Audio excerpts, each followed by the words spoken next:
Chapter 601. How can an acquired object be compared with an innate object? If the innate five-panicle degenerates into an acquired object, its effect will decline to an unknown extent. Almost subconsciously, Shino explained. But if the innate five-panicle doesn't change into an acquired five-panicle, the human tribe will have a very serious food crisis. And in this food crisis that affects the entire human tribe, I don't know how many people will starve to death. Shino, do you know the importance of this? Xianqing's indifferent voice slowly passed into Shino's ears, which made him fall silent on the spot. Compared with the future of the human tribe, innate and acquired objects were not important. Only surviving was the most important. You can only gain if you give up something. There is a lot of truth in giving up something and gaining something. Shino, you need to understand it well. Looking at Shino's hesitation, Xianqing said with a smile. Can I bear to? After silently comprehending for a while, Shino seemed to have understood something, so he respectfully stepped forward and asked Xianqing for advice. Please teach me, immortal master. As the leader of a tribe, Shino's wisdom was obviously far beyond that of ordinary people. It was impossible for him not to see that Xianqing appeared here deliberately to enlighten him. Otherwise, given the vastness of the untainted land, how could immortal Master Xianqing appear here so coincidentally and have a friendly conversation with him, an insignificant person? Obviously, this was his opportunity. Good. You're worth teaching. Poor Wei has a volume of the Book of Souls, which was created by Poor Wei by observing the growth and changes of all things. It contains the law of growth of all things, as well as some of Poor Wei's insights and discoveries. Today, I will give him to you. Perhaps he can be of help to you and help you solve the crisis of the human race. Xianqing sighed with emotion, took out the Book of Souls, which he had prepared long ago, and handed it to Shino. Don't underestimate the Book of Souls. This book recorded the detailed information of most of the spiritual plants in the untainted land, which could be called an encyclopedia of plants. Xianqing had the identity of Spirit Emperor, otherwise, he couldn't have written this book. From this, one could see how precious this book was. As for those insights, they were experiments on hybridization in the future. Xianqing did not have the time to study it, nor did he intend to study it. He recorded it in a book and left it for the future generations to see if they had the opportunity to obtain this merit.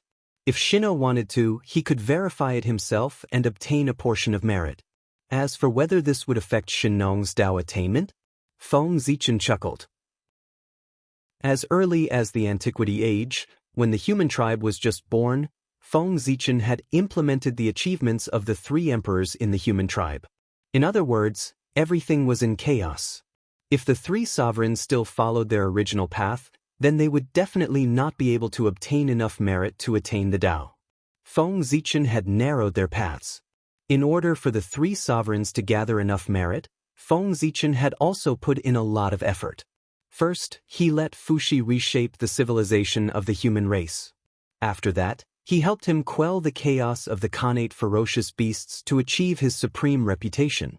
Only then did he gather enough merit for Fuxi to become the emperor. Such a Fuxi had the merit of saving the world. He was even greater than the legendary him in the future. Thus, the accomplishments he obtained were even greater. Fuxi was not only the emperor of the human race, but also the emperor of all races. And this was also Feng Zichen's goal. He wanted the three sovereigns of the human race to become the master of all races and unify the primordial world. With his help, Fuxi had undoubtedly achieved this. Now it was Shino's turn.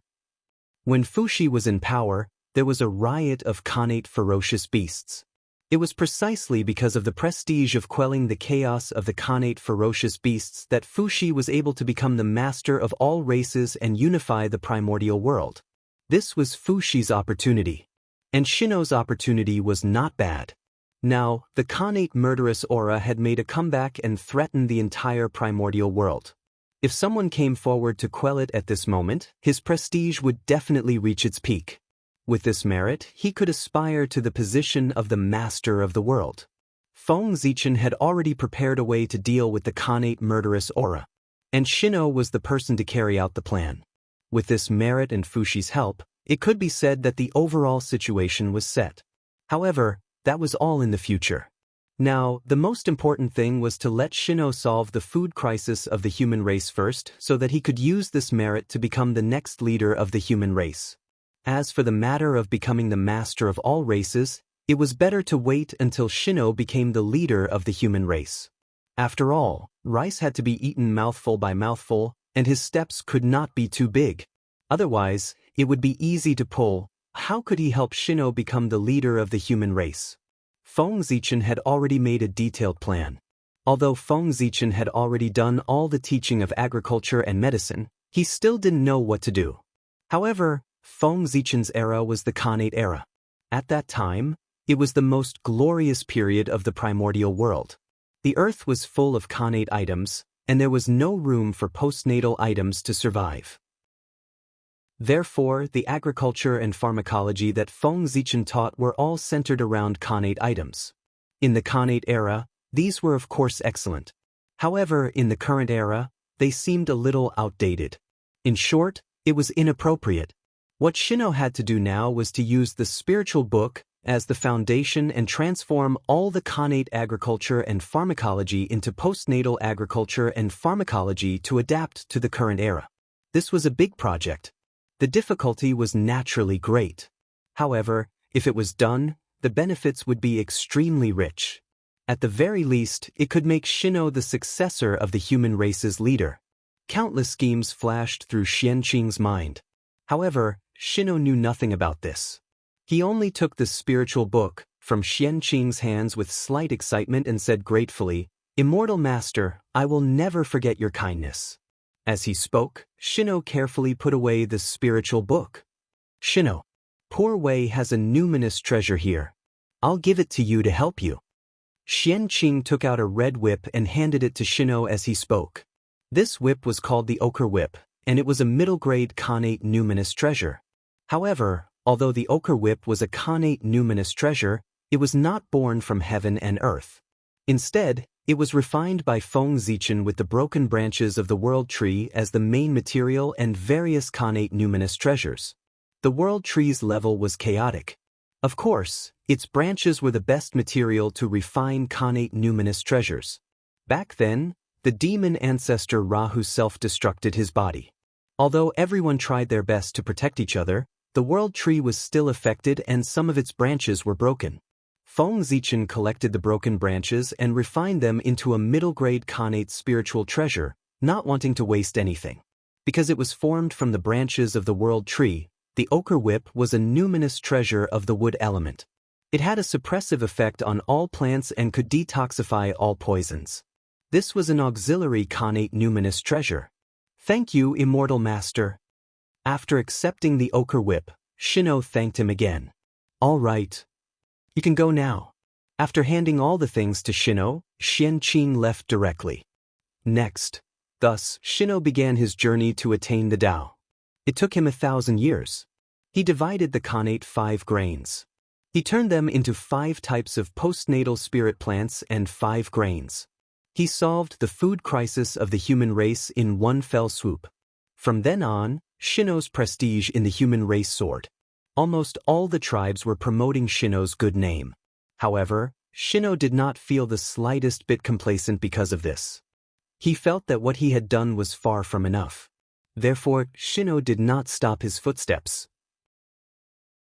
He walked in the primordial world and used the spirit book as a comparison to re-identify the medicinal properties of the 10,000 herbs. During this period, Shino also encountered danger. However, the Ochre Whip was a precious treasure of the wood element. It contained a large amount of life origin. No matter how seriously injured Shino was, it could pull Shino back from the edge of death. Therefore, although Shino's experience was dangerous, it did not endanger his life. Just like that, Shino kept moving. Just like that, after spending 10,000 years, Shino traveled to all the territories of the human race. Finally, he sorted out the medicinal properties of the spiritual herbs and compiled a Shinong's 100 Herbs scripture for his clansmen to identify the herbs. Once this book was completed, merit immediately descended from the heavens. causing Shino's realm to break through to the realm of the Daluo Jingxian in one fell swoop. It turned out that unknowingly, the heavenly Tao had already returned to the primordial world and taken over everything in the primordial world. On the other hand, Tao ancestor Hong Jun and the saints had yet to return because they were wary of the chaos fiend god. With the return of the heavenly Tao, the speed at which the world changed became faster and faster. Gradually, the Daluo Jingxian of the primordial world. Finally, they could not stand the current environment of the world. They began to carry out a large-scale migration. One by one, the Daluo Jingxian flew out of the Taoist field. They either went to the Taoist field of the great magicians, flew into the Daluo sky, or entered the heaven realm. In short, the number of Daluo Jingxian on the primordial world became fewer and fewer. With the departure of the Daluo Jingxian, their Tao no longer interfered with the operation of the rules. Instead, the operation of the primordial world became more smooth. The entire primordial world became more and more lively. However, the Khanate races living on the ground did not think so. They felt very uncomfortable. Affected by the change of the world, although the descendants of their race still retained the identity of Khanate life forms, they inevitably showed signs of transforming into postnatal life forms. It could be said that each generation was worse than the previous one. It was estimated that it would not be long before their race would no longer give birth to Khanate-level descendants. Instead, they would give birth to postnatal-level descendants. Although the experts of the Khanate races had expected this situation, they still found it hard to accept when it really happened. However, so what if they found it hard to accept? The general trend would not change because of their dissatisfaction. On the contrary, the general trend would crush all existences that dared to obstruct it. Therefore, even if they were dissatisfied, the experts of the Khanate races had to endure it and think of ways to adapt. Of course, not all Khanate races would be affected by the change of the world. Some earth-shattering figures were too powerful. Their bloodline power was so powerful that they could even resist the rules of the world and even suppress them. Their descendants, because they inherited their bloodline, had all kinds of mysterious abilities. As a result, they could ignore the influence of the change of the world and still maintain their identity as Khanate life forms. The Magi were the best of such life forms. The Magi who had Pangu's bloodline, even if they had declined to the extreme, no one could take away their noble identity. It could be said that no matter how the world changed, it could not weaken the power of their bloodline. In addition, those Khanate races who had made great contributions to the primordial world would also receive some preferential treatment from the world. For example, the 3 Khanate races. Their descendants who stayed in the primordial world might be affected by the change of the world and their levels would drop a lot.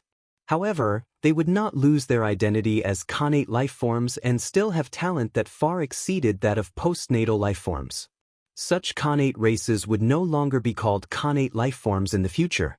Instead, they would have a unified name, divine beasts. That's right. These Khanate races that had always retained their Khanate bloodlines gradually evolved into the divine beasts race as time passed. Although there were few of them, every one of them had great potential. In the primordial world, there were still a few who had connections. Most of them had no way to do so. As for these Daluo Jingxian who had no connections, after hesitating for a while, except for a small number of them who entered the heaven realm, most of them entered the Daluo sky. That was because there was hope for them to break through in the Daluo sky. It was not like there were no great beings in the Daluo sky. The great emperor of the Daluo sky was one of the few existences in the primordial world who could compete with saints. In addition, the Daluo sky was formed from a supreme Tao domain. Its level far surpassed that of a blessed grotto heaven. The combination of the two made the Daluo sky the first choice of the 3 paths.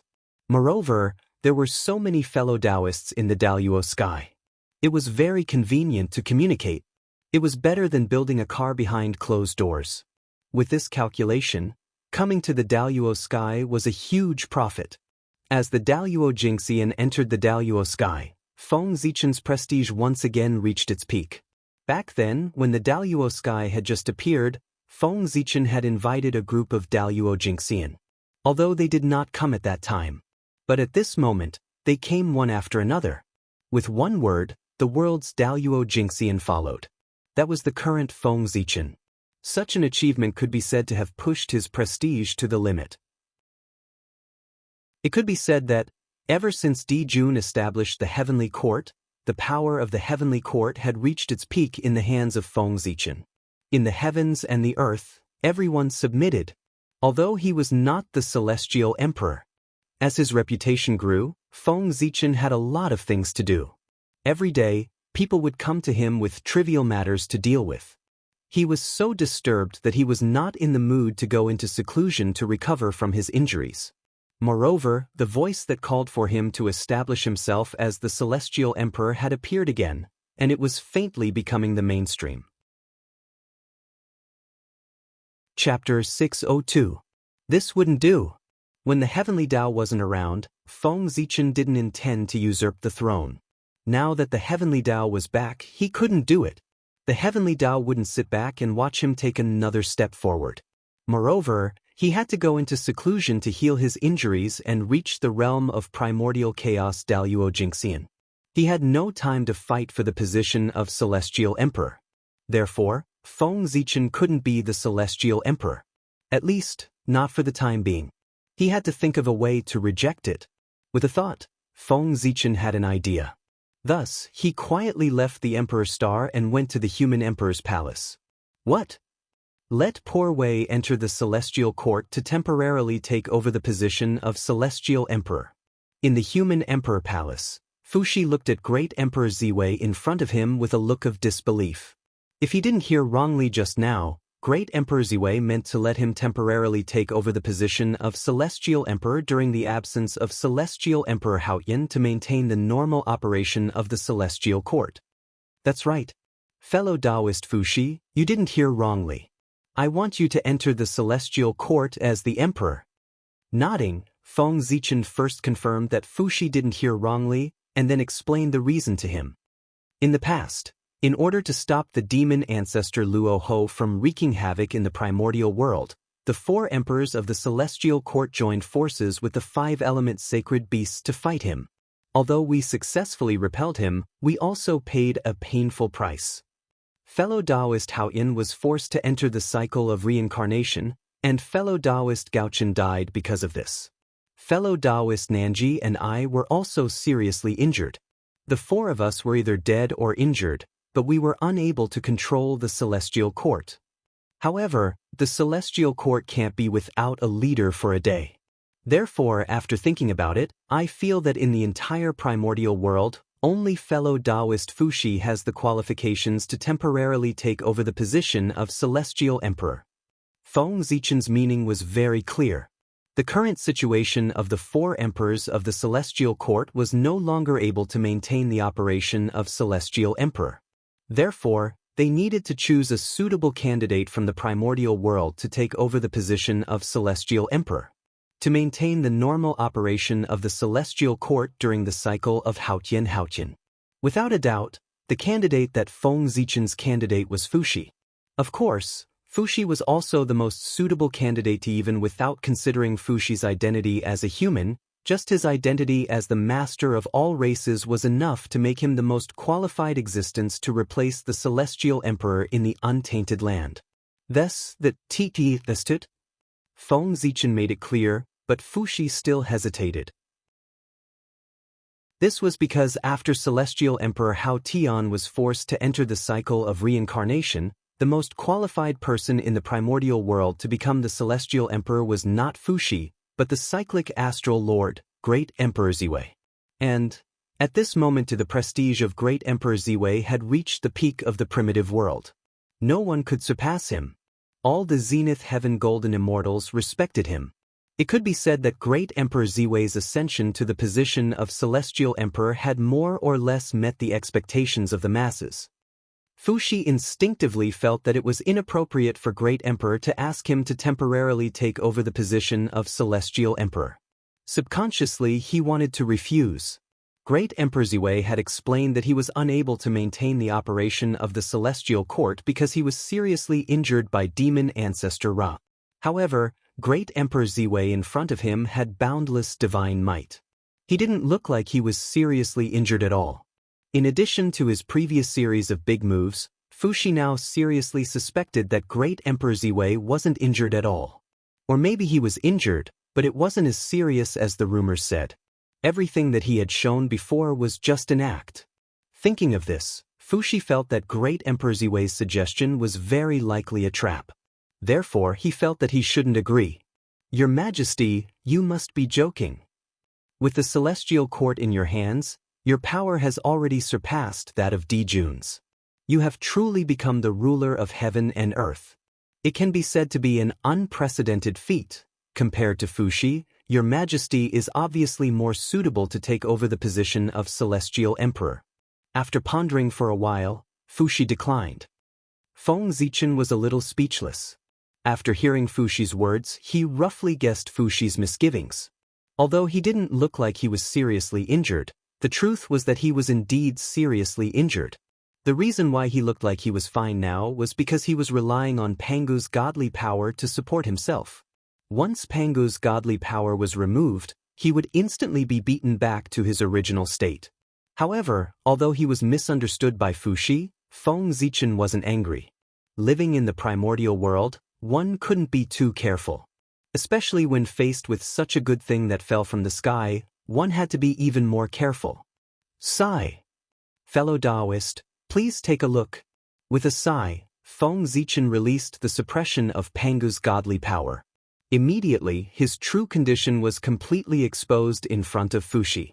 The cracked Taoist body, the innate origin that leaked out, and the mark of the demon ancestor that was imprinted on the great Tao all showed that Feng Zichen's situation was far from as optimistic as it seemed on the surface. Hiss! Seeing Feng Zichen's true condition, Fushi was so shocked that he sucked in a breath of cold air. If he had suffered such serious injuries, he would have given up everything and found a place to cultivate in seclusion. How could he be like Feng Zichen, constantly causing trouble? While he was shocked, Fushi was also somewhat impressed. After suffering such serious injuries, he could still wander around casually. He was really strong. Although what your Majesty said makes sense, as the human emperor, I'm afraid I don't have the strength to go to the heavenly court. After thinking for a while, Fushi still refused. To be honest, Fushi was really tempted. However, thinking of the human race, he still chose to give up. Fellow Taoist, you don't have to worry about the human race. The matter of ascending to the heavens involves all aspects. It's definitely not something that can be completed in a short period of time. Now, I'm only here to ask for your permission. There's still a long time before you ascend to the heavens. And during this period of time, it's enough for the next emperor of the human race to grow up. Moreover, after you become the celestial emperor, the human race will also receive a lot of benefits. With a smile, Feng Zichen said, the position of the celestial emperor was so important. How could it be decided so easily? After Fushi agreed, Feng Zichen still had to communicate with the heavenly Tao. After obtaining his consent, he still had to coordinate with the various forces. In short, it was very troublesome. As for whether the heavenly Tao would agree, it would definitely agree. After all, if the heavenly Tao did not agree, he could not let the heavenly court remain in a masterless state. As for the various forces, they had no right to speak at all. Who was Fushi? The elder brother of Saint Nuwa, the disciple of the Grand Pure One. Who didn't want their lives and dared to disagree. After making an agreement with Fushi, Feng Zichen returned to the Emperor Star. He now wanted to communicate with the heavenly Tao to decide on Fushi's temporary replacement of the heavenly emperor. This was much simpler. Set up an altar in the Daoyuo sky, report this matter to the heavenly Tao, and wait for his agreement. It wouldn't take much time. After the heavenly Tao agreed, the next step was to communicate with the myriad races. This was even simpler. He could just send them a notice directly. There was no need to consult their opinions. Those who dared to object were people who could not see the situation clearly. They were going against the general trend. This kind of person should be destroyed by humanity. When the 5 grains and the Shenong 100 herb book spread among the human race, Shenong's prestige among the human race could be said to have reached its peak. Everyone was convinced, they all praised his holy virtue. In the end, even Fuxi was alarmed and hurriedly called Shinnong to the ancestral land of the human race. After a conversation, Fuxi was very satisfied with Shinnong. Not only did he leave him in the ancestral land of the human race, but he also entrusted him with an important task. It was as if he was grooming him as his successor. Regarding this, the elders of the human race did not have any objections. Shinnong's contribution was too great. The spread of the 5 grains cultivation method allowed the human race to completely avoid the food crisis. The compilation of the Shinnong 100 Herb Book allowed the human race to stay away from the harassment of diseases. All of these had an endless and far-reaching impact on the human race. Shinnong becoming the next human emperor was indeed what everyone expected. Time flew by. In the blink of an eye, another 10,000 years had passed. And in these 10,000 years, the cultivation method of the 5 grains and the Shinnong 100 Herb Book had already spread to every corner of the human race. It could be said that the entire human race was bathed in Shinnong's kindness. Seeing this, Fuxi knew that the time had come. Therefore, he gathered the leaders of all parties and the leaders of all races to gather in the ancestral land of the human race.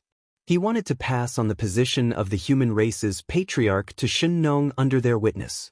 The human race was naturally happy to see this happen. However, the myriad races did not think so. Fuxi had done them a great favor. Therefore, they submitted to Fuxi. But what about Shinnong? What did he have? The myriad races had never received the slightest favor from him, so how could they be willing to submit to him? However, although the myriad races were dissatisfied, they did not show it in front of Fuxi. They still had a happy expression on their faces. However, in their hearts, they had already secretly decided that if the new human emperor did not have the ability, then they would have to make plans early and separate themselves from the human race. The protagonist of heaven and earth. If the human race could be it, so could they. In the human emperor's palace, Fuxi looked at the leaders of the myriad races silently with mixed feelings. What kind of realm was he at? He was comparable to a saint. In front of him, everyone could be said to have no secrets. Therefore, how could everyone's thoughts be hidden from him? But even so, Fuxi still did not say anything, nor did he give Shinnong any help. In the end, he still had to rely on himself to suppress the myriad races. If he relied on others, he could only make the myriad races submit, not make them submit. This was a disaster. Once they found an opportunity in the future, they would definitely face a crazy backlash. Therefore, whether Shinnong could become the master of the myriad races depended on his own ability. Even if outsiders could help him, there was a limit to what they could do. Shinnong, I'll leave the human race to you from now on. In the human race's ancestral temple, after paying respects to Nuwa and Feng Zichen, Fuxi handed the human Tao Emperor seal, which represented the supreme power of the human race, to Shinnong under the witness of the elders of the human race and the patriarchs of the myriad races. Shinnong, I will not let your majesty down. I swear to lead the human race to glory. Shinnong took the human Tao Emperor seal and swore solemnly. From now on, the human race is yours. The faint Tao voice echoed throughout the entire human race. The change of owner of the human Tao Emperor's seal represented the completion of the transfer of power of the human race. In an instant, the wind and clouds changed. Countless strange phenomena appeared. Exenhua rose slowly, releasing endless light that competed with the sun. At this moment, Exenhua was unusually excited. He was even more excited than when Fuxi became the emperor back then, because Exenhua's predecessor was the flint fire that Swayeran ignited. Now that he sensed the aura of his old master, how could Exenhua not be excited? Rumble! Endless brilliant Exenhua descended from the sky above the river of destiny and slowly merged into Shinnong's body, raising his strength to the level of quasi-saint great perfection on the spot. The blessing of fate. In the blink of an eye, Shinno transformed from a Tao master at the level of Zenith Heaven Golden Immortal to a top great medium in the untainted land. Hiss! When the patriarchs of the myriad races saw this scene, they all gasped in their hearts. He silently put away the contempt in his heart and turned to look at Shinno with a fearful attitude. In the past, a quasi-saint great perfection expert would be a top figure, let alone in the current era where the world was more stable. In the myriad races, he would definitely be a top expert. While being wary, the patriarchs of the myriad races couldn't help but feel an uncontrollable greed in their hearts. The human race's fate was really strong.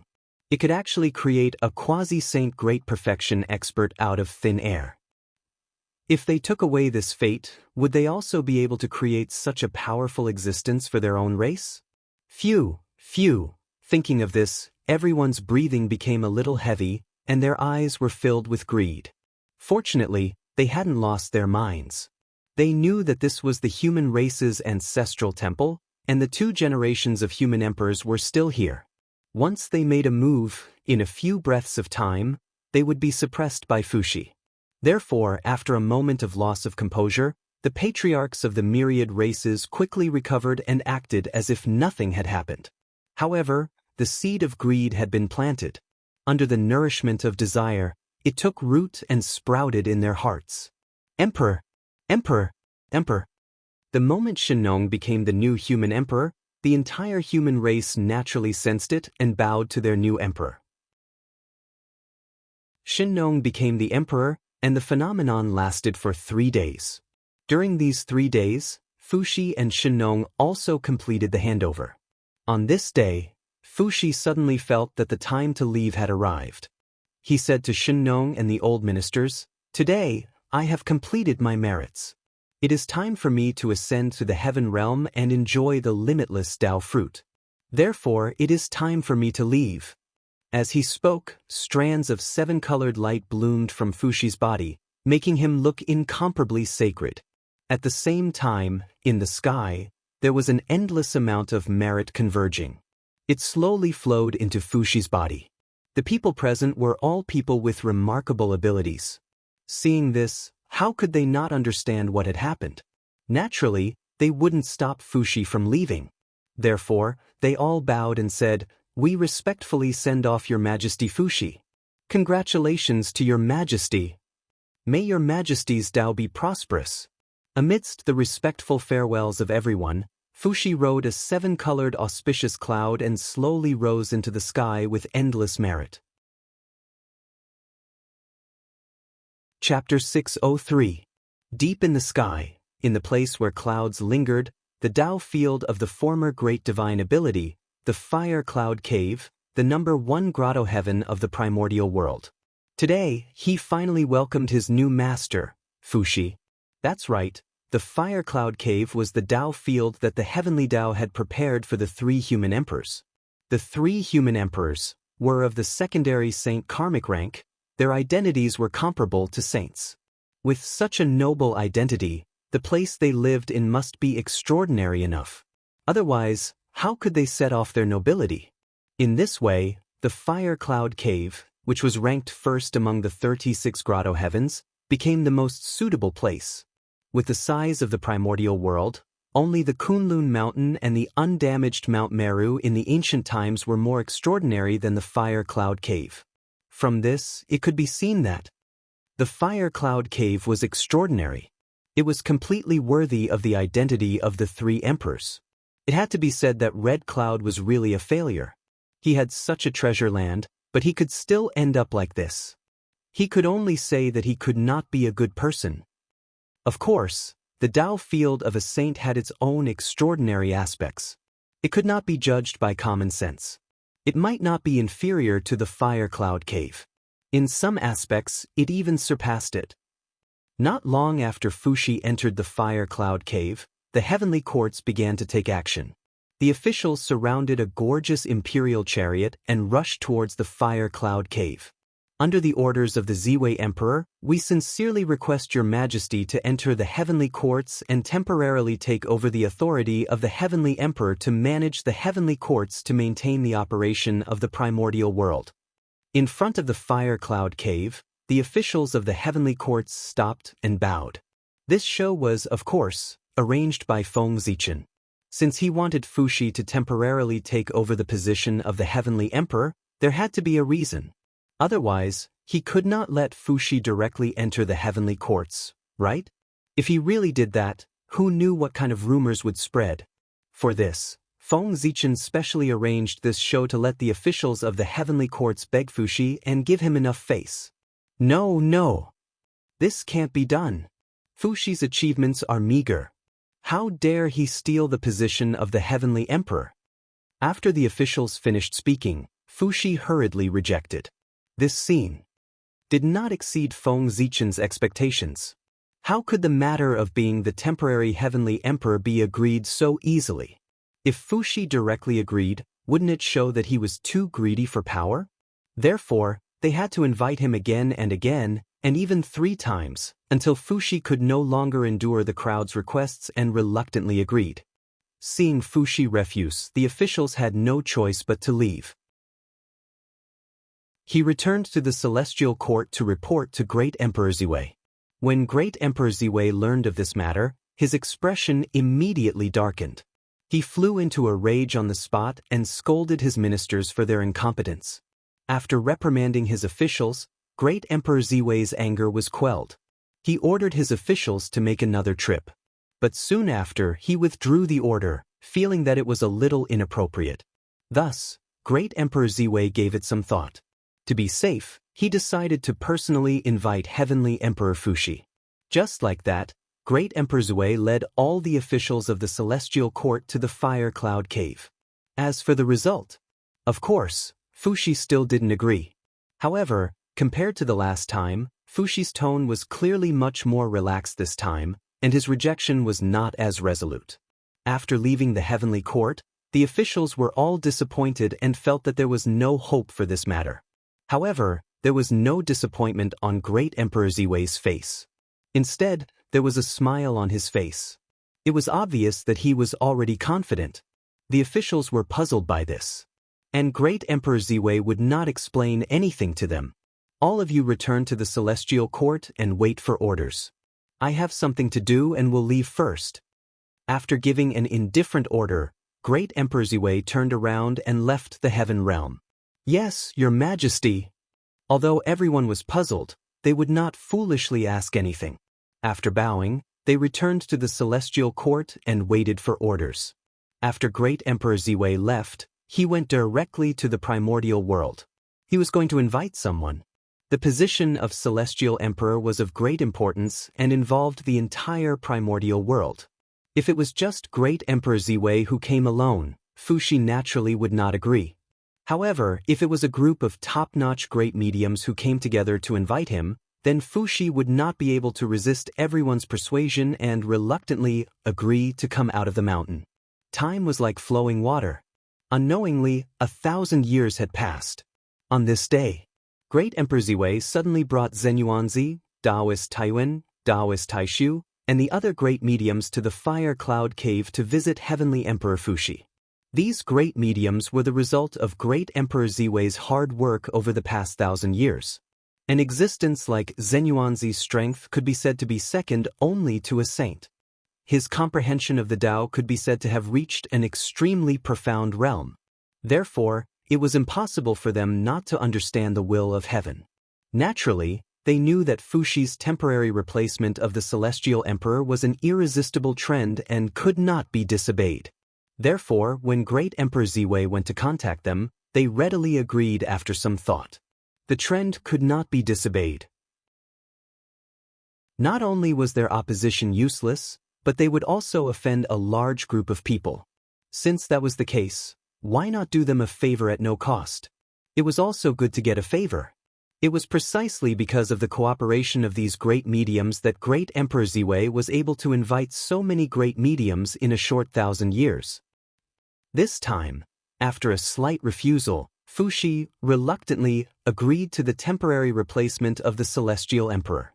However, in order to show that he was not greedy for power, before ascending the throne, Fuxi made it clear to everyone that he would only be the Celestial Emperor for 1,000,000 years. After 1,000,000 years, regardless of whether Haotian returned from the tribulation or not, he would not continue to be the Celestial Emperor. If everyone did not agree to his request, Fuxi would reject the temporary replacement of the Celestial Emperor. At this moment, everyone was anxious to find someone to clean up the mess of the primordial world. They had already secretly agreed that no matter what request Fuxi made, as long as it was not excessive, they would all nod and agree. Now that Fuxi's request was reasonable, everyone would not refuse. After agreeing on the deadline, Fuxi made other requests and ascended the most noble throne of the primordial world under the escort of everyone. At this point, the primordial world welcomed a new celestial emperor. However, in order to avoid Haotian and to make a difference, Fuxi's title was no longer the celestial emperor, but the Azure Emperor. Fuxi, the Azure Emperor of the East. At the same time, in order to increase the legitimacy of Fuxi, after discussing with Goddess Hu, Great Emperor Ziwei added a guardian god, the ancestor of wood, Gomong. The world respected him as the god of the East, god of spring. This section, of course, there was another purpose. That was to use the power of all living beings to speed up the return of the ancestor of wood, Gomong. If not, why would Goddess Hu let her brother, the ancestor of wood, Gomong, become the guardian god of her enemy? In addition, letting Gomong become the guardian god of Fuxi could also deepen the relationship between the human race and the Magi race. From then on, the primordial world would be under the rule of Emperor Fuxi. Although the change of power in the heavenly court had a far-reaching impact, it did not have much of an impact on the races living in the primordial world. Because the level involved was too high. They could not reach it at all. Therefore, the primordial world was the same as before. Not the same as before. A big problem was gradually appearing on the ground. It was not that the myriad races were against the human race, but the harm of the innate baleful aura was getting greater and greater. Under the threat of the innate baleful aura, the patriarchs of the myriad races were thinking of ways to dissipate the baleful aura every day. They had no time to deal with their relationship with the human race. The innate baleful aura targeted the entire primordial world. The myriad races were affected, and the human race was no exception. In fact, compared to the myriad races, the human race's situation was undoubtedly a little more serious. This was because although the overall strength of the human race was stronger than the myriad races, this was all based on the fact that the human race's base was large enough. The powerful base allowed the human race to create many experts. However, on the whole, most of the human race was inferior to the members of the myriad races. Now, the human race had tasted the bitter fruit of having too many people. The human race had a large number of low-level cultivators. When experts faced the innate baleful aura, they could often hold on for a period of time. However, low-level cultivators could not resist the corrosion of the innate baleful aura at all. Soon, they would lose their lives under the corrosion of the innate baleful aura. The weak, they did not even have the chance to degenerate into monsters. In the face of such a situation, Shino was completely helpless. He was so anxious that he was furious.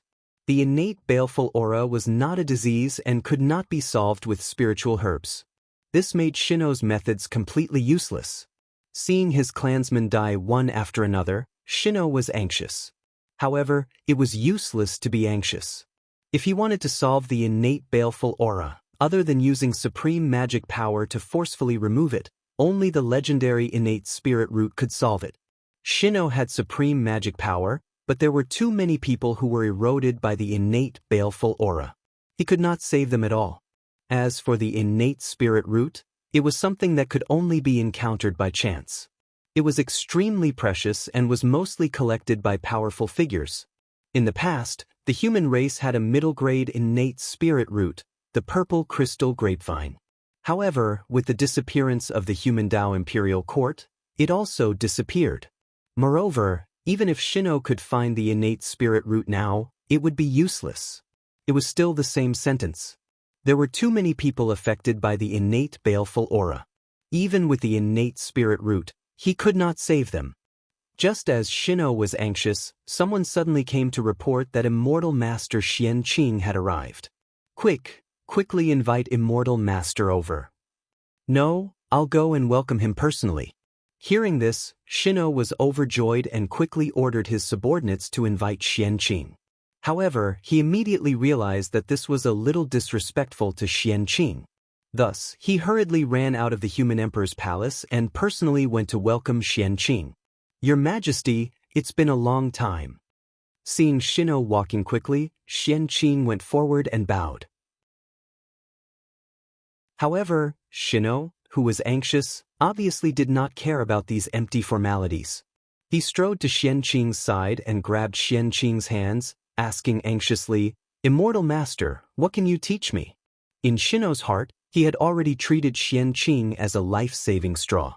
He felt that Xianqing definitely had a way to solve the innate baleful aura. Otherwise, he would definitely not appear here at this time. Don't be anxious, don't be anxious. Seeing Shino so anxious, Xianqing shook his head and said. His voice was like some kind of Tao sound, which had the effect of calming people's hearts. Shino heard and quickly calmed down. It was Shino who lost his composure earlier. I hope Immortal Master can forgive me. After calming down, Shino immediately bowed to Xianqing. It's okay. Your Majesty is also worried about the human race. Poor way, I can understand. Xianqing smiled and said indifferently. By the way, I wonder why Immortal Master is here. As he spoke, Shino looked at Xianqing expectantly. And Xianqing did not disappoint Shino. I was entrusted by an old friend to deliver a treasure to your Majesty to solve the tribulation of the innate baleful aura. Xianqing took out an ancient scroll and handed it to Shino. This is? Shino was a little puzzled. It was just an ancient scroll. How could it solve the tribulation of the innate baleful aura that threatened the entire primordial world? However, after he took the ancient scroll with a puzzled expression, he was immediately shocked speechless. This aura. This Tao rune. It was definitely not wrong. This ancient scroll was definitely a connate cardinal treasure. But just as Shino was puzzled, Xianqing continued to speak. This is the connate cardinal treasure, the great map of the primordial world.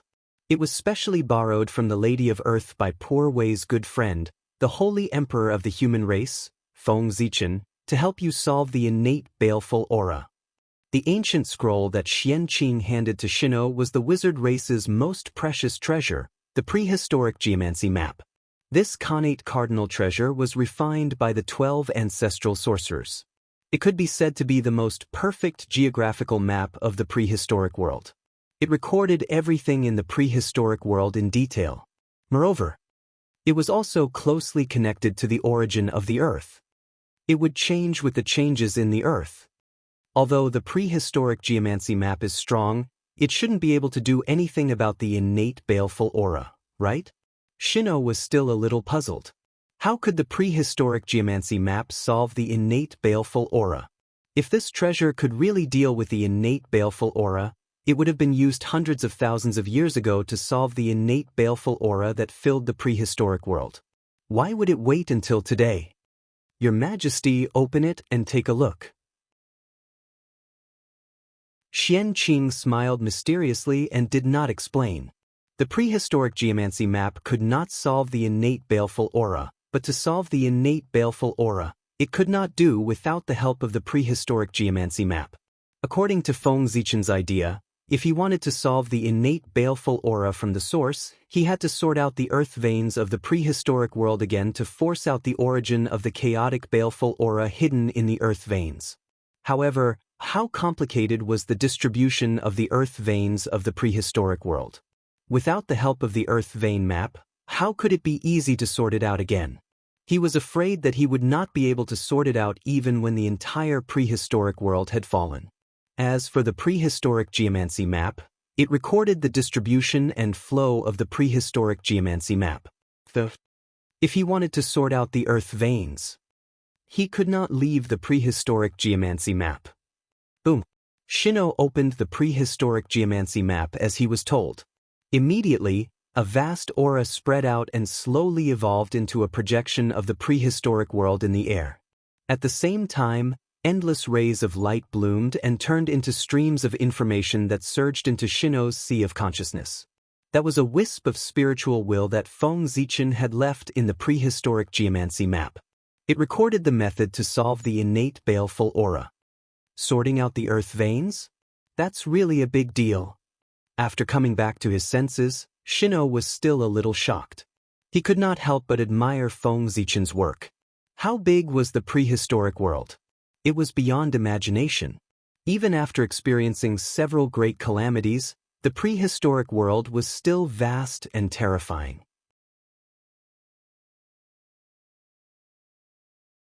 Chapter 604. With the vastness of the primordial world, the earth veins could be said to be endless. Under such circumstances, how difficult would it be to reorganize the earth veins of the primordial world? Just how much manpower and material resources would be required to do so?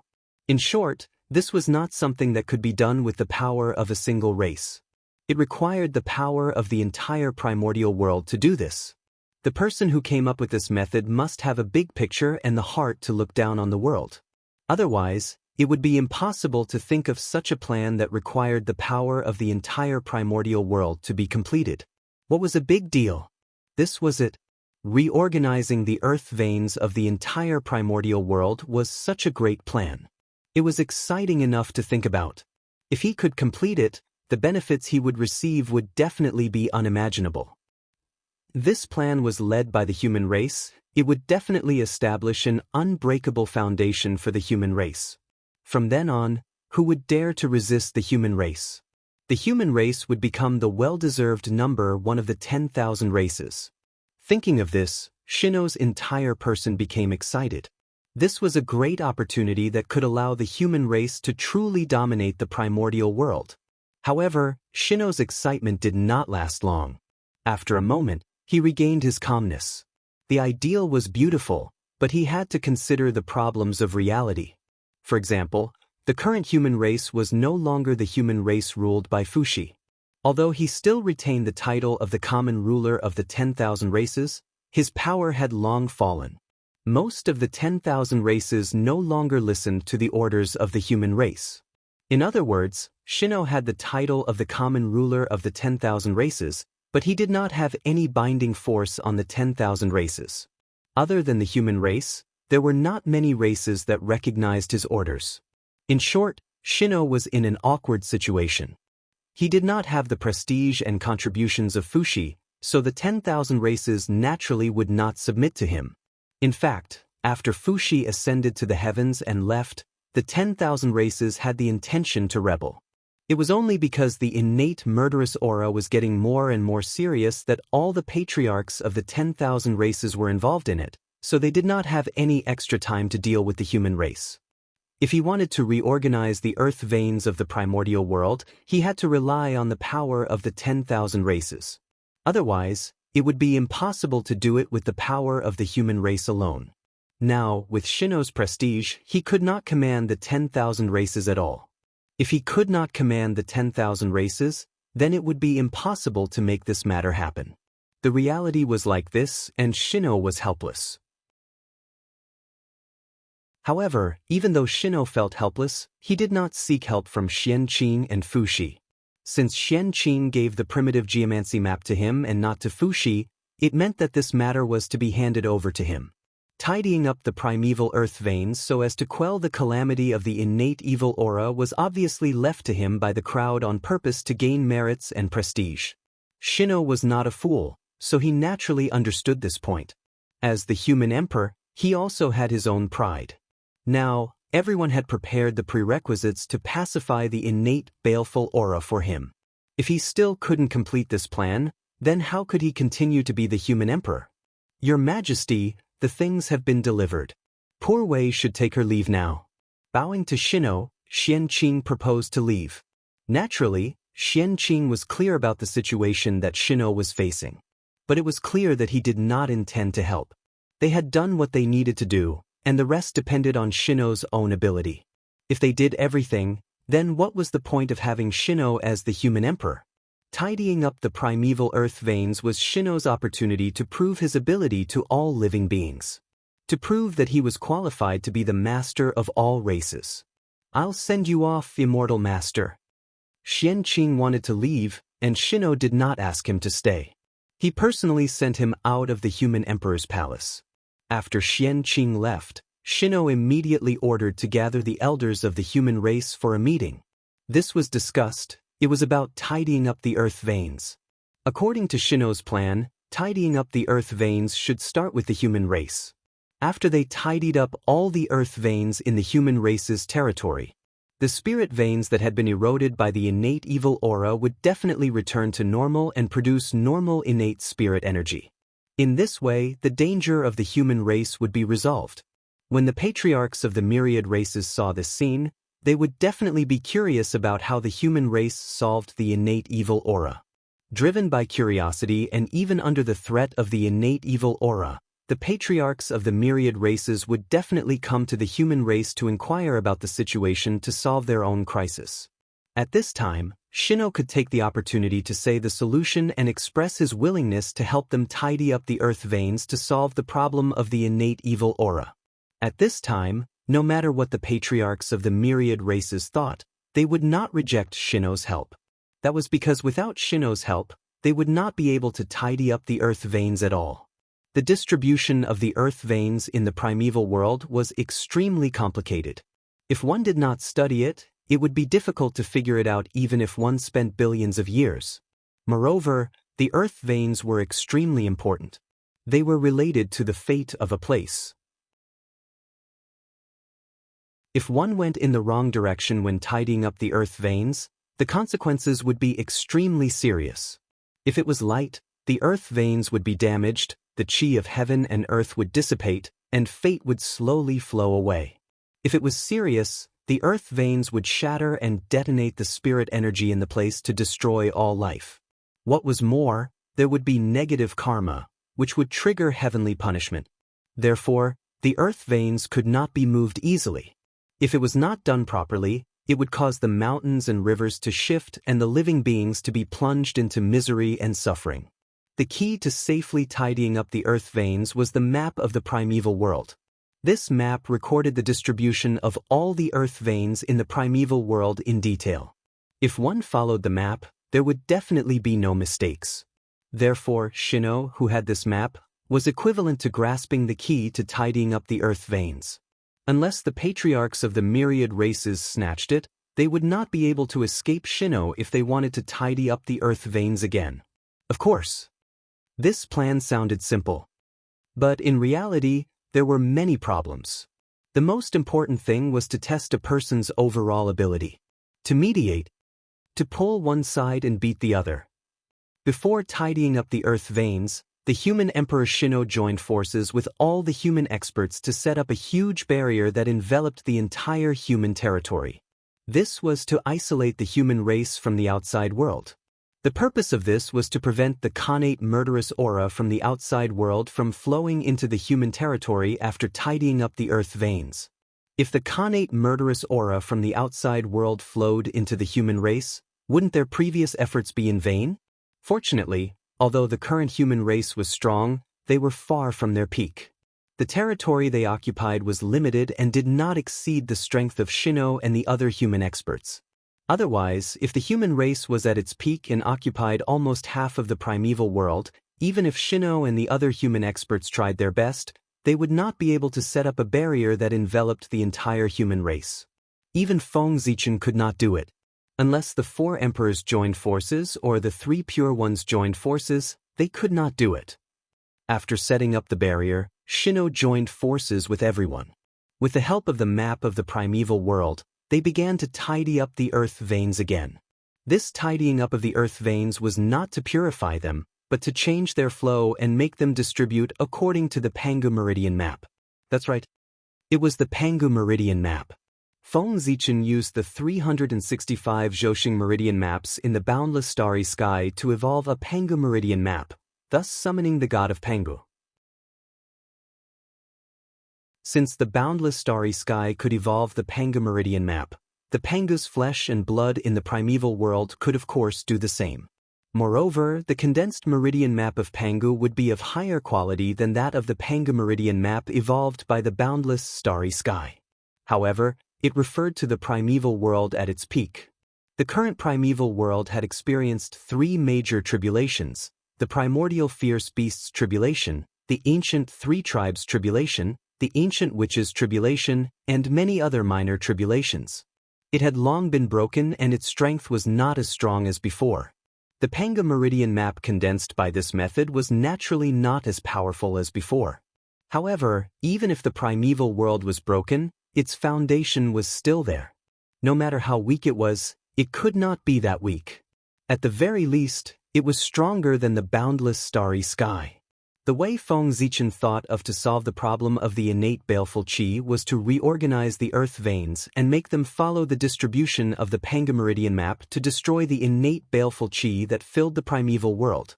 The innate baleful qi in the earth veins had long been closely connected with them. It was impossible to purify them with external forces.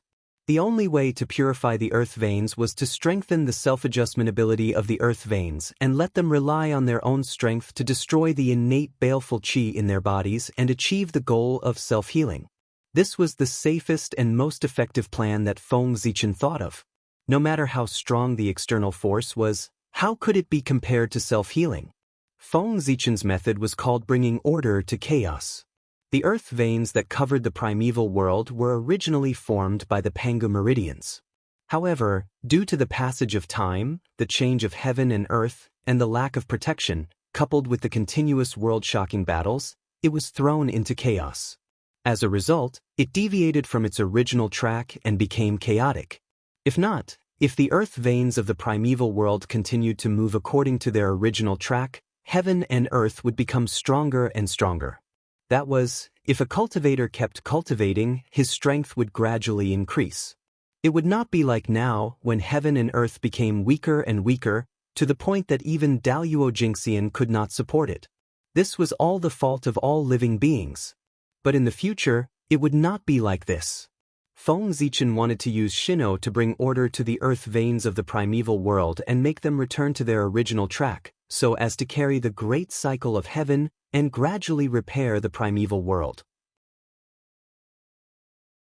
Moreover, after Shino finished sorting out the earth veins, Feng Zichen would leave some means to protect the earth veins of the primeval world so that they would not be affected by the battle and continue to deviate from their original track. He believed that after the earth veins were sorted out, the primeval world would be like the boundless starry sky in the future. It would be able to cultivate on its own and absorb the chaos energy from the chaos outside to repair itself. In the center of the human territory, under the urging of Shino and the others, the geomancy map of the primeval world vibrated and flew out of Shino's hand. It floated in the air and exploded with all its strength. Rumble! Endless power surged out from the geomancy map of the primeval world. It was majestic and vast, and in an instant, it enveloped the entire human territory. Then, a miraculous change happened. The entire human territory seemed to resonate with the geomancy map of the primeval world and began to tremble slightly. Then, strands of brilliant light surged out from the ground and converged on the ground, gradually forming bright golden lines on the ground. It was extremely eye-catching. And this was the earth veins. The dazzling golden lines imprinted on the ground were the earth veins hidden in the earth. Usually, they were hidden in the depths of the ground and were almost invisible. But now, under the power of the geomancy map of the primeval world, they emerged from the depths of the ground and appeared clearly in front of everyone. There were no traces of concealment. What a great power! Shino, who was in charge of the geomancy map of the primeval world, knew his power better than anyone else. Because of this, Shino was shocked. That was the power to control the origin of the earth. In other words, mastering the geomancy map of the primeval world was equivalent to mastering the power of the entire primeval world. That was simply too terrifying. With such power, it would not be an exaggeration to say that one was invincible on the earth. Back then, if the great Magi-Demon War had happened on the primeval world and not in the boundless starry sky, then there was no doubt that the Magi would have been the final victor.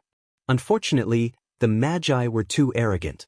Not only did they give up their greatest advantage, but they also directly attacked the demon race's home ground, the boundless starry sky. Using their disadvantage to attack the enemy's advantage, the Magi ended up like this. To be honest, he really couldn't blame anyone else for this. Immersed in the power of the geomancy map of the primeval world, Shino's thoughts were scattered for a long time. It was not until the geomancy map of the primeval world in the human territory completely appeared that he came back to his senses. Then what happened next was very easy.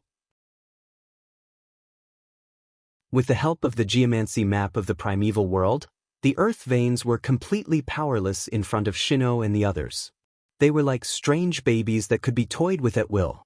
In this way, everyone did not have to worry about the earth veins being damaged because of the resistance of the earth veins when they were combing them.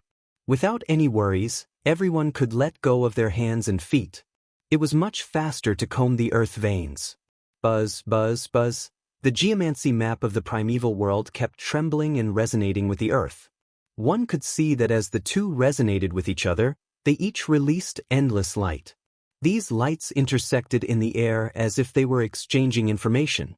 Gradually, between the geomancy map of the primeval world and the primeval world, the endless light suddenly gathered together and slowly formed an extremely blurry figure. However, although the figure was blurry, the meridians within his body were extremely clear. Moreover, they emitted a lustrous divine radiance that contained boundless profoundness. Rumble. The moment the blurry figure of the god appeared, an extremely majestic and vast power erupted with a loud bang, shaking the heavens and the earth, the past, the present, and the future, all space-time. In everyone's perception, they only felt that this power was incomparably majestic and ancient. It was even more majestic and ancient than the heavens and the earth. It was incomparably vast and ancient, as if it had surpassed everything. However, although this power was powerful, it did not make people feel fear.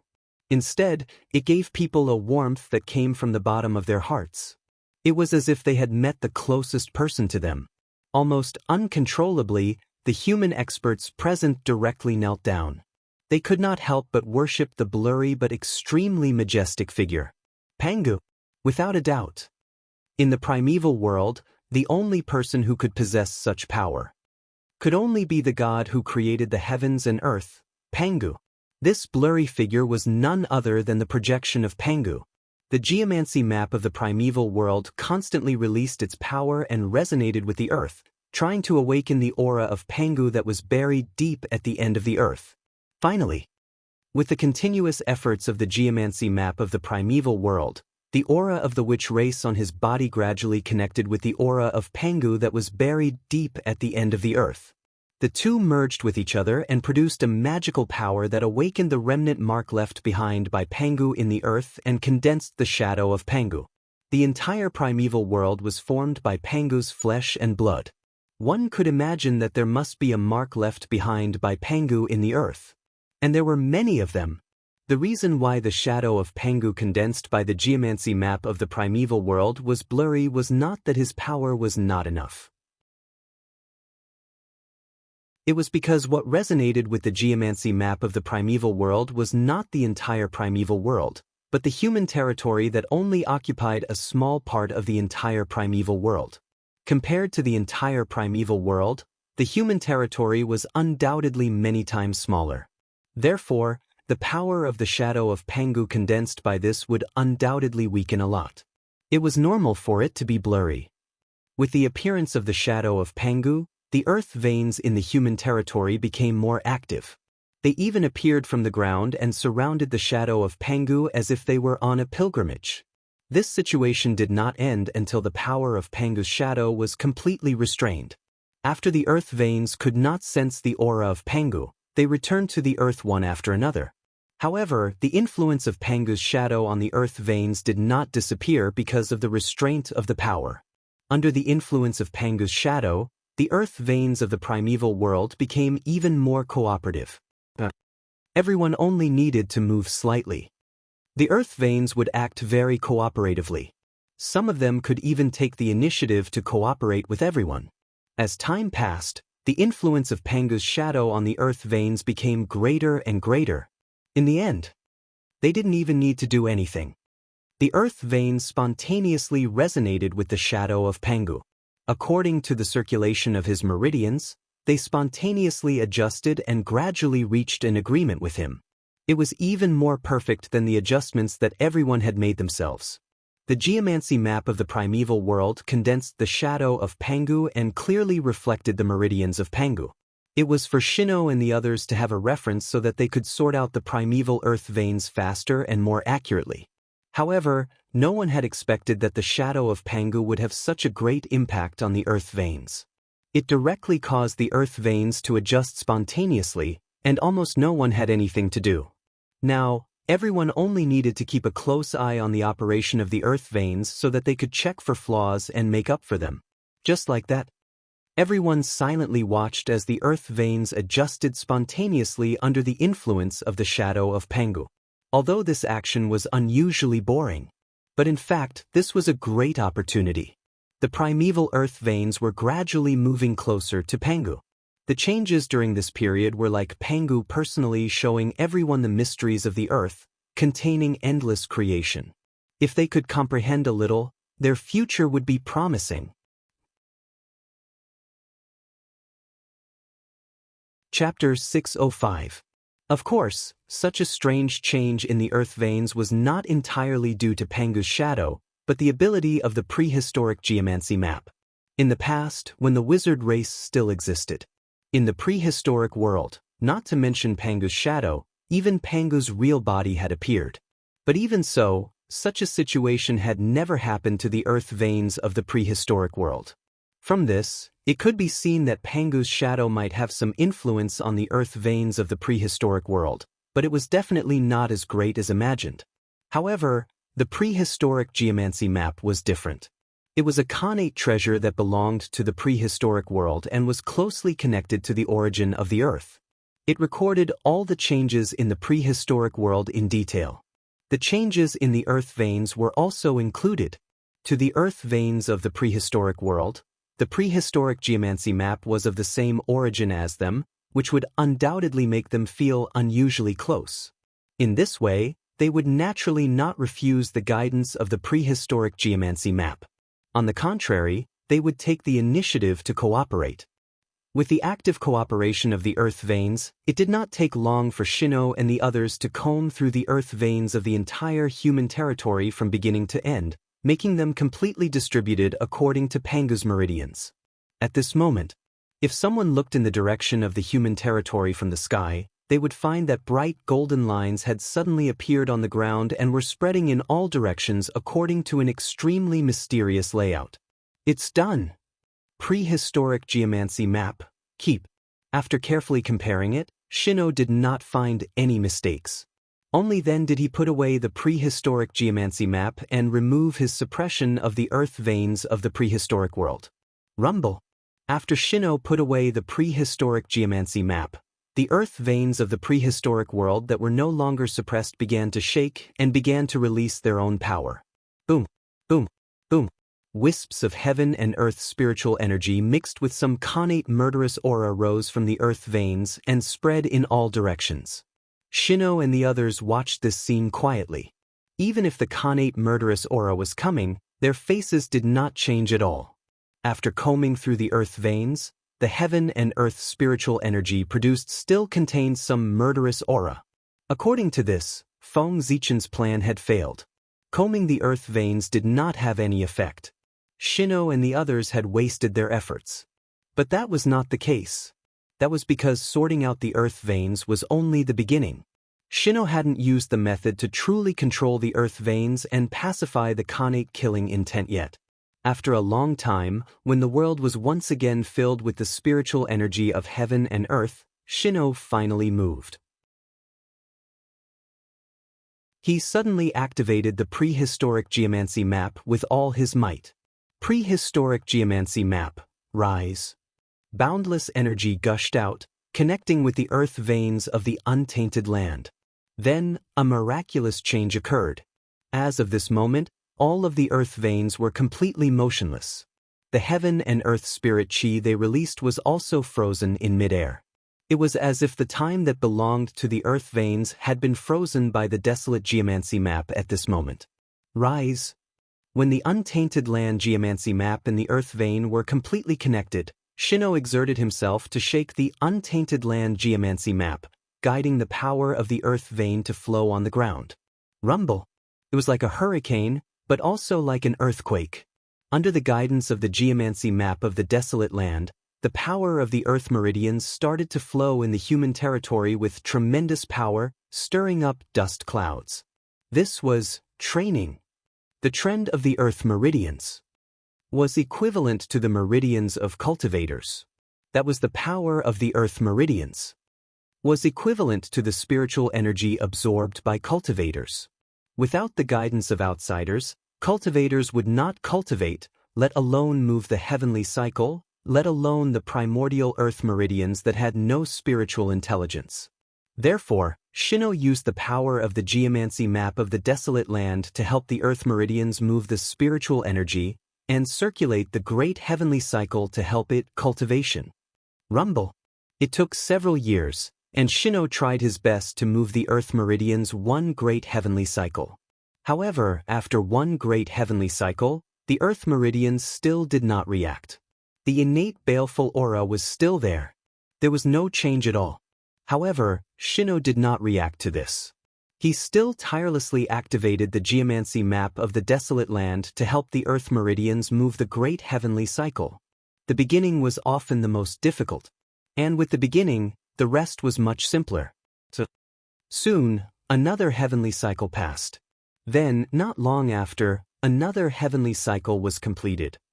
Under the guidance of the geomancy map of the desolate land, the power of the earth meridians circulated one great heavenly cycle after another. Gradually, the power of the earth meridians slowly became familiar with this circulation pattern and began to adapt spontaneously. After 36 great heavenly cycles, without the guidance of the geomancy map of the desolate land, the power of the earth meridians could automatically move the great heavenly cycle. Shino put away the geomancy map of the desolate land. However, what was worrying was that even after 36 great heavenly cycles, there was still no change in the primordial earth meridians. They were still in a state of being eroded by the innate baleful aura. At this time, although Shino did not care, the human experts under him could not help but feel a little anxious. However, seeing that Shino was still calm, everyone could not say anything for a moment. Finally, after 72 great heavenly cycles, the situation of the primordial earth meridians still did not improve. Everyone finally could not help but ask Shino in a low voice, "Your Majesty, is this a failure?" It was no wonder that they thought so. It had been so long. If it had any effect, it would have been shown long ago. It would not have been so long before there was no reaction. From this, it could be seen. The method of combing the primordial earth meridians was basically a failure. Failure? The method of combing the earth meridians was passed down by the Holy Emperor. After hearing this, do you still think that this method will fail? Faced with everyone's worries, Shino just shook his head and calmly said who came up with this plan. Sure enough, after hearing that the method of combing the earth meridians was passed down by the Holy Emperor's Ichin clan, the human experts all shut their mouths. At the same time, in their hearts, a lot of confidence emerged in the method of combing the earth meridians. The contemporary human race, under the influence of the ancient legends, had a fascinated confidence in the ancient human Emperor Zichin clan, thinking that they were omnipotent. This was the so-called blind worship. It was precisely because of this that when they heard that the method of combing the earth meridians was passed down by Feng Zichin, they immediately stopped doubting the feasibility of this method and thought that it would definitely succeed. Thus, under everyone's expectant eyes, when the power of the earth meridians was transported to the 108th cycle, the earth meridians finally changed. Although the innate murderous aura that filled the surroundings did not decrease, the amount of innate murderous aura contained in the heaven and earth spirit chi that surged out from the earth meridians was decreasing. Indeed, this change was so small that it was almost undetectable. However, what kind of people were they? Even the weakest existence had the strength comparable to Daluo Jinxian with the support of the human race's destiny. Therefore, no matter how the wind blew or the grass moved, it could not escape their perception. Even if this change was extremely small, it was still the same. It's changed, it's really changed. His Majesty the Holy Emperor is indeed the existence who once wrestled with the Heavenly Emperor. His methods are far beyond our imagination. Even the innate murderous aura that threatens the entire primordial world is not difficult for him. He easily resolved it. After sensing the change in the Earth meridians, everyone was overjoyed and then praised Feng Zichen crazily. While they were praising Feng Zichen, wisps of extremely pure willpower were produced from their bodies and surged to the Heavenly Emperor's palace in the distant Gauchan planet. In the palace, a scroll covered in endless divine light floated in the center of the main hall, receiving the willpower of all beings that surged in from all directions. From time to time, one could see a figure filled with divine might flashing across the ancient scroll. It was abnormally oppressive. If someone from the heavenly court was here, they would recognize the figures of the gods that appeared on the ancient scroll. They were the gods of heaven and earth that maintained the normal operations of the heavenly court. The myriad god portrait. This was the treasure of fortune of the incense divine path, the supreme grade innate spirit treasure, the myriad god portrait. Similarly, it was the proof that Emperor Gauchan commanded the myriad gods. Compared to before, the current myriad god diagram was undoubtedly much stronger. Although the myriad god portrait was the treasure of fortune of the incense divine path, the primordial world was in the primordial era and there was almost no space for the incense divine path to survive. As a result, the myriad god portrait was a rootless duckweed. Although it had unparalleled potential, it could not be fully unleashed. But now, as the primordial era became a thing of the past and the heavenly court officially operated, the incense divine path gradually showed signs of prosperity. The power of the myriad god portrait also increased tremendously, especially as the 5 primordial races submitted to the heavenly court and sent their people to become gods. The power of the myriad god portrait skyrocketed and showed signs of surpassing that of an innate spirit treasure. As the treasure of fortune of the incense divine path, the myriad god portrait would become stronger as the incense divine path flourished. It might even reach the level of an innate spirit treasure. However, the current incense divine path was far from its peak. Naturally, it would not allow the power of the myriad god portrait to reach the level of an innate spirit treasure. This all required time and opportunity. Before Emperor Gauchan passed away, he left the myriad god portrait that was severely injured by demon ancestor Rahu in the heavenly emperor's palace to gather the willpower of all beings to recover himself. At the same time, he was secretly accumulating the power needed to revive Emperor Gauchan. As the ancestor of the incense divine path, how could Emperor Gauchan die so easily? His revival method, it was much more convenient than others. Other than the normal revival method of accumulating power, Emperor Gauchan could also return from the willpower of all beings. In the Eldritch Land, there were many existences that could utilize the willpower of all beings. However, no one could utilize the willpower of all beings to the limit like Emperor Gauchan. Not only could he revive from the willpower of all beings, but he could also turn the willpower of all beings into his own power. In other words, as long as there was enough willpower of all beings, Emperor Gauchan could refine the willpower of all beings after he returned and reached the level of primordial chaos Daluo Jinxian. Therefore, the willpower of all beings was very important to Emperor Gauchan. What the myriad god portrait was doing now was to accumulate enough willpower of all beings for Emperor Gauchan. In the deepest part of the myriad god portrait, the willpower of all beings that he had guided gathered there and formed a huge colorful pool. In the middle of the pool, there was a huge light cocoon that was crazily devouring the willpower of all beings around it. One could see that the light cocoon was surrounded by countless mysterious runes and it was emitting the aura of great Tao. It was indescribably sacred and noble. That was the connate Taoist embryo. The connate Taoist embryo that was formed from the willpower of all beings. Emperor Gauchan's indestructible divine soul was being nurtured within it. Under the nourishment of the willpower of all beings, it was undergoing a huge transformation towards the immortal primordial chaos.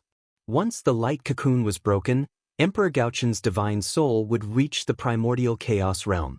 This was called the divine soul achieving Tao. Why was the divine soul achieving Tao and not the true spirit achieving Tao?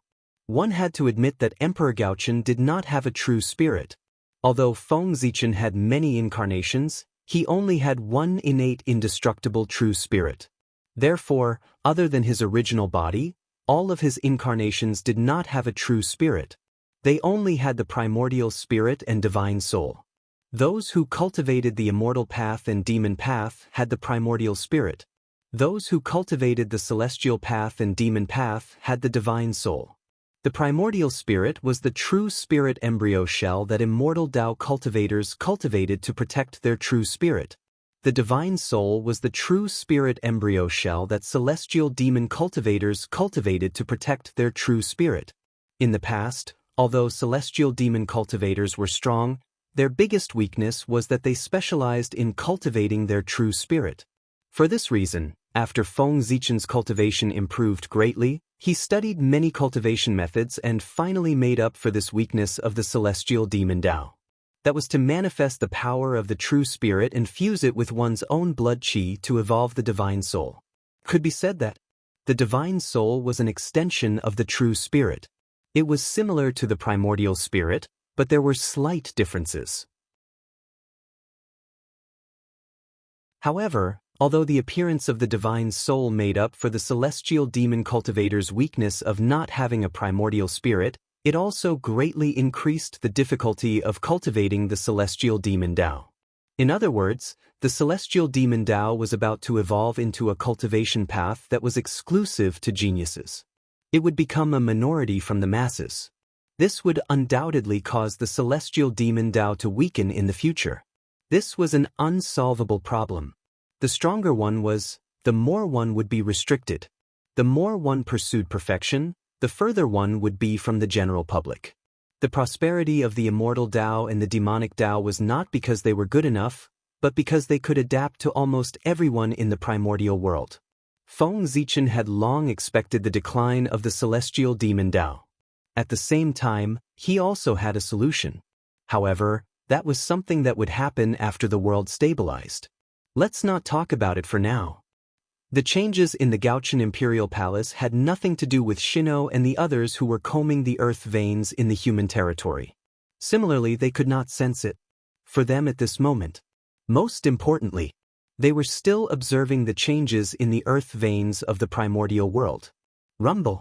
The power of the earth veins circulated tirelessly, constantly moving the great heavenly cycle. As the power of the earth veins flowed, the earth veins suddenly emitted a sparkling light. A powerful force was released from their bodies, and it actually began to suppress the innate baleful aura that was eroding them. Under the observation of Shino and the others, the innate baleful aura that had almost dyed the earth veins black actually began to shrink under the suppression of the power that suddenly erupted from the earth veins. From the previous situation where it had infected more than half of the earth veins, it shrank into a small ball of black gas step by step. It hid in a small corner and resisted the suppression of the earth veins with difficulty. At this point, the power of the earth veins could no longer suppress the innate baleful aura. That was because the innate baleful aura had been compressed to the limit. At this moment, the power of the earth veins also changed its strategy. It no longer continued to suppress the innate baleful aura. Instead, it mobilized all its power and turned to refine the innate baleful aura. It was just like how the boundless starry sky refined the chaotic baleful aura and turned it into its own means to fight against the enemy. The action of the earth veins had the same effect. It wanted to prepare some killing means for itself to protect itself. The earth veins were too fragile. Every time a great war broke out in the primordial world, countless earth veins would be destroyed in the flames of war. This would undoubtedly cause great damage to the primordial world. The earth veins had a way to protect themselves. After it refined the innate baleful aura, if someone affected the earth veins during a great war, the person who fought would be attacked by the innate baleful aura. After a few times, if someone fought in the primordial world again, they would have concerns and would not dare to destroy everything around them. If they did not let the people who destroyed the earth veins suffer some losses, they would not remember the lesson. In short, let the earth veins refine the innate baleful aura. It was undoubtedly a good thing for the primordial world. In the blink of an eye, 1,000 years had passed since Shin-nong and the others finished combing the earth veins. After 1,000 years, the innate baleful aura that was tightly connected to the earth veins was finally completely refined by the power of the earth veins. It was also from this time onwards that all the earth veins in the human territory, the heaven and earth spiritual chi produced by them returned to normal, no longer carrying the slightest innate baleful aura. In fact, because of the formation of Panga's Meridian's great circulation, the spiritual chi produced by the earth veins was even purer than before. At the original location of the blessed enclave, innate chi reappeared. From this, it could be seen that the changes brought about by the recombing of the earth veins were so great that it could be said to have reversed the general trend of the world changing. Of course, there were still a few places that produced innate chi.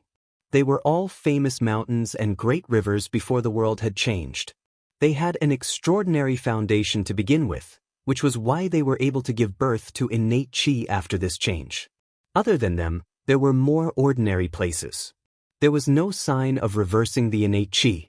However, the concentration of the acquired chi was much denser than before. These were all changes brought about by the combing of the earth veins. In short, it was one sentence: the weak were strengthened, and the strong became stronger. Good. This method is wonderful. According to this trend, it won't be long before the human territory becomes a first-class treasure land in the primordial world. In the future, I don't know how many experts will be raised for the human race. The changes in the human territory naturally could not be hidden from everyone's perception.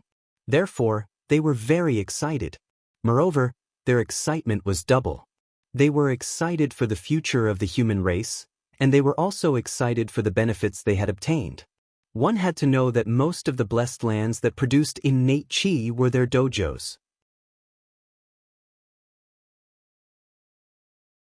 Chapter 606. Since ancient times, grotto heavens and blessed lands were occupied by virtuous people. And what was a virtuous person? In the end, it was still a powerful cultivator. Only those with superb cultivation could occupy a grotto heavens and blessed land and become the virtuous person.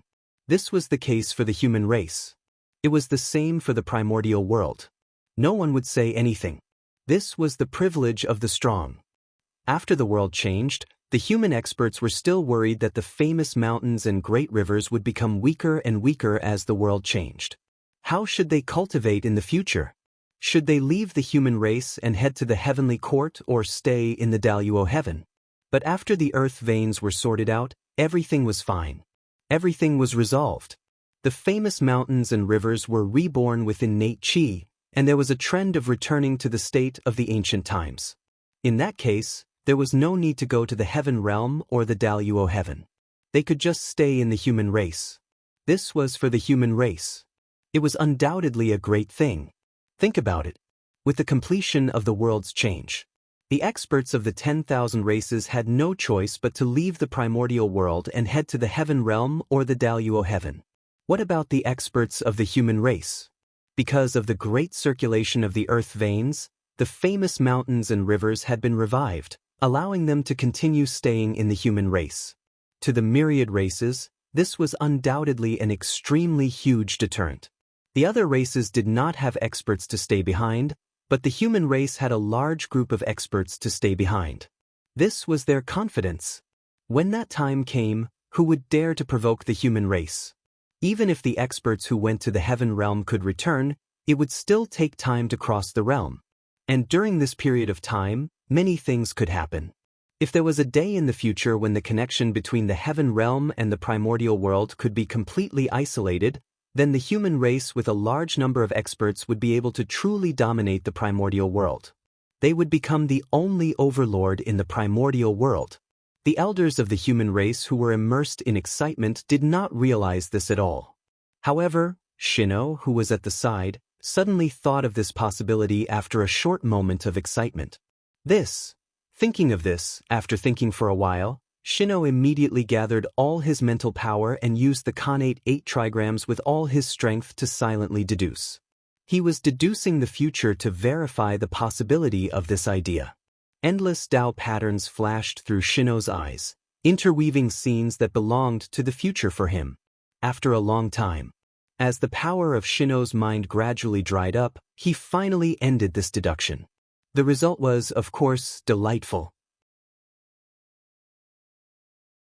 Among the many futures that Shino had deduced, almost all of them had proven the feasibility of this method in the end. Heaven and Earth isolation. Once the plan was completed, the human race would definitely dominate the untainted land. At this moment, Shino was abnormally excited, because he saw the scenery of the human race standing at the top of the primordial world. The current Shino, he wished he could immediately use his great divine ability to sever the connection between heaven and earth, completely isolating the heaven realm from the untainted land. However, soon Shino calmed down. Heaven and earth isolation. This idea was indeed very good. Unfortunately, after Shino calmed down, he had already figured it out. This method was probably impossible to achieve during the period when he was in charge of the human race. It was probably because the current situation of heaven and earth was easier. He had barely reached the middle stage and was far from reaching the end. In other words, although the current primordial world was changing to the postnatal era, there were still traces of the prenatal era that had not completely disappeared. There were still some traces left in some places. It was because of these remaining traces that some of the Daluo-Jinxian were able to continue staying in the primordial world. And most of these Daluo-Jinxian were experts of the myriad races and the human race. After all, the Daluo-Jinxian, who did not have any power, had nothing to miss in the primordial world. Of course, they left early. Only those Daluo-Jinxian, who had fetters in their hearts and could not let go of their own race, were unwilling to leave the primordial world. They would do everything they could to stay. These Daluo-Jinxian were naturally the experts of the human race and the experts of the myriad races.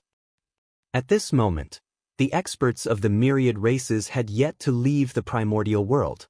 If Shino used his great divine ability at this moment, he would sever the connection between heaven and earth and completely cut off the connection between the heaven realm and the primordial world. Not to mention, after the absolute heavenly connection, what would the people of the heaven realm think?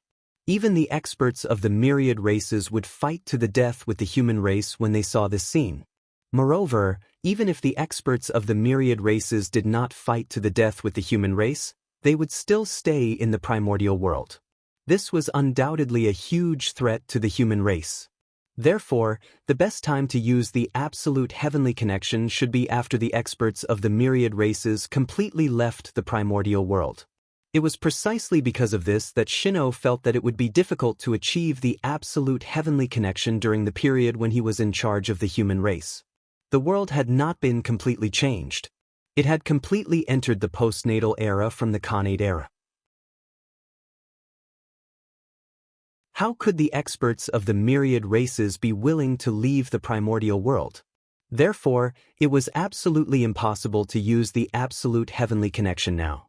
This method could only be left to the future generations. The absolute heavenly connection. This matter concerns whether the human race can dominate the primordial world in the future. It should be of the utmost importance. I need to remember it in my heart and tell my descendants. After understanding that he could not achieve the absolute heavenly connection, Shino remembered this matter in his heart. He planned to tell his successor in the future and let him complete this plan. If his successor could not complete this plan, then this method would continue to be passed down. There were endless experts of the human race. There would always be capable people who could complete this great plan.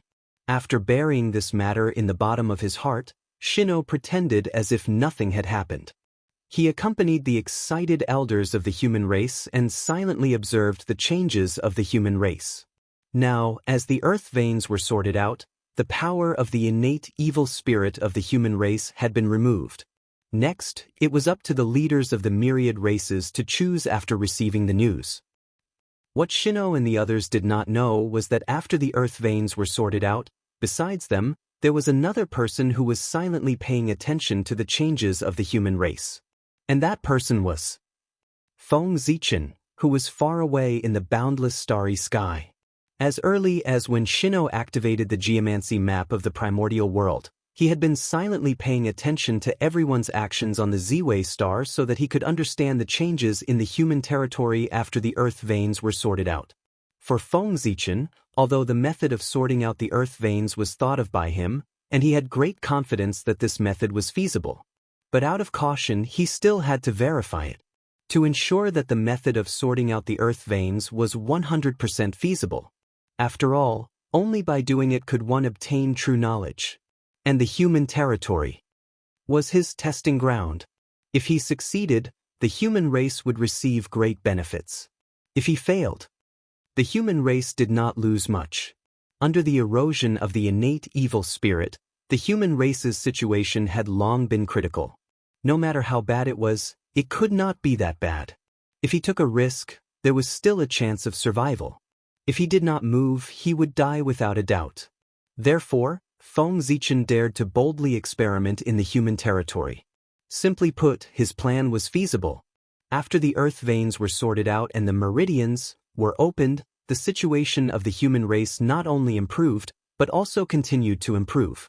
Everything was developing in a good direction. But this was not the end.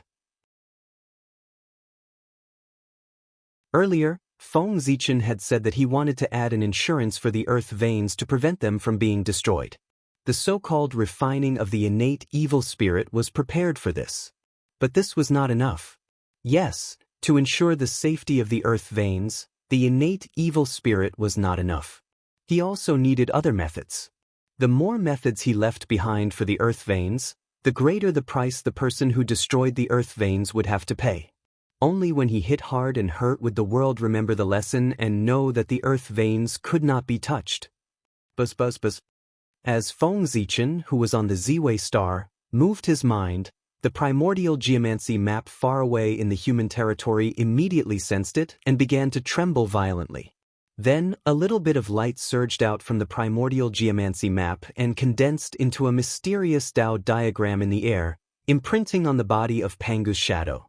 For a moment, many light spots suddenly appeared in the body of Pangu's shadow.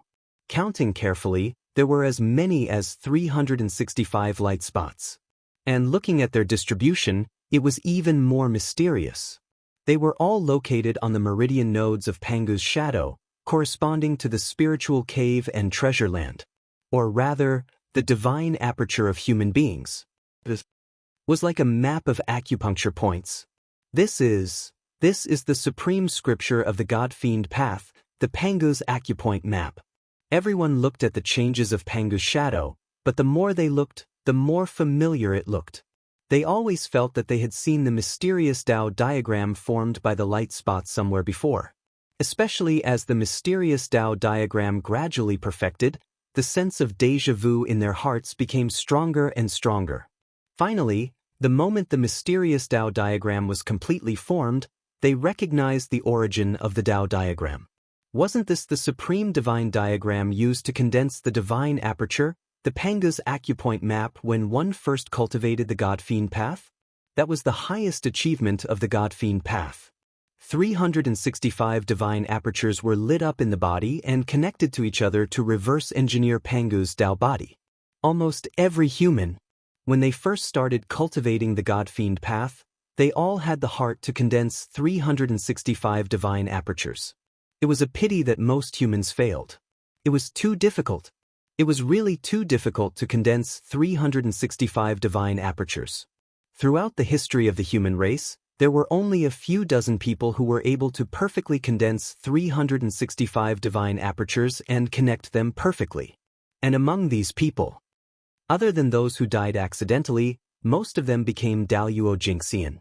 Even if they didn't become Daluo Jingxian, they had already transformed into innate God-Fiends and had the possibility of becoming Daluo Jingxian. It could be said that every existence who condensed 365 divine apertures had the possibility of transforming into an innate God-Fiend. They were all seeds of Daluo Jingxian. This was a true genius. His talent was not inferior to an innate God-Fiend. It was precisely because his achievements were too great.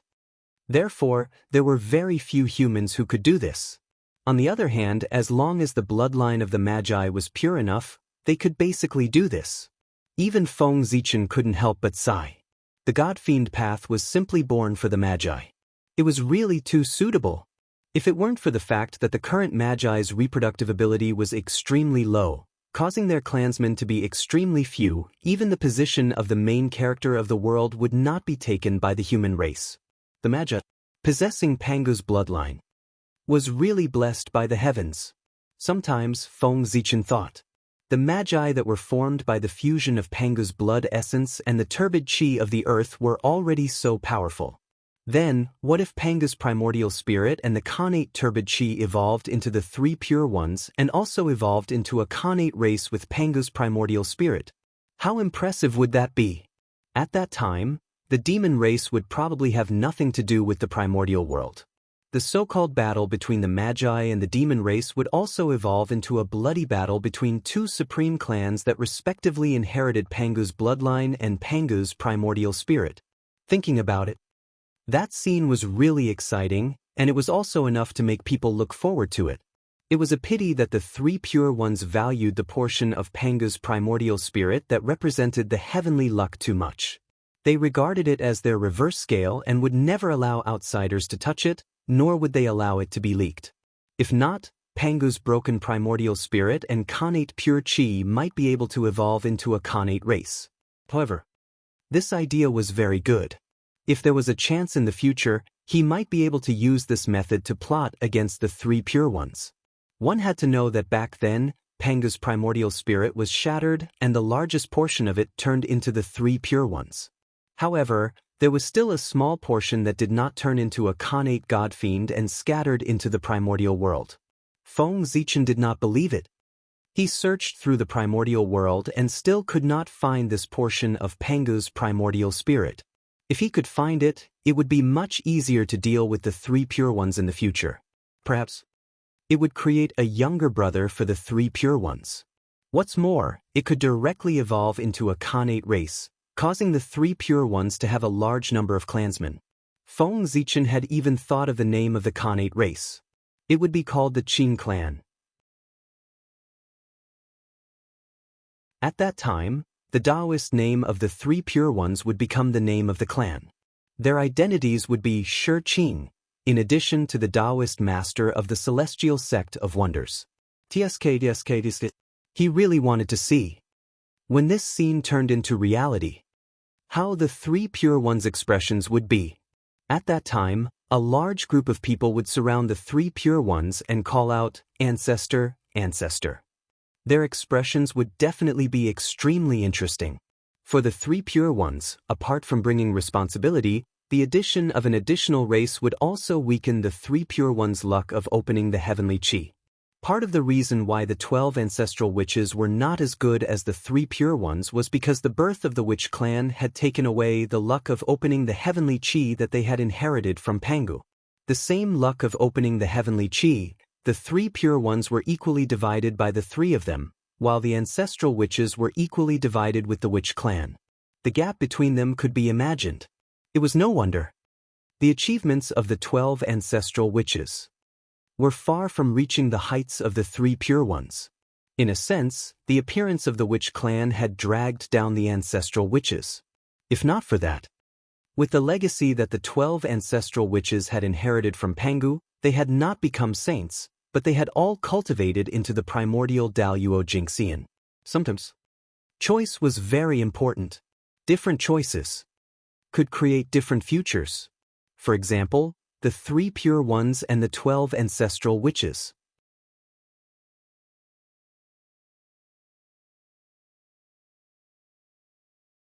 Chapter 607. Buzz Buzz Buzz. The Chaos Geomancy map was still vibrating. Endless power surged out of its body and poured into Pangu's silhouette, causing the light spot in Pangu's silhouette to become even more dazzling. In just a short moment, the light spot was so dazzling that everyone could not open their eyes under the support of the Chaos Geomancy map's power. When the light emitted by the speck of light reached its peak, the speck of light exploded with a boom, like fireworks. Boom! Endless light bloomed like stars, forming a vast starry sky in front of everyone's eyes. And in that vast starry sky, where the light spot was originally, the silhouettes of glorious temples suddenly appeared amidst the hazy mist, sitting in the starry sky. 365 light spots. They represented 365 temples. In the vast starry sky, 365 glorious temples stood in great numbers. They seemed to be protecting something, suppressing something, or clustered around something. It was a magical sight. Majestic and mysterious. It gave people endless fanciful thoughts. This sudden change also stunned the humans who were immersed in excitement. This is the Universal Temple? They clearly did not recognize those temples, nor had they seen them before. But when they saw them, they could not help but shout out their names. The Universal Temple. This was a mysterious phenomenon that evolved after Zhouxing's power resonated with the laws of heaven and earth. It was a kind of power of heaven and earth, the embryonic form of a supreme divine ability and a manifestation of the laws of heaven and earth. Of course, it could also be said that this was a projection of the future. In the future, the boundless starry sky would evolve into 365 universal temples to correspond to Zhouxing.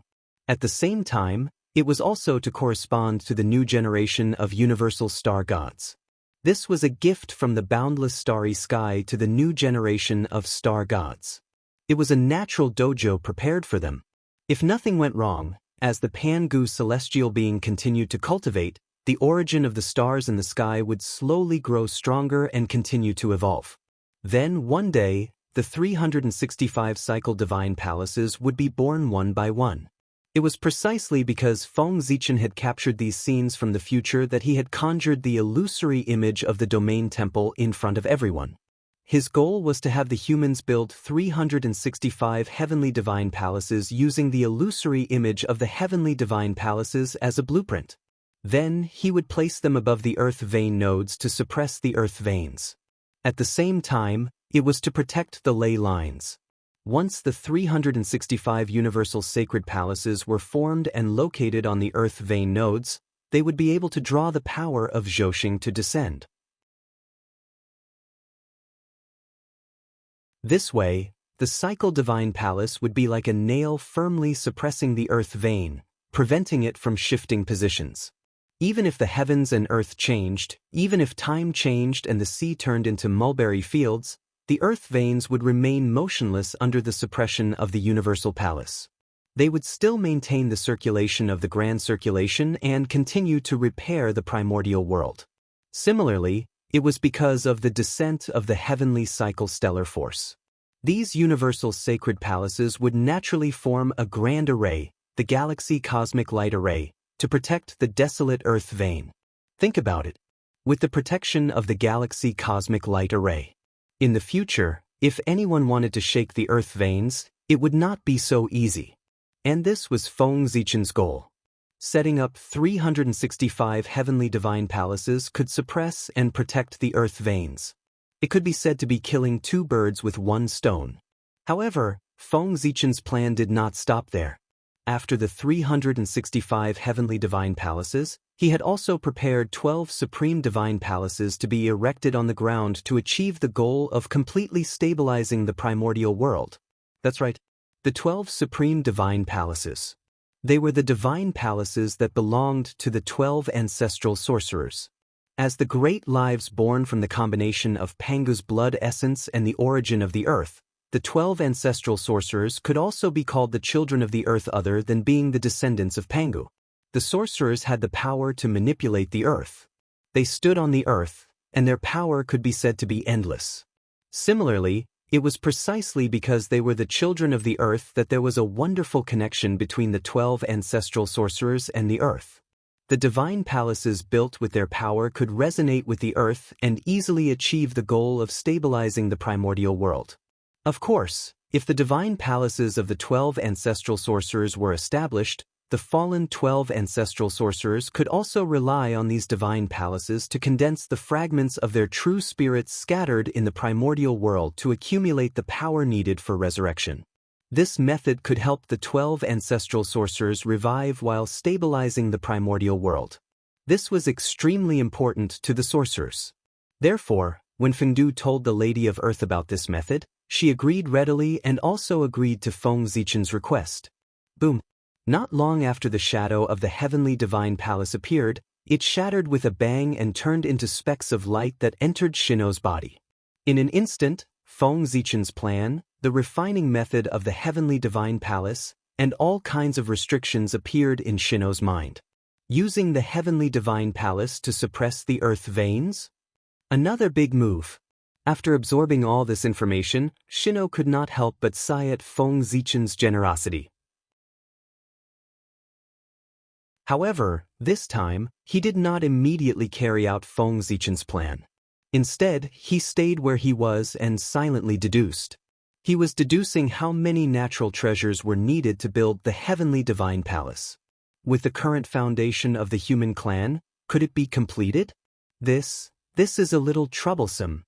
After a while, Shino stopped deducing, and his expression suddenly became a little ugly.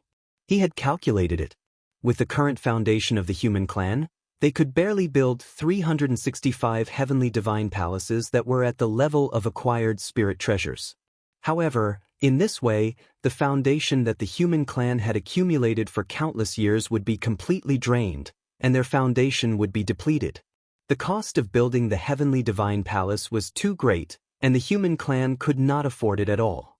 Even if the heavenly divine palace would bring endless benefits to the human clan after it was formed, the human clan could not gamble everything on it. This was like a billionaire. Although he claimed to have 10 billion in assets, he would definitely not be able to take out 10 billion if you really asked him to. The current human clan was just like this billionaire.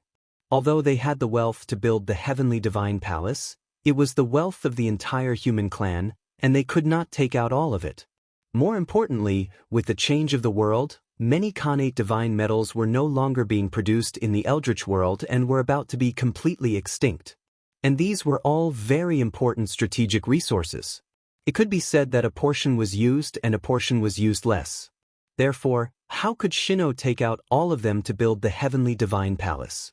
Even if he was willing, the people under his command would not be willing to do so. Buzz, buzz, buzz. While Shino was in a dilemma, the Eldritch World Geomancy map trembled again and spewed out a large amount of stellar iron and various Khanate spiritual materials.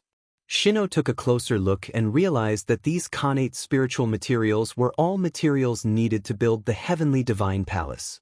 When the Eldritch World Geomancy map stopped spewing out Khanate spiritual materials, the amount of Khanate spiritual materials in front of everyone had already piled up into several mountains. According to Shino's estimation, the value of the divine metals spewed out from the Eldritch World Geomancy map alone had already exceeded the foundation of the human clan. If all of them were used to build the heavenly divine palace, they could build 365 heavenly divine palaces that were at the level of acquired cardinal treasures. From this, one could see that this batch of Khanate spiritual materials was precious. Of course, these were all prepared by Feng Zichen. How could he not understand the current situation of the human clan? In ancient times, in order to fight against the demon clan, the human clan could be said to have done their best. All of their resources had been converted into combat strength, leaving nothing behind. This also meant that the new generation of the human clan did not inherit any material wealth from the ancient ancestors. The new generation of the human clan was born after the shaman tribulation. In this era, the world had changed greatly, and resources had become scarce. Therefore, although the new generation of the human clan had done their best to develop the human clan, they had not gained much. However, they did not gain much. The foundation of the human race was still very shallow.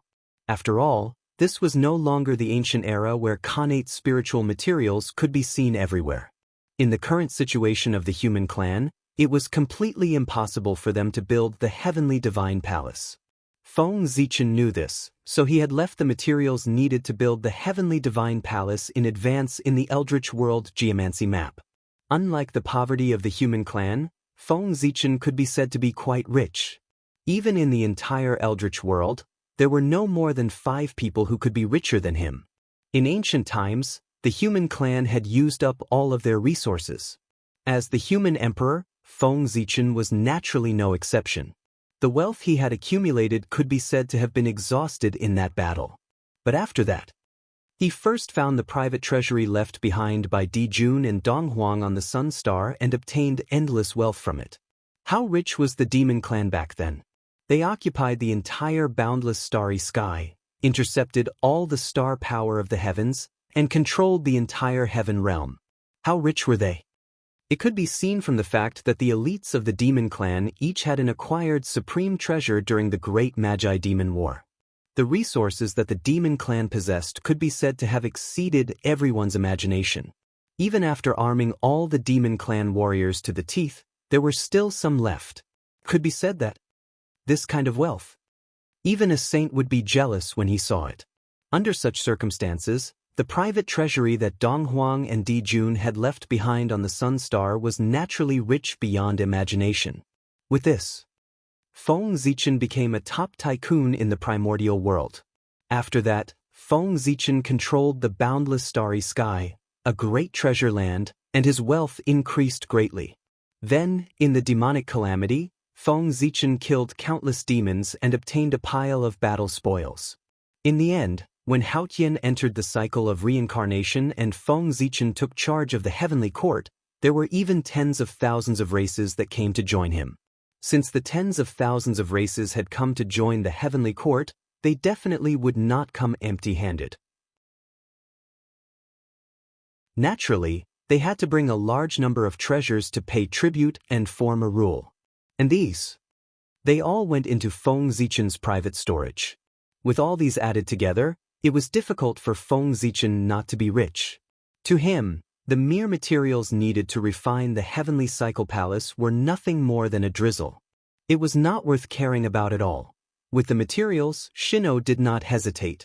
He led the many experts of the human race and began to refine the heavenly palace day and night. While Shino and the others were refining the heavenly palace, the changes in the human race quietly spread in the primordial world. Thus, not long after, the tens of thousands of races knew that the human race had already thought of a way to solve the innate baleful aura. For a moment, the hearts of the tens of thousands of races wavered, and they all turned their attention to the human race. Unfortunately, the human race currently focused all their energy on building the heavenly palace. They could not spare any energy to deal with other matters. The experts of the tens of thousands of races stared at the human race. Naturally, they could not see anything. If the human race did not take the initiative to appear, the tens of thousands of races would have no choice but to take the initiative to look for the human race in order to solve the innate baleful aura. Not long after, the patriarchs of some races that were closer to the human race personally rushed to the ancestral land of the human race to meet the human emperor, Shino, and beg him to pass down the method to solve the innate baleful aura. Shino naturally told them everything he knew. He directly demonstrated the entire process of the human race solving the innate baleful aura to everyone. After a little deduction, the patriarchs understood the principle behind it, and they all praised the ingenuity of this method. But then they were dumbfounded. It was one thing to understand the principle, but it was another thing to actually do it. Without the map of the primordial world and Panga's meridian map, the patriarchs could not sort out the earth veins at all, let alone the following operation. Therefore, the patriarchs all asked Shino to borrow the map of the primordial world. At this moment, Shino began to hesitate. He explained to everyone with some difficulty. He said that the map of the primordial world was different from the method to solve the innate baleful aura. The method to solve the innate baleful aura was thought of by the holy emperor of the human race. It completely belonged to the human race. Therefore, the human race could make the decision and directly tell everyone. However, the map of the primordial world was the supreme treasure of the witch race. The human race had relied on the legacy left behind by the holy emperor to shamelessly borrow this treasure from the witch race. Therefore, the human race did not have the right to lend this treasure to outsiders. If you want to borrow the map of the primordial world, you can go to the netherworld realm to find ancestral witch Xian Ming and borrow this treasure from him. Note: once the cycle of reincarnation begins, Hudu will no longer be a witch. Therefore, in the eyes of all living beings, Hoodoo was no longer an ancestral witch. And the only remaining ancestral witch Xian Ming became the patriarch of the witch race. After everyone heard Shino's explanation, their expressions became even more unsightly. Not to mention, the current netherworld was in a sealed state, and outsiders could not enter at all. It was said that in order to survive better in ancient times, their races all tried their best to have a relationship with the demon race. So, how would they dare to meet ancestral witch Xian Ming? They were afraid that as soon as they met, they, the remnants of the ancient demon race, would be slapped to death by the furious ancestral witch Xian Ming. While their hearts palpitated, the patriarchs could only beg Shino bitterly, asking him to come forward and borrow the map of the primordial world.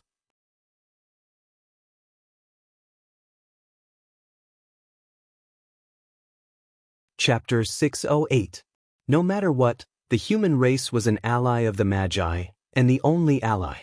Therefore, ancestral Magus Xian Ming could not give face to the myriad races. However, ancestral Magus Xian Ming had to care about the face of the human race. Looking at the pleading crowd, Shino's expression seemed to be very troubled. It's not impossible to borrow treasures. If I shamelessly borrow treasures from ancestral Magus Xian Ming, I will definitely be able to borrow the primordial map. But there is only one primordial map. If I want to help you sort out the earth veins, which race should I help first? After hesitating for a moment, Shino said slowly. When everyone heard Shino agree, they could not help but be overjoyed. But immediately, Shino's next words made their hearts, which had just been raised, sink. That's right. There were dozens of races present, but there was only one great desolate geomancy map. In other words, every time the primordial map was used, it could only be used to sort out the earth veins for one race. Then, the question of who should go first was placed in front of everyone. Who would be willing to fall behind in such a major matter that concerned the safety of their race? Of course, they had to fight for first place. Otherwise, the longer this matter dragged on, the more variables there would be. For example, if the time dragged on for too long and the Magi suddenly took back the primordial map, wouldn't the races behind be dumbfounded? Therefore, the more important it was to sort out the earth veins, the safer it was. It was best to be first. In this way, even if there were variables later on, their earth veins would have been sorted out, and they would not have to worry about being affected. After Shino finished speaking, the crowd did not make a fuss about fighting for first place. Instead, they fell into a strange silence. At this moment, there was no point in arguing, because everyone knew that for the survival of their race, they would not give in. Your Majesty, we don't have to sort out the earth veins one by one. Anyway, we all live in the primordial land.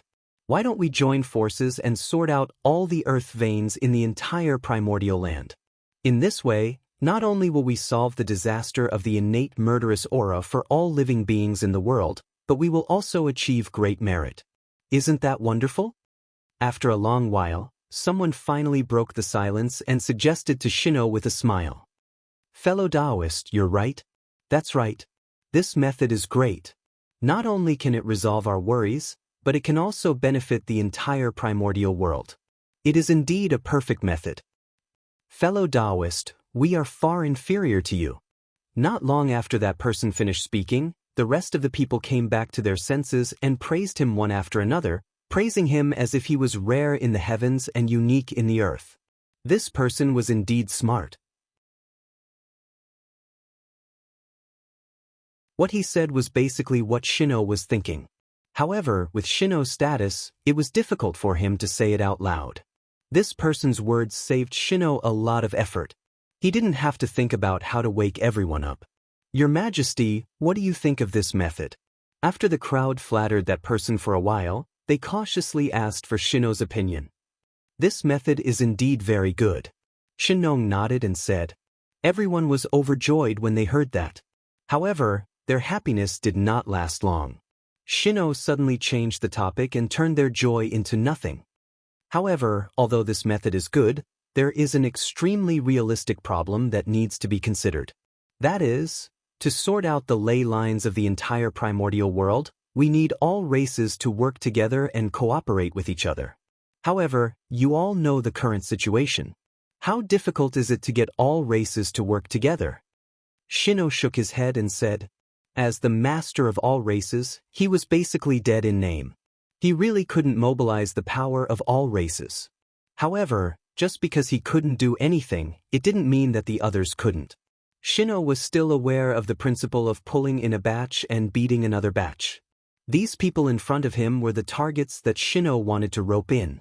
And they were also the key to breaking the situation. As long as these people understood the pros and cons, they would naturally have a way to persuade the other races. Then, Shino didn't have to worry about what happened next. If not, why would Shino chat with everyone here? I see. Your Majesty is worried about this. Your Majesty, you don't have to worry about this. Although our strength is low, we can still contact the tens of thousands of races. So leave the rest to us. Your Majesty, you can rest assured. You just need to borrow the map of the primordial world and wait for our good news. Understanding Shino's concerns, everyone smiled disapprovingly. They patted their chests and promised Shino that they could solve these matters so that he could rest assured. Living in the dangerous primordial world, who didn't have a few friends and allies. And their friends and allies would naturally have their own friends and allies. After that, it would be so on. After a series of calculations, the entire primordial world was a huge network of relationships. As long as one section was opened, it could spread in all directions. Therefore, although there were only a few dozen primordial world races that had come to the human race. However, once they exerted their strength, it wouldn't be long before they could contact the entire primordial world races along the huge and complicated network of relationships. It was precisely because of this that Shino chose to rope them in. In that case, I'll wait for your good news.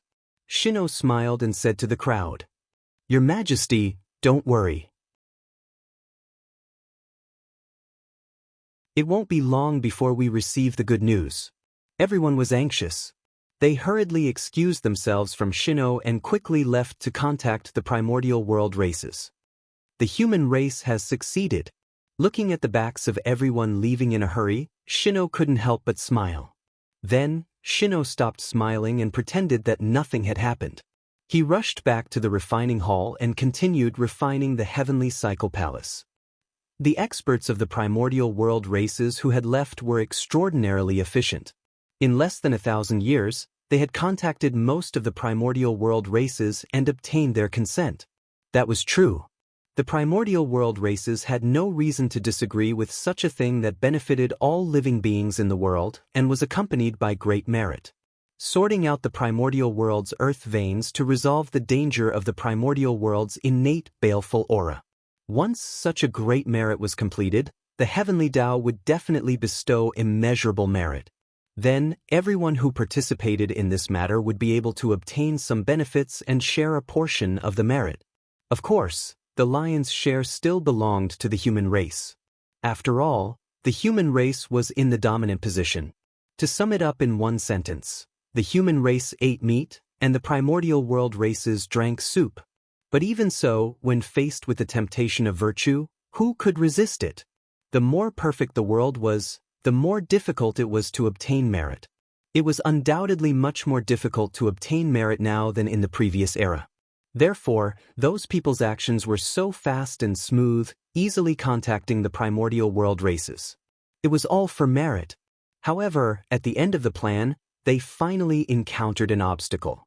There were more than 10 powerful primordial world races who firmly disagreed with this plan. They were not opposed to sorting out the earth veins, but they were opposed to the human race being the leader. In short, they felt that they had obtained too little. Why should the human race eat the meat and they drink the soup? This would not do. They also wanted to eat meat. Therefore, they used their own strength and fell out with everyone. They did not agree to this matter no matter what. Unless the human race showed sincerity. They were so arrogant. It was because they had the confidence to do so. The forces of the primordial world races were complicated. There were too many interest groups. These opponents were undoubtedly the strongest of them all. The forces they were in. They were all very powerful. Therefore, After the witch race retreated from the netherworld, they occupied the most fertile land in the primordial world. Moreover, the territory they ruled was even larger than the human race's territory. They were not afraid of the human race. Moreover, because they occupied the vast land. If they were determined not to agree to comb the earth veins, then the matter of combing the earth veins could not continue. Therefore, they had the confidence to fight against the human race. We're in trouble. After everyone tried to persuade them for a long time, they saw that they could not shake their determination. They returned to the ancestral land of the human race with bitter faces and explained the situation to Shino. Shino had expected such a situation. He even knew which clans would reject him. Therefore, after everyone came to report, he could not help but think to himself that it was as expected. However, no matter what he thought in his heart, Shinnong revealed a regretful expression on his face. So, he said regretfully, "My lord, I'm sorry. Since they are unwilling to cooperate, then the human race can't force them. In that case, let's forget about combing the earth veins of the primordial world. Just pretend that we never said it. Then next, we have to discuss it carefully. Which race will start with the matter of combing the earth veins? What was retreating in order to advance? That was it. Shino could give up combing the earth veins of the primordial world and turn to combing the earth veins of each race. But the 10,000 races could not. The matter of combing the earth veins of the primordial world was not only related to the future of their race, but also to whether they could obtain merit in the future. Merit was right in front of them, as if it was within their reach. How could they give up so easily? So, Shino could retreat, but they could not. Interest would drive them to move forward and put in all their effort to promote the plan of combing the earth veins. Your Majesty, you must not do this. Even with the help of the primordial geomancy map, we are saved. But what about the living beings outside the 10,000 races? Are they not going to save us? So, for the sake of all living beings in the world, we can't take half a step back. Seeing that Shino had given up, everyone said righteously. This time, they were really anxious. Originally, they had no good intentions when they told Shino about this matter. They planned to use the hands of the human race to deal with the group of opponents. This plan was good, but they did not expect that Shino would not fall for it at all. After seeing that someone objected, he directly took drastic measures and quit. If he did not take them along, it would be over. This would not do. Everyone was thinking about the merit they would obtain after combing the earth veins. If the human race expressed that they were not going to play, then wouldn't the merit that they were about to obtain fly away? Therefore, for the sake of merit, they would never take half a step back. However, no matter what their hearts were like, they still had to put on a fig leaf called the righteousness of heaven and earth to hide the side of their hearts that could not be known by others. Therefore, the moment they opened their mouths, they were all living beings, the righteousness of heaven and earth, occupying the highest point of morality. Your Majesty, that group of people is a part of the primordial world, but they don't care about heaven and earth. They only care about their personal gains and losses. Obviously, they have lost the right path and are about to become evil demons. Just listen to their words, but you must not take them seriously. Otherwise, it will have a huge impact on the primordial world. Yes. For some personal gains, that group of people obstructed us from eliminating disasters for the primordial world and saving all living beings. What's the difference between what they say and what they do and evil demons? If they weren't evil demons, why would they object to our actions and obstruct us from saving the world? Good heavens! Everyone spoke one after another.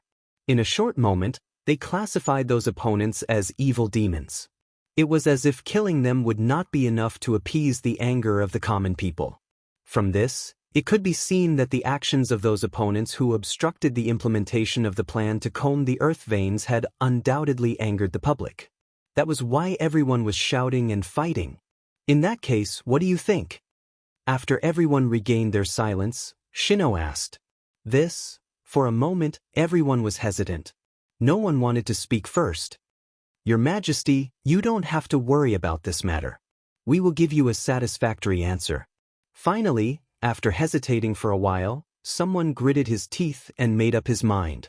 He spoke to Shino. "That's right. Your Majesty, you don't have to worry about this. We will persuade them and explain the pros and cons. I think that they will definitely change their minds for the sake of all living beings in the primordial world." After that person stood up, a few more people walked out one after another and promised Shino. "Then, I'll leave this matter to you." After receiving everyone's guarantee, Shino solemnly asked. We don't dare. Everyone waved their hands and left with a heavy heart. Benefits really make people crazy. Looking at the backs of the people slowly disappearing, Shino knew in his heart that they must be going to exterminate the race. Those who objected were done for. Their strength was very strong. When combined, they were almost comparable to the human race. However, under the joint forces of the 10,000 races, they would not be able to hold on for long. After Shino explained to the 10,000 races, the matter of combing the earth veins was no longer a matter of the human race, but a matter of the entire 10,000 races. This was a great thing that could benefit the 10,000 races. Everyone was looking forward to the completion of this matter so that they could benefit from it. However, at this moment, someone wanted to destroy this plan. How could the people who were about to benefit from it tolerate the existence of the saboteur? They would definitely join forces to destroy the saboteur to protect their own interests. That was why Shino said that benefits could make people crazy. Only benefits could drive people's hearts.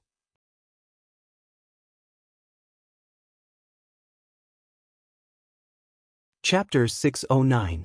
Although the actions of those few clans might be able to obtain greater benefits for themselves. However, their actions undoubtedly harmed the interests of almost everyone other than them, blinded by greed, to the extent that they incurred public anger.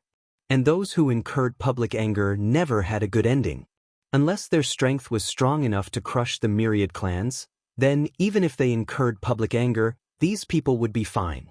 But it was obvious that they did not have the strength. Then their fate would definitely be to be torn into pieces by the angry myriad clans. Shino had expected all of this, so he did not seem to be so concerned about combing through the primordial earth veins.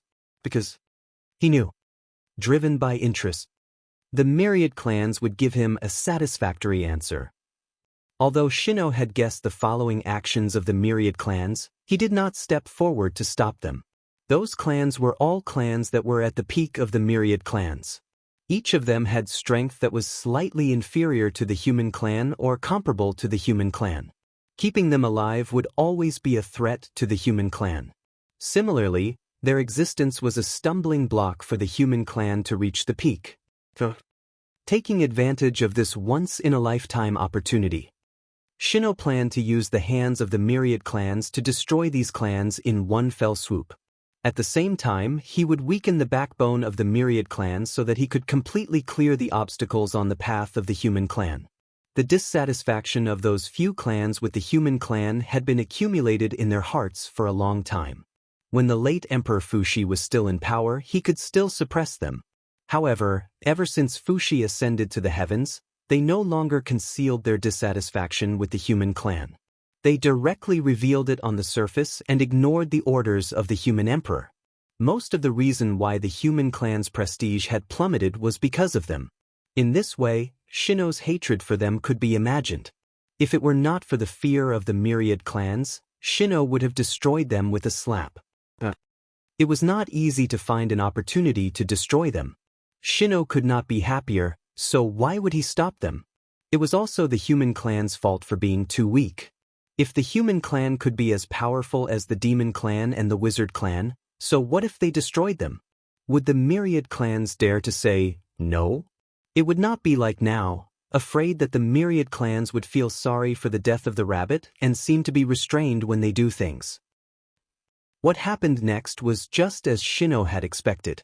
With heavy hearts, the representatives of the 10,000 races tried to persuade the opponents one last time. After that, when the persuasion failed, the experts of the 10,000 races attacked in anger and killed those who opposed. With the advantage in numbers and the sneak attack, how could those opponents be a match for the experts of the myriad races? In a moment, they were killed and fled in panic. However, since the masters of the 10,000 races had chosen to take action, how could they give them a chance to survive and leave behind a huge hidden danger for themselves? The experts of the myriad races were also afraid of their revenge. Thus, when they saw the opponents fleeing, the experts of the myriad races immediately chased after them, vowing to exterminate them. At this time, it was impossible for those opponents to surrender. The masters of the myriad races would not give them this chance. Leave them a way out, that would mean leaving behind a huge hidden danger for himself and his race. It was fine if he did not make a move. Once he made a move, it meant that there was no turning back. The disparity in strength between the enemy and their side was too great. The opponents were beaten back repeatedly by the experts of the myriad races. They were even surrounded and the entire space-time was sealed. They did not even have the chance to escape. They could only choose to fight to the death. They believed that it would not be long before these opponents were wiped out one by the experts of the 10,000 races. While the two sides were fighting, the ancestral land of the human race welcomed a joyous occasion. After thousands of years of continuous refining, all 365 divine palaces, which were acquired supreme treasures, were finally completed. This is the cornerstone of the human race's prosperity. In the refining hall, looking at the 365 heavenly palace shrouded in starlight in front of him, Shino could not hide the excitement in his heart. His face was full of joy. According to Feng Zichen's plan, the 365 heavenly palace would be placed on the earth vein nodes to gather the spiritual vigor of heaven and earth, transforming the spiritual energy in all directions and nurturing countless fortunes. In other words, when the 365 heavenly palace merged with the earth veins and received the power of the stars, it would turn into 365 blessed grotto heavens. That's 365 blessed and heavenly lands, you know. One must know that a blessed grotto heavens could nurture at least one Daluo Jinxian. What kind of concept was this? In other words, these 365 heavenly palace could nurture at least 365 Daluo Jinxian for the human race. Remember, it was the least. Some blessed grotto heavens could nurture more than one Daluo Jinxian. They could nurture several or even dozens of them. Needless to say, after the heavenly palace was completed, it was possible that it could continue to evolve. Bathing in the endless starlight was also a kind of cultivation for the heavenly palace. If it could evolve, it might be possible to take another step forward. In addition, the earth veins were not unchanging. They could also evolve.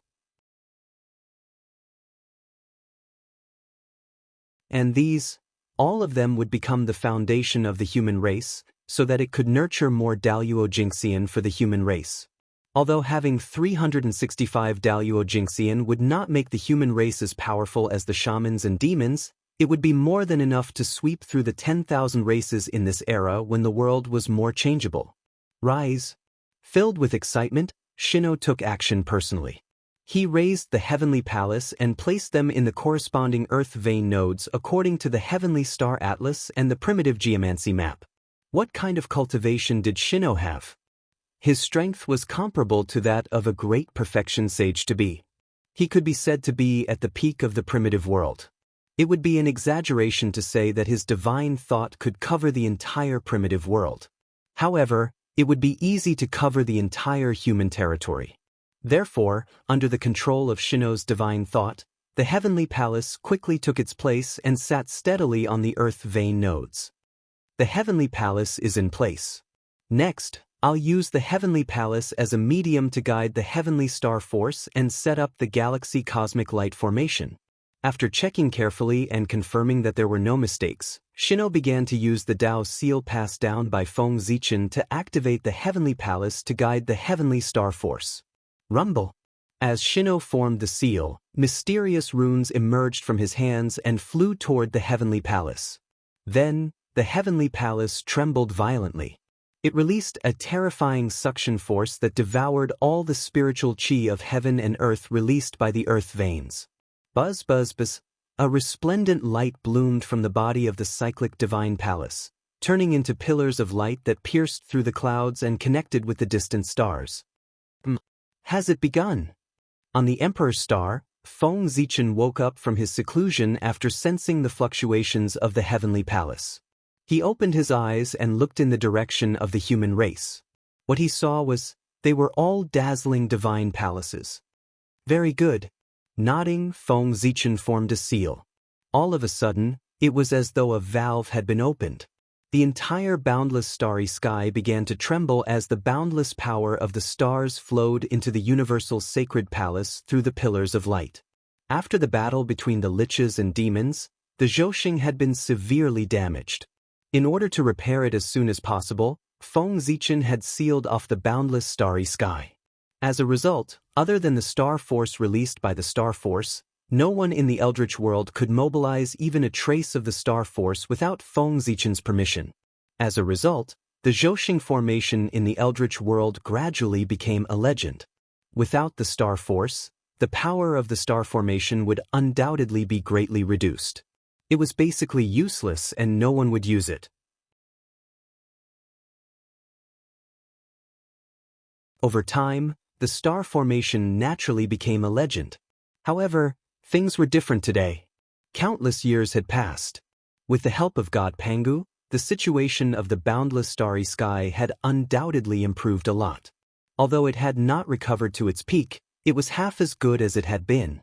Therefore, after sensing the call of the heavenly palace, Feng Zichen did not hesitate to release the restrictions on the boundless starry sky, allowing the star force to flow freely into the human world. In other words, from now on, all living beings in the Eldritch world would once again have the ability to mobilize the star force. The glory of the star formation would gradually reappear. One of the reasons why the demon clan had declined was because they had intercepted the star force of the heavenly cycle. As a result, they had formed a huge karma with all living beings, resulting in endless karma. With this lesson in mind, Feng Zichen naturally did not dare to firmly seal off the star force of the heavenly cycle like the demon clan. Previously, with the reason of repairing the boundless starry sky, Feng Zichen could seal off the boundless starry sky without any scruples. However, now that the boundless starry sky had almost recovered, it was somewhat unreasonable to seal off the boundless starry sky. Perhaps one day, the heavenly Tao would come looking for trouble with him. Therefore, Feng Zichen took this opportunity to directly release the restrictions on the boundless starry sky. At the same time, he took the opportunity to channel all the star force that the boundless starry sky had accumulated over the years into the human clan. He would take it as a benefit that the former emperor of the human clan was giving to his people. Whoosh! The boundless star force poured down like a storm, washing away all the impurities of the human clan and creating large patches of spiritual land. However, the star force that was scattered in the human clan's territory was ultimately only a small portion. Most of it was absorbed by the 365 heavenly palace. Rumble. One could see that after absorbing the star force from the boundless starry sky, the heavenly palace had undergone a huge change. It became even more glorious and majestic. It was surrounded by dazzling divine light and was accompanied by rumbling Tao sounds. It was exceptionally mystical. In the center of the heavenly palace, countless runes danced and formed a mysterious Tao diagram in the air, surrounding a dazzling ball of light. It was the projection of Zhouxing.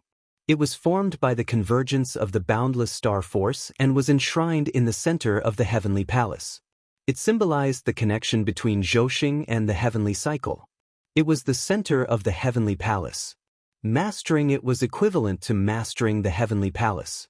The projection of Zhouxing had been trembling ever since it was formed.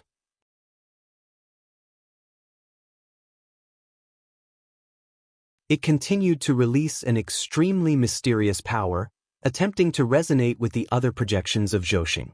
Rumble. The moment all the illusory images of the heavenly cycle stars resonated with each other, boundless divine light blossomed from the heavenly cycle palace and spread out in all directions. In the blink of an eye, the light from the 365 universal divine halls merged into one, forming profound marks on the ground. They were like star paths and Tao marks. The galaxy cosmic light formation. There was no doubt that the moment all the divine palaces connected, they spontaneously formed the universal light array, a top formation of the primitive universe. Rumble. The formation operated spontaneously and gathered the star force from all directions. Gradually, an extremely blurry figure was formed on the ground. It was the projection of Pangu. To be more precise, it was an existence similar to the deity Pangu. However, the earth veins of the human race were not as powerful as the one in the boundless starry sky. Therefore, the deity Pangu that was formed was naturally extremely blurry. It was not as clear as the one in the boundless starry sky. However, in a sense, the deity Pangu of the human race was more perfect than the one in the boundless starry sky. After all, the deity Pangu in the boundless starry sky was formed purely from Zhoshing. On the other hand, the deity Pangu of the human race had not only the heavenly cycle star force but also the earth veins. This made its physical body even more textured and gave off a strong impact.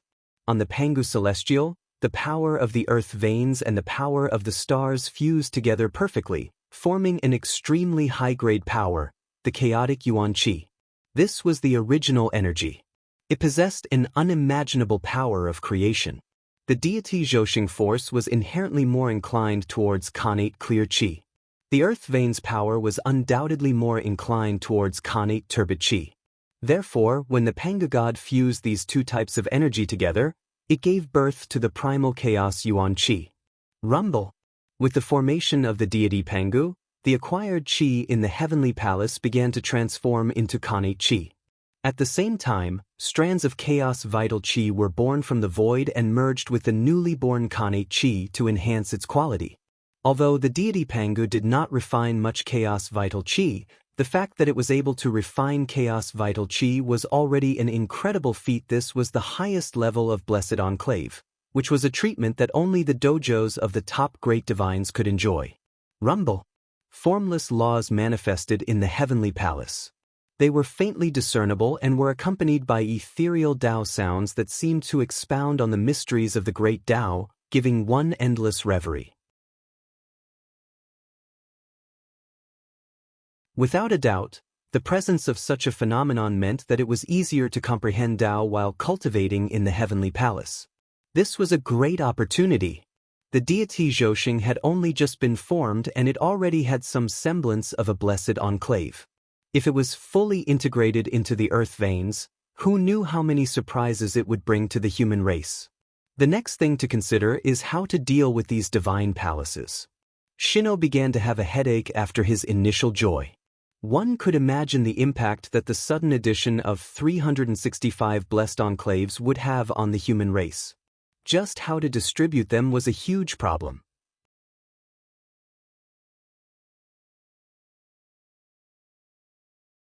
Chapter 610. After pondering for a moment, Shino had an idea in his mind. Among the 365 stars, apart from the Sun Star, the Moon Star, and the Purple Star, only the South Pole, the North Pole, the North Pole, the North Pole, and the Metal, Wood, Water, Fire, and Earth Star, which had special symbolic meanings, were stronger than the ordinary stars. The rest of the Zhoshing were about the same in terms of strength. There was no difference in strength.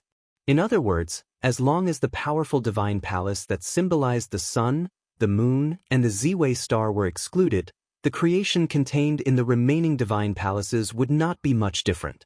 That would be easy to handle. First, they divided the entire human territory into 365 regions based on the locations of the cycle divine palaces. This was to ensure that every region had a cycle divine palace. After that, anyone in each domain who could cultivate to the realm of primordial unity golden immortal could enter the universal palace to cultivate in the domain that belonged to that domain to increase their chances of becoming a perfected golden immortal.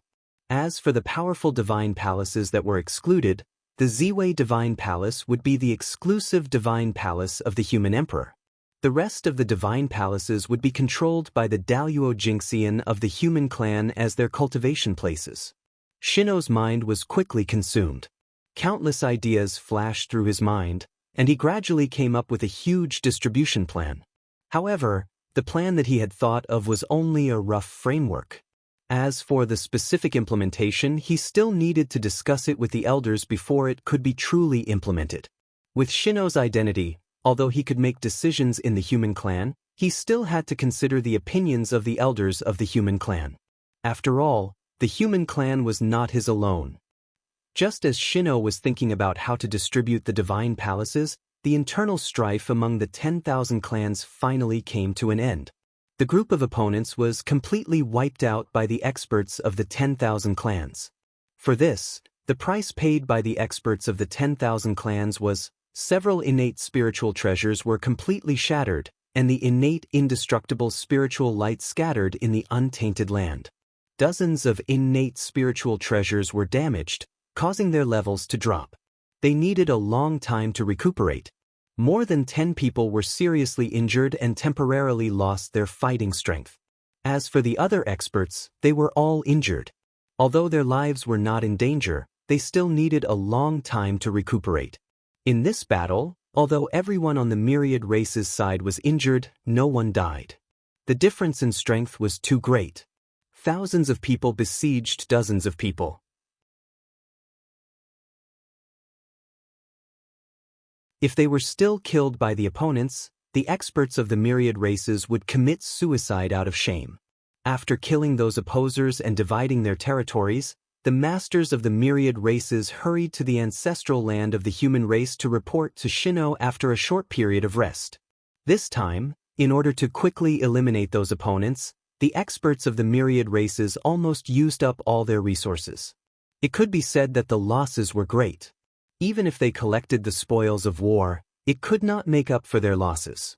Therefore, they were now in an urgent need to promote the plan to sort out the primeval ley lines in order to obtain merit from it to make up for the losses caused by besieging and killing the opposition. Your Majesty, we believe that we will not disappoint you. We have already convinced many of our fellow Taoists to agree to the plan of combing the primordial earth veins. Now, everything is settled.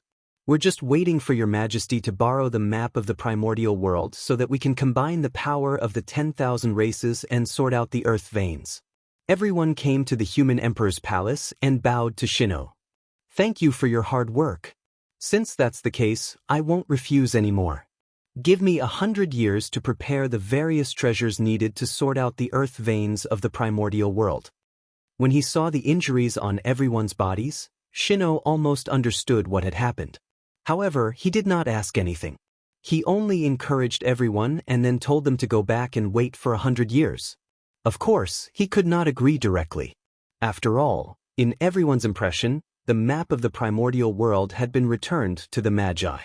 If Shino directly took out the map of the primordial world, wouldn't he be causing trouble for himself? There was no lack of intelligent people in the myriad races. If Shino revealed such an obvious flaw, it was hard to guarantee that they would not guess something. Therefore, in order to cover up his lie and to put on a show, Shino had to make a trip to the netherworld no matter what. And in these 100 years, it was the time for him to travel to and from the netherworld. In that case, we'll wait for your Majesty's good news. Your Majesty, we have something to do, so we'll take our leave first. We'll see you in 100 years. After bowing to Shino, everyone bid farewell and left. Thank you for clearing the obstacles on the way forward for the human race. In that case, the day when the human race prospers is not far away. Looking at the backs of everyone leaving, Shino was extremely excited. It was as if he saw the scene of the human race reaching the peak of the primordial world. After a moment, Shino's excited mood calmed down. They came at the right time. In that case, the matter of the distribution of the heavenly cycle temple will be temporarily put aside. Anyway, this little bit of time won't make a difference. Now, it's more important to go to the netherworld. Due to everyone's sudden arrival, Shino had no choice but to give up the distribution of the heavenly cycle temple and go to the netherworld first. With a thought, Shino broke through the void and headed in the direction of the netherworld. However, Shino did not go to the netherworld with the help of the ghost emperor of Fengdu. Instead, he went to the 10 directions pure land that Xian Qing had left in the netherworld.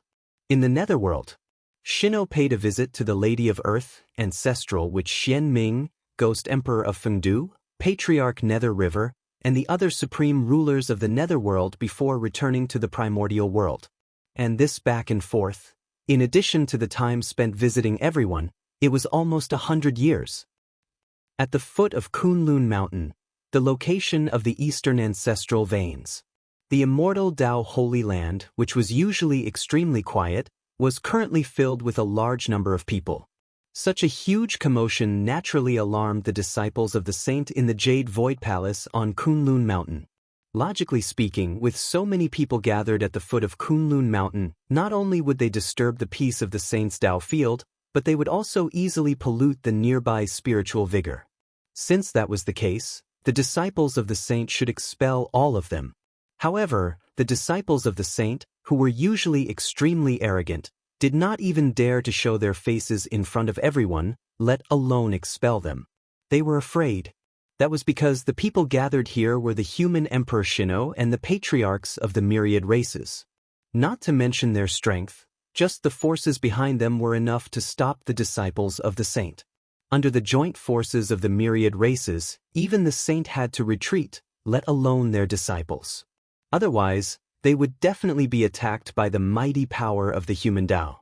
If the disciples of the saint dared to expel everyone, they would be beaten to death by everyone. The heavenly Lord of primordial beginning would not be able to find an excuse to take revenge. This is where the eastern ancestral bloodline is. If we want to sort out the earth veins again, we should start here. At the foot of Kunlun Mountain, Shino said to everyone. The eastern ancestral bloodline, as its name suggested, was the source of all the earth veins in the eastern lands. Since they wanted to sort out the earth veins, they naturally had to start from the source. Originally, Mount Buzhou should have been a more suitable location than Kunlun Mountain. After all, that was where the ancestral bloodline of the entire primordial world was located. And Kunlun Mountain was only the ancestral bloodline of the east. Unfortunately, after Mount Buzhou collapsed, the ancestral bloodline of the primordial world was shattered.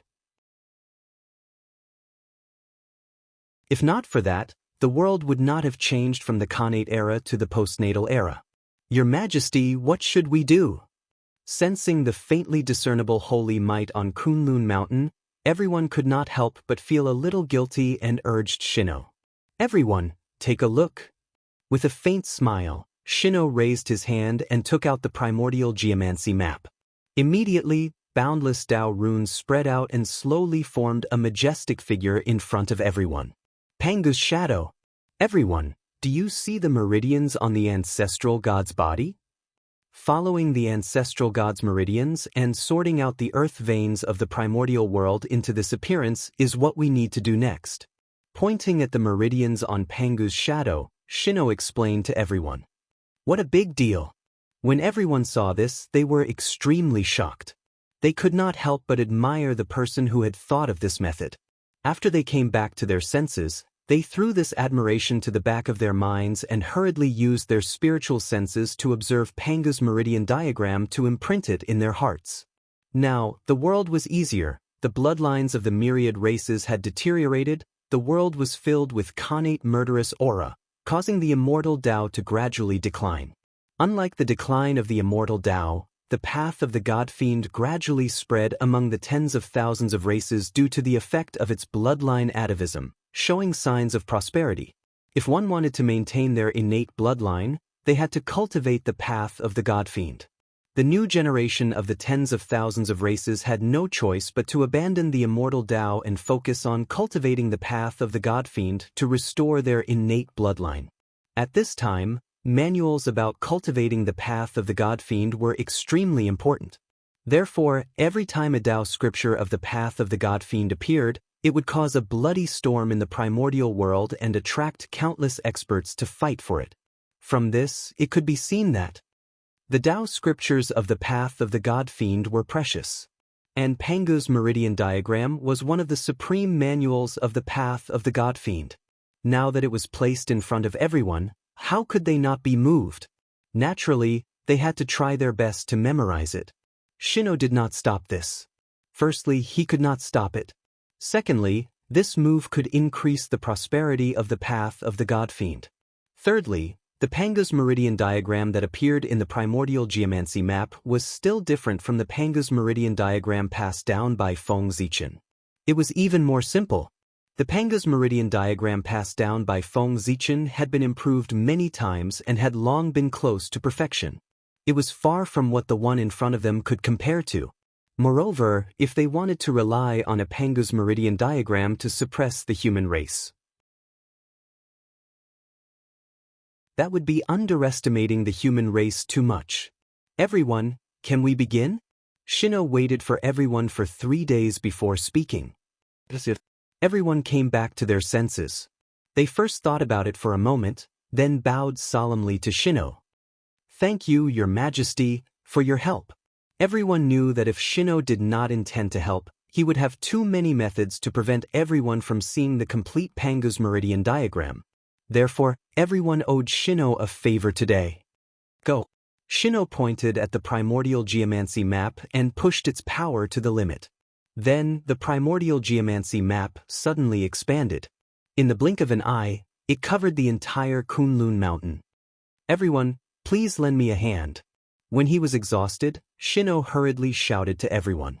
When everyone heard this, they all took action and poured all their mana into the primordial geomancy map to help Shino activate this treasure. Rumble.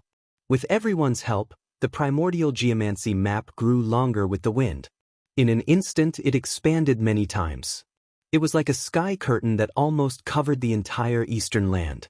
Buzz. Buzz. Sensing the aura of the primordial geomancy map, the eastern land veins trembled and revealed themselves from under the ground. Swish. Swish. Swish. Instantly, countless bright golden lines appeared on the entire eastern land. Everyone, why aren't you making a move? Seeing this, Shenong shouted loudly. Your Majesty will make a move now. Taking a deep breath, everyone poured 90% of their mana into the primordial geomancy map. Then they stood up and left. They began to sort out the land veins according to the Panga's meridian diagram. Boom, boom, boom. As the land veins shifted positions, the mountains shifted and the rivers changed their course. The entire landscape of the primordial world changed drastically. If an ancient person was resurrected, he would definitely feel unfamiliar when he saw the primordial world. Everything had changed. Exciting. One could imagine how everyone felt at the foot of Kunlun Mountain. That was exciting. How could the Saint's Dao field not be exciting? This was probably the only time in his life. Even if the experts of the 10,000 races came out together, it still took 10,000 years to sort out the land veins this time before it was completely over. Rumble. After sorting out the land veins, everyone worked together to activate the primordial geomancy map and push the land veins to move the land veins. Thus, after 365 great circulations of the heavenly cycle, the power of the land veins was pushed to the limit and began to slowly refine the connate murderous aura. At this point, the connate murderous aura tribulation that had troubled the primordial world for many years had been quelled by the joint forces of the 10,000 races. Rumble.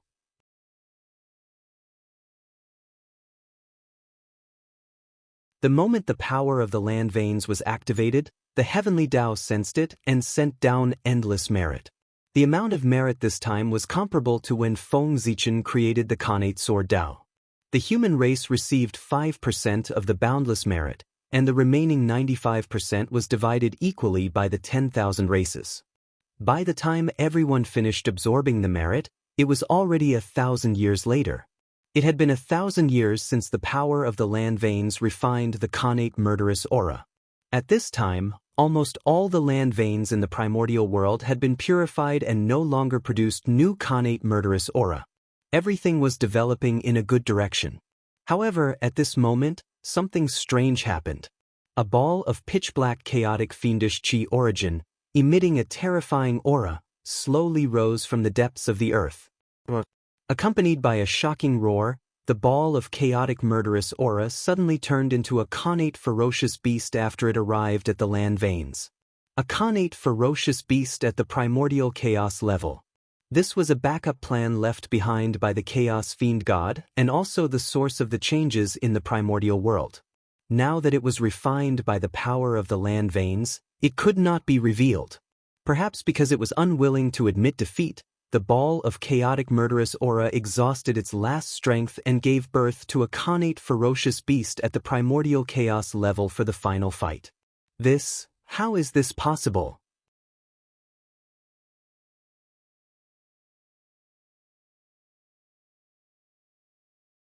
Chapter 611. A violent aura swept out, shaking the heavens and the earth. Facing a primordial-level connate ferocious beast, everyone felt that the surrounding space suddenly became extremely oppressive, giving them a sense of suffocation. Too powerful. Looking at the connate ferocious beast, everyone said in a daze, and a sense of despair arose in their hearts. To them, the primordial-level Daluojingxian was an insurmountable chasm, an existence that they could never reach. Facing such an expert, they could not raise any thoughts of resistance. The difference was too great. Under the pressure of the connate ferocious beast's powerful aura, they lost the ability to move. They could only stay where they were and look up at the connate ferocious beast without moving. It was as if they were waiting for death. Roar! After the initial confusion, the newly born connate ferocious beast understood the meaning of its existence. Therefore, it roared, raised its huge claws, and slapped at Shino and the others. Blank. It was completely blank. At this moment, except for Shino, everyone else had lost consciousness under the claws of the connate ferocious beast. Their minds fell into a blank, and they could not think. At the same time, their future was also dim. Countless possibilities were also rapidly disappearing, gradually evolving into the only future. That was most of the experts of the myriad races were Daluojingxian. Only a few dozen of them had reached the quasi-saint realm, and they were only in the early and middle stages, at the level of mighty figures. How could such strength resist when facing a primordial-level connate ferocious beast? Whoosh whoosh, the huge claw slapped down, ignoring time and space. With unparalleled power, it arrived above Shino and the others in the blink of an eye. Primordial Geomancy Map, Rise. Seeing that everyone was about to die under the claws of the connate ferocious beast, at the critical moment, Shino activated the Primordial Geomancy Map and swept everyone up, directly bringing them out of the range of the huge claw. Rumble. The huge claw of the connate ferocious beast slapped the ground fiercely, causing the ground to rumble and tremble nonstop, stirring up endless smoke and dust.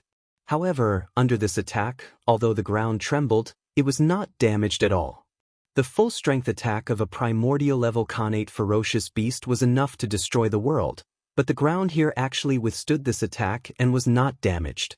But it was because this place was near the Kunlun Mountains. Putting aside the fact that Kunlun Mountain itself was extraordinary, this was the birthplace of the three Pure Ones. Back then, before Tao ancestor Hongjun attained the Tao, he had also cultivated here in seclusion. One could tell that this place was extraordinary.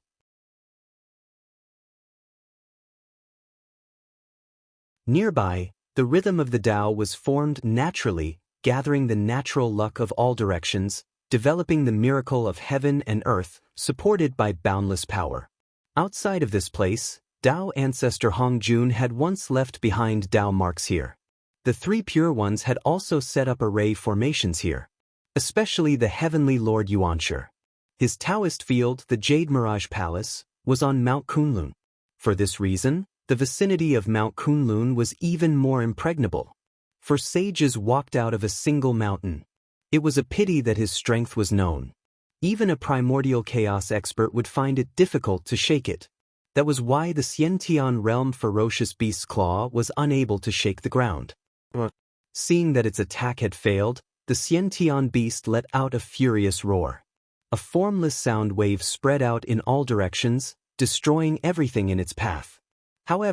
This time, the connate ferocious beast was in trouble. Attacking Kunlun Mountain was not without a price. Buzz buzz buzz. After Kunlun Mountain was attacked by the connate ferocious beast, it suddenly emitted a resplendent divine light. Endless Tao patterns were born along with it, spreading over the earth and mountains. Whoosh! Almost at the same time, hundreds of millions of Tao patterns erupted at the same time, condensing into a dazzling jade-colored mystic light that brushed toward the connate ferocious beast. The supreme divine ability, jade pure immortal light. In the next moment, heaven and earth were filled with a jade-colored light. When the light subsided, the connate ferocious beast had already been cut in half by the jade pure immortal light. After its body was cut in half, the connate ferocious beast did not die. Instead, it lay on the ground, constantly letting out mournful howls. A primordial chaos existence would not die so easily. In fact, this kind of injury was nothing to the connate ferocious beast. However, the immortal light did not extinguish. It had always existed at the wound of the connate ferocious beast, preventing it from reconnecting its broken body and causing it great pain. The connate ferocious beast tried for a moment and saw that it could not recover its body in a short period of time, so it simply stopped repairing its body. Instead, it directly spat out a mouthful of blood essence towards the lower half of its body that had been cut off. Then, a miraculous change happened. After absorbing the blood essence, the body of the connate ferocious beast that had been cut off suddenly began to squirm and grow countless pieces of flesh and blood. In the blink of an eye, a new connate ferocious beast was born. Judging from its aura, it was also at the primordial chaos level.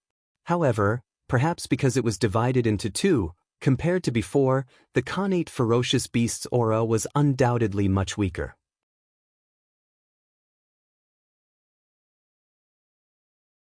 However, a connate ferocious beast at the primordial chaos level had become two connate ferocious beasts. If they went crazy, the destructive power would undoubtedly be greater.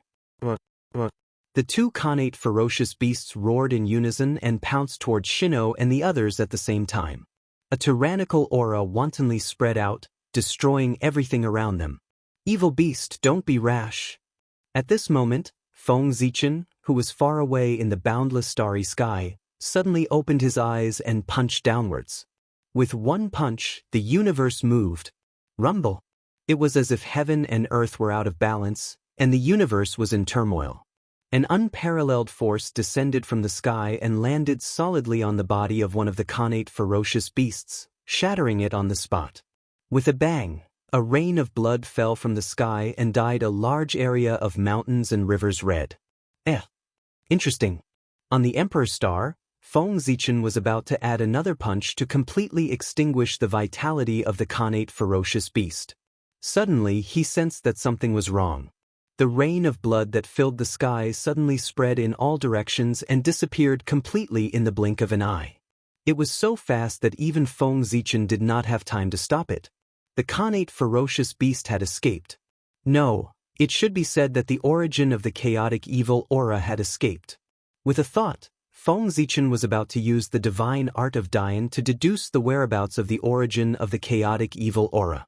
However, when he calmed down, he found that the secrets of heaven regarding the origin of the chaotic evil aura had suddenly become chaotic and nothing could be deduced.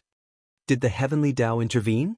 After thinking for a moment, Feng Zichen understood what was going on.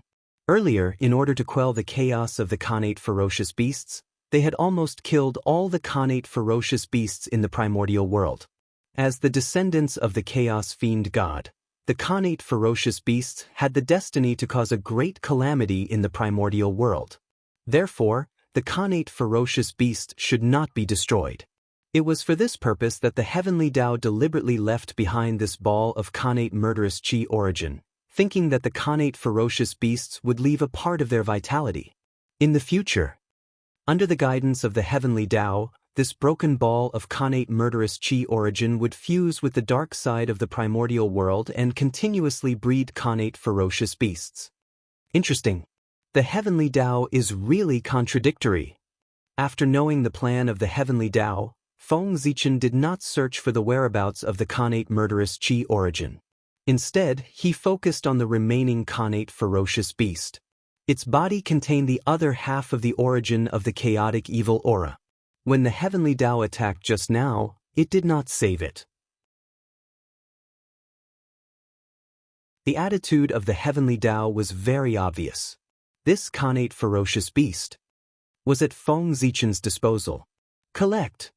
Worried that there would be another accident, Feng Zichen directly took out the Zhouxing map this time, rolled up the connate ferocious beast, and brought it into the boundless starry sky. Is it over?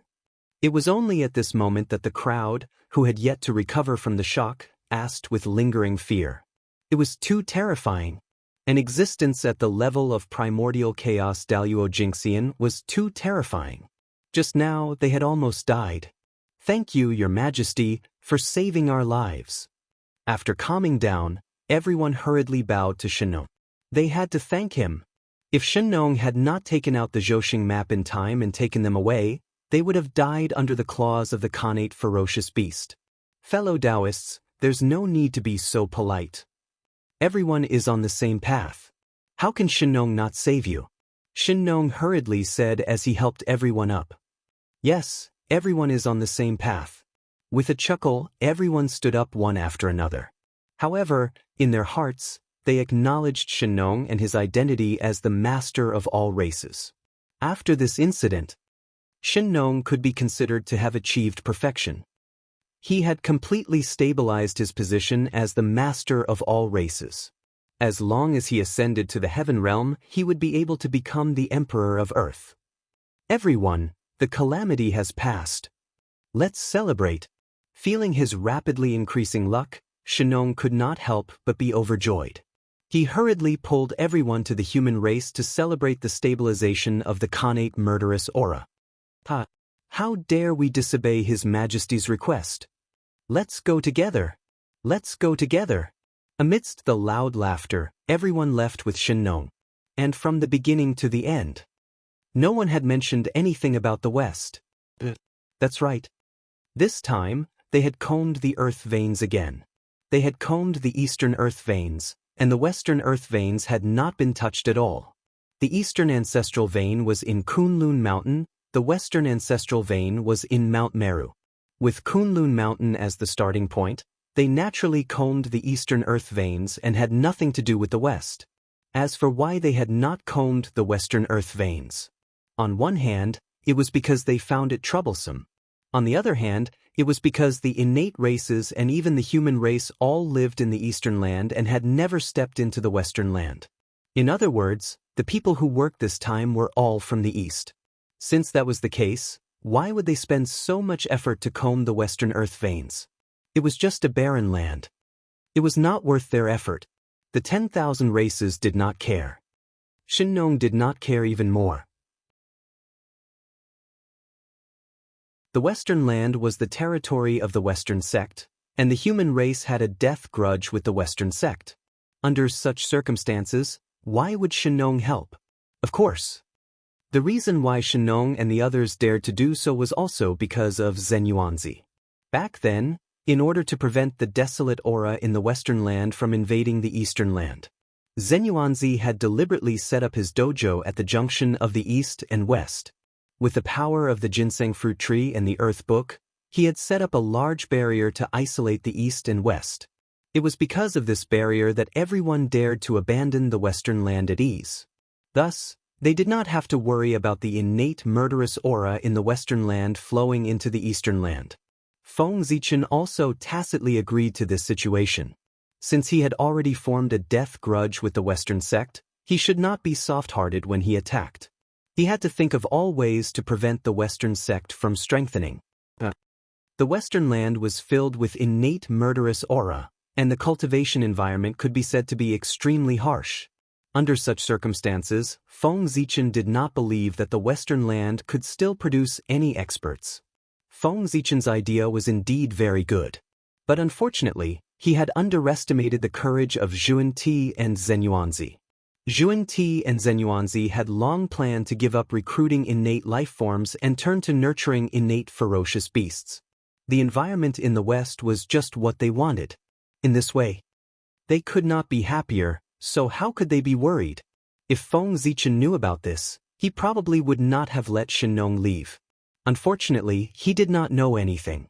He could only say, fate was unpredictable and the world was playing tricks on people. In the boundless starry sky, Feng Zichen walked out of the Ziwei star and came in front of the innate ferocious beast that he had captured. It's a good treasure. I wonder if it can satisfy my request. With a thought, Feng Zichen mobilized the power of the boundless starry sky, blasted it into pieces, and slowly refined it. This mass of chaotic murderous aura was formed by the Chaos Fiend God when he collected the Chaos Origin and merged it with the chaotic murderous aura. If he could refine the chaotic murderous aura, then the remaining Chaos Origin would be a first-class treasure in the world. Therefore, what Feng Zichen was doing now was to refine the chaotic murderous aura in the Chaos Origin. Rumble. As Zhouxing operated, wisps of pitch-black murderous aura flew out from the Chaos Origin and merged into the boundless starry sky, gradually strengthening the primordial divine murderous aura. Finally, 3,000 years later, all the chaotic murderous aura was refined by Zhouxing, leaving only the purest Chaos Origin. Good treasure, don't let me down. With a low voice, Feng Zichen suddenly took action and divided the Chaos Origin into 12 equal parts. Then, he took out the remains of the innate gods and demons that he had accumulated over the years. He wanted to refine a treasure, and it was not an ordinary numinous treasure. With the Chaos Origin as the main material and the innate gods and demons' corpses as auxiliary materials, what was refined was naturally an innate numinous treasure. He wanted to imitate the Pangu Palace and refine 12 ancestral Magi palaces to suppress the primordial world's earth veins. Although the Heavenly Cycle Palace could also suppress the primordial world's earth veins, in order to prevent the myriad races from using the special functions of the Heavenly Cycle Palace, they would gradually expand. Feng Zichen thought about it and decided to set up the Heavenly Cycle Palace for the primordial world in the future, when the myriad races experts left the primordial world. With the size of the primordial world, if he set up the Heavenly Cycle Palace, it would definitely be spread out. With the strength of the human race, it would definitely be impossible to control all of it. At that time, it would be inevitable that the Heavenly Cycle Palace would fall into the hands of outsiders. And with the uniqueness of the Heavenly Cycle Palace, if it fell into the hands of outsiders, the experts of this race would definitely continue to stay in the primordial world.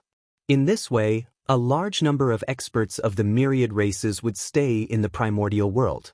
This was very disadvantageous to the development of the human race. Feng Zichen's goal of setting up the Heavenly Cycle Palace was to help the human race develop, not to strengthen the myriad races. Therefore, as long as the experts of the myriad races were still around, the Heavenly Cycle Palace could not be set up.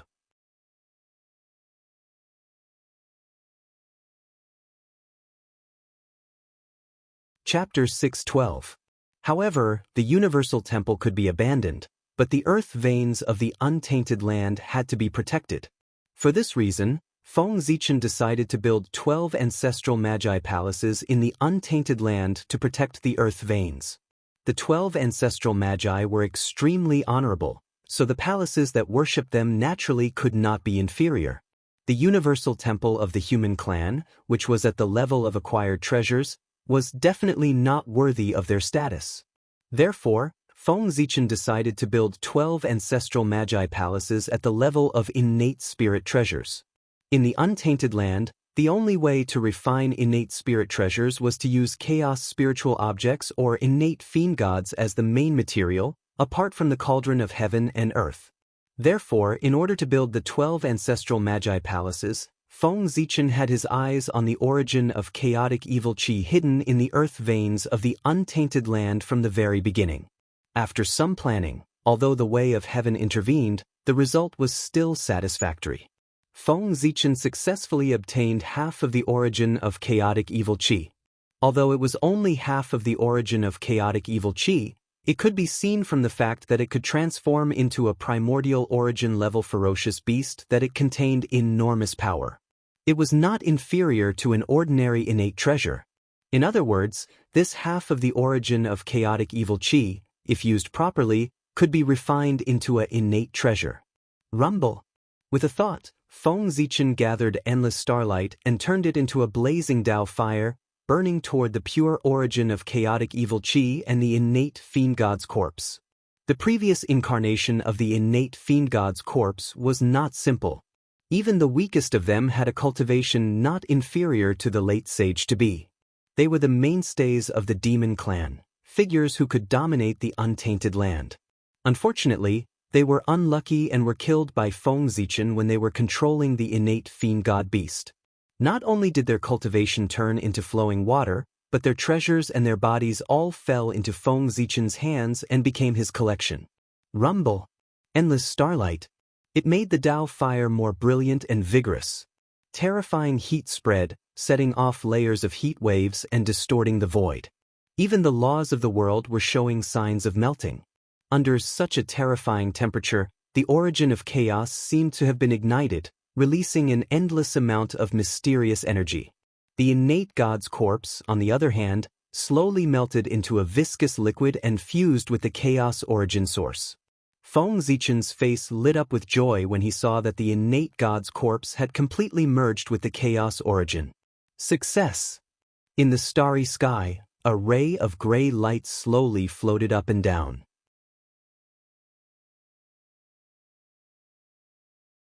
It seemed to be connected to the Tao of the heavens and earth, emitting a mysterious fluctuation. This flowing light was formed from the convergence of the quintessence of chaos and the innate fiend god's corpse. It possessed an extremely profound energy that was like the quintessence of the Tao. If a mortal were to obtain it, they would be able to transform into a top-notch Khanate god-fiend with the potential to enter the primordial chaos. If an origin Tao immortal obtained it and entrusted his own Tao to it, he would be able to nurture a Khanate treasure that was completely compatible with him. This was the Khanate Tao source. What a great treasure! Looking at the Khanate Tao source that was emitting an inexplicable attraction, even Feng Zichen found it hard to calm down. If he didn't already possess the primordial chaos Tao Bell and the heavenly cycle star map, he probably wouldn't have been able to suppress the impulse in his heart. He wouldn't have been able to stop himself from imprinting his Tao on it so that he could nurture a primordial treasure that was most suitable for him. Fortunately, his cultivation hadn't reached the level of primordial chaos Daluo Jingxian. Even if he imprinted his own Tao on it, he wouldn't be able to nurture a Khanate treasure. At best, he could only nurture a supreme-grade Khanate spirit treasure or the embryo of a Khanate treasure. In addition, Feng Zichen had many Khanate treasures on him. Therefore, he suppressed the greed in his heart. However, Feng Zichen's cultivation hadn't reached the level of primordial chaos Daluo Jingxian. It would be difficult for him to refine this Khanate Tao source into a Khanate treasure. However, this wasn't a problem for him, because he didn't plan to refine the 12 ancestral Magi palaces with the traditional refining method. Ancestral Magi palaces, come. Ancestral Magi palaces, come. In the starry sky, Feng Zichen calmed his mind and focused his mind. His hands linked together and drew countless divine runes. He gradually connected with the ancestral Magi palaces that were silent in the primitive land. Rumble. For a moment, under Feng Zichen's call, the primitive land trembled inexplicably. Streaks of terrifying aura soared into the sky and set off endless wind and clouds. Rumble. As the terrifying aura spread, 12 ancient palaces gradually appeared in the ruins where the 12 tribes of the wizard tribe were originally located. Ancestral Magi palaces. This was the residence of the 12 ancestral Magi in the past. It was built by the people of the wizard tribe. They weren't spirit treasures or divine objects. They were just ordinary palaces. However, the 12 ancestral Magi lived here for a long time. They were tainted with the Tao of the ancestral Magi and possessed extraordinary power. The worship of the wizard tribe for countless years also caused the ancestral Magi palaces to gradually transform.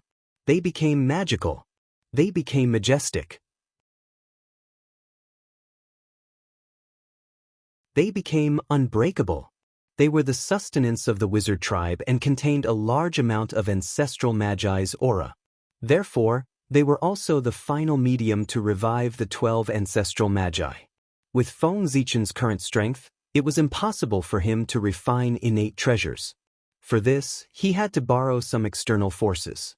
The ancestral Magi palaces, which were connected with the aura of the 12 ancestral Magi, became his best choice. Ancestral Magi palaces, come to me. Help me call back the 12 ancestral Magi. Under Feng Zichen's repeated calls, the ancestral Magi palaces, which had fallen into silence after the fall of the 12 ancestral Magi, gradually began to awaken. Rumble! Streaks of divine light bloomed, bursting forth with endless majesty. In an instant, it swept across the entire primitive land. Thousands of tribes were frightened and couldn't help but worship. Rumble! In the violent tremors, the 12 ancestral Magi palaces rose from the ground and broke through layers of void. They arrived in the boundless starry sky and in front of Feng Zichen. What happened? Why is there the aura of the ancestral Magi? The moment the aura of the 12 ancestral Magi appeared, the entire primitive land was startled. Many great beings woke up from their seclusion and looked towards the boundless starry sky. Just now, the 12 ancestral Magi palaces slowly disappeared into the boundless starry sky. Impatience and curiosity were the true portrayal of the powerful beings at this moment. The powerful beings of today could be said to have lived under the shadow of the 12 ancestral Magi. Thinking back to those days when the 12 ancestral Magi joined forces, they were truly invincible in the primitive land. Except for Tao ancestor Hongjun, no one could defeat them. Those who were their enemies.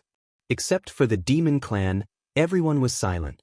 Thinking of the oppressive scenes in the past, the people naturally felt that the aura of the 12 ancestral Magi was particularly obvious. They all wanted to know what had happened. Unfortunately, Great Emperor Ziwei was not someone to be trifled with. Spying on the boundless starry sky would inevitably cause him to be unhappy. How troublesome!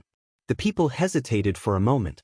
In the end, the curiosity in their hearts was greater than the fear in their hearts. Therefore, they released their divine senses and spied towards the boundless starry sky. How dare you! In the boundless starry sky, Feng Zichen noticed the actions of the people and could not help but turn cold. Spying on someone else's dojo with divine senses was an act of disrespect for the owner. It was a blatant provocation.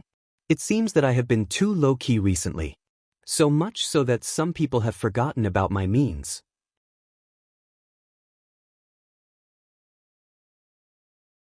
Infuriated by the actions of the people, Feng Zichen was about to activate the god Pangu so that he could annihilate all of the people's divine senses and teach them a lesson. However, before Feng Zichen could make a move, a loud voice resounded throughout the primitive land. Get lost. Suddenly, a vast and unparalleled holy aura erupted. It seemed to be able to crush everything, shattering the divine senses that the people released. That was the voice of Goddess Hood. She had made a move. That was right. Feng Zichen's actions were related to the resurrection of the ancestral Magi. The Huda was even more concerned about him than Feng Zichen. The relationship between the 12 ancestors of sorcerers was no less than the brotherly relationship with Emperor Juntai and Fu Xinhua. It was such a friendship that after learning about Feng Zichen's plan, the Huda was extremely concerned about it and always paid attention to its progress. Now, seeing that everyone wanted to spy on the changes in the boundless starry sky, the Huda was afraid that someone would interfere.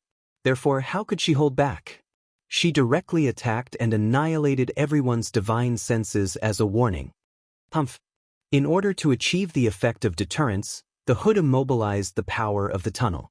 Therefore, even though everyone's strength had increased greatly recently, they could not help but suffer a little under this shout. They could not help but let out a muffled groan. It was also at this moment that everyone remembered that the 12 ancestral Magi had not completely fallen. The Huda was still alive. After understanding this, everyone immediately became obedient and did not have any other thoughts. The closer one was to the realm of primordial chaos, the more they understood how terrifying the three Daos were. As the first saint of the tunnel, the Huda's strength was not as simple as it seemed. Perhaps she was the real first of the 7 saints. Forget it. Since the Huda goddess has already taken action, I will spare you today. In the boundless starry sky, Feng Zichen silently withdrew his power. Since the trouble has been solved, it's time to refine the ancestral Magi Palace. With a wave of his sleeve, Feng Zichen mobilized the star power and refined the ancestral Magi Palace into the Khanate Tao source.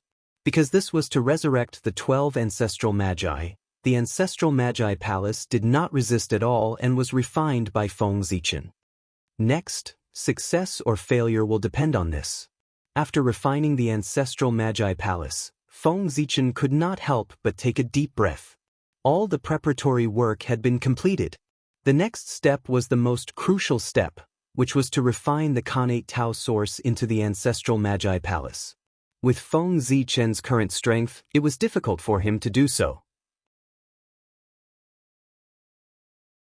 If he forced it, the ancestral Magi palace would only be a half-finished product and would not be able to reach the level of a Khanate treasure. Therefore, this step, Feng Zichen needed to borrow external forces. Father God, today Zichen wants to build 12 divine palaces to suppress the primordial earth veins and protect the peace of heaven and earth. However, Zichen's strength is weak, so it is difficult for the divine palaces to be built. He needs to borrow the strength of the 12 ancestral Magi. Therefore, today, on behalf of all living beings in the world, Zichen pleads for Father God to help me build the 12 divine palaces. After saying that, Feng Zichen respectfully took out the Pangu token, wizard token, held it above his head with both hands, bowed slightly, and bowed to the void. This was the external force that Feng Zichen wanted to borrow. With Pangu's ability, it would be easy for him to refine the ancestral Magi palace, and it would be in the most perfect state. Of course, it was obviously impossible to ask Pangu to help with the resurrection of the 12 ancestral Magi. If it were not for the great Magi and demon war, how could the primordial world suffer such a catastrophe? This was a sin that the Magi and demon race could not wash away. Therefore, Feng Zichen begged Pangu to help with the excuse of protecting the primordial world. This was not a lie, this was the truth. Wasn't the purpose of building the 12 divine palaces to protect the primordial earth veins? As for resurrecting the 12 ancestral Magi, that was just a side effect.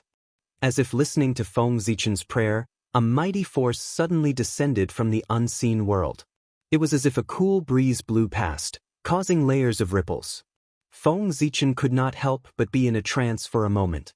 After that, when he came back to his senses, the mighty force had disappeared completely. At this moment, Feng Zichen vaguely felt that the surroundings seemed to be a little different. Surprised, Feng Zichen could not help but look at the Khanate source of Tao. Feng Zichen was especially shocked by what he saw. In front of him, there was no longer any Khanate source of Tao, but a very familiar divine palace quietly appeared there. Pangu's palace. That's right.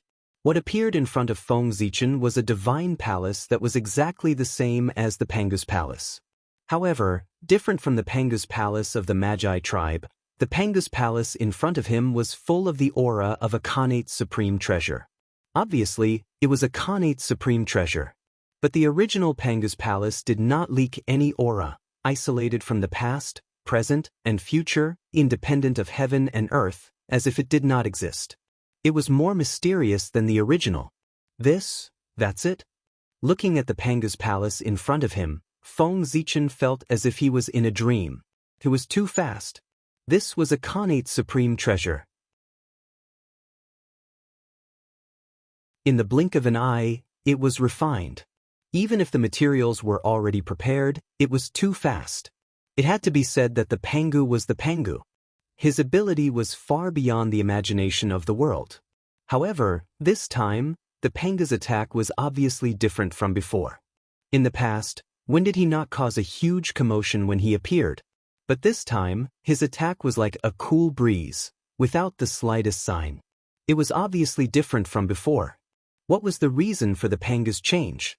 However, this was not what Feng Zichen should be worried about. The most important thing now was to set up the ancestral Magi's palace. Split. With a thought, Feng Zichen took out the Pangu token, releasing endless light, shining on the Pangu's palace in front of him. Rumble. Under the illumination of the Pangu token, the Pangu's palace suddenly emitted endless rays of light, as bright as the sun, so dazzling that people could not open their eyes. After a long time, the light slowly faded. The Pangu's palace in front of him had long disappeared, turning into 12 majestic divine palaces. They were the 12 divine palaces. The Pangu's palace was divided into 12, and its level naturally fell. From the original Khanate Supreme Treasure, it fell to a high-grade Khanate Spirit Treasure.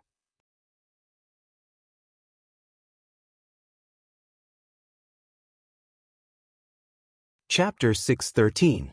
The 12 upper-grade primordial spiritual treasures emitted shocking waves of energy. They lay across the boundless starry sky as if they could suppress everything. 12 Capital Heaven Divine Killing Formation. After a moment of careful observation, Feng Zichen discovered that although the 12 divine halls were independent, their auras were still connected. Moreover, their positions faintly followed a certain path of the Great Tao. As a result, although the 12 divine halls were only upper-grade primordial spiritual treasures, the aura they emitted together was no less than that of a primordial treasure. There was no doubt. This was the 12 Capital Heaven Divine Killing Formation. Only the 12 Capital Heaven Divine Killing Formation could have such a powerful ability to raise the strength of the person who set it up by a whole realm. The 12 divine halls of the Pangu Divine Hall, which was refined by Pangu himself, naturally controlled the 12 Capital Heaven Divine Killing Formation. With the 12 divine halls suppressing the earth veins and the 12 Capital Heaven Divine banners, the earth veins of the untainted land will be safe. Feeling the power of the 12 divine halls, Feng Zichen could not help but smile. It should be known that the combined power of the 12 divine halls was comparable to that of a primordial chaos Daluo Jingxian. With the 12 Capital Heaven Divine banners, their strength was bound to be further enhanced. At the very least, it was equivalent to 2 primordial chaos existences working together to protect the untainted land. And this was under the condition that the earth veins' own power was not added. The earth veins formed a large cycle of its own and evolved the shadow of the deity Pangu. It gave birth to infinite creation and possessed a certain degree of self-protection. The primordial spiritual qi refined by the earth veins was also a means to protect the earth veins. In the future, if anyone wanted to touch the earth veins, they would definitely pay the price. Phew, on the Ziwei star, Feng Zichen looked at the untainted land from afar and felt that everything was different. In the void, there seemed to be a faint breathing sound, which was in accordance with the rhythm of heaven and earth. It contained endless mystery and enchantment. That was the breathing sound of the deity Pangu. In the untainted land, as the endless earth veins flowed, a huge and blurry figure loomed over the entire eastern land. He was the god of Pangu. The Pangu god was created by the power of the earth veins. One could see that as the earth vein flowed, the god Pangu was also breathing. He was drawing in strands of chaotic energy from the outer realm and refining them into the earth vein to strengthen its source. At the same time, as the divine Pangu inhaled and exhaled, the negative auras that the sinkhole couldn't absorb, such as evil auras, were slowly absorbed and refined by the divine Pangu, becoming nutrients for the growth of the earth vein. Believe, as long as there is no more chaos in the primordial world in the future, with Pangu's godly abilities, he could definitely turn the untainted land into a holy land. Unfortunately, this was impossible. As long as there were benefits, there was bound to be competition. In the future, the primordial world would face countless calamities of all sizes. However, there was no doubt that as long as Pangu existed, he would delay the arrival of the immeasurable calamity. On the Emperor's star, Feng Zichen released his divine senses and probed the divine Pangu god on the primordial world. He used his divine senses to observe the world so that he could find a suitable place to place the 12 shrines. 100 years later, under the observation of his divine senses, Feng Zichen had already understood everything about the divine Pangu god. He finally found a suitable place to place the 12 shrines. That was the location of the 12 meridians of Pangu. It just so happened that a shrine suppressed a meridian to protect the peace of the earth vein. Fall. After confirming the location, Feng Zichen didn't hesitate and directly controlled the 12 shrines to land on the primordial world. Rumble. Endless starlight gathered and opened up a huge passage in the starry sky. 12 glorious shrines appeared from the passage and landed on the primordial world with a rumble. The aura of the witch ancestor spread out from his body, shocking the entire primordial world. What is that? Why does it look like the Witch Ancestor Palace? The Witch Ancestor Palace of the primordial spirit treasure level? Looking at the 12 shrines falling from the starry sky, no one dared to stop them even though they were very curious. Just by peeping at the boundless starry sky, they had already received a warning from Goddess Hutu. If they tried to stop this primordial spirit treasure that looked like the Witch Ancestor Palace, Goddess Hutu would come knocking on their door. That would be troublesome. Bang! Soon, the 12 shrines sat on the ground and connected with the surrounding earth veins. Buzz, buzz. Inexplicably, the world seemed to tremble and transmit a sense of excitement. It seemed that the laws of the world had become much more active because of this. At the same time, with the return of the 12 shrines, the blurry Pangu celestial being became much more stable, and an inexplicable change took place. Wisps of chi of creation gushed out from his body, as if he was nurturing something. Go, do Tian Divine Banner. When the 12 shrines stabilized, Feng Zichen waved his hand and took out 12 Du Tian Divine Banners and put them into the 12 Witch Ancestor Palaces. In an instant, the primitive world changed again. Endless earth veins surged toward the Witch Ancestor Palace and poured into the Du Tian Divine Banner in the center of the palace. Whoosh! As the Du Tian Divine Banner trembled, a large amount of earth veins' energy was absorbed by it. Then, a divine light flashed and the 12 Du Tian Divine Banners disappeared. What replaced them were 12 terrifying gods and demons of different forms. The 12 Witch Ancestors. At this moment, if someone walked into the Witch Ancestor Palace, he would realize that the gods and demons that appeared in the palace were the 12 Witch Ancestors.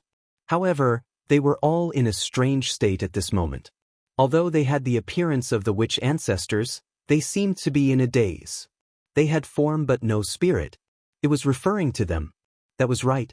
How could it be so easy for powerful figures like the 12 ancestral sorcerers to return?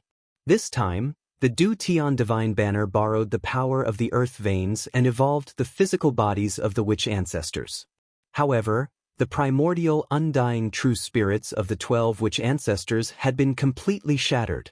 It was not so easy to reform them.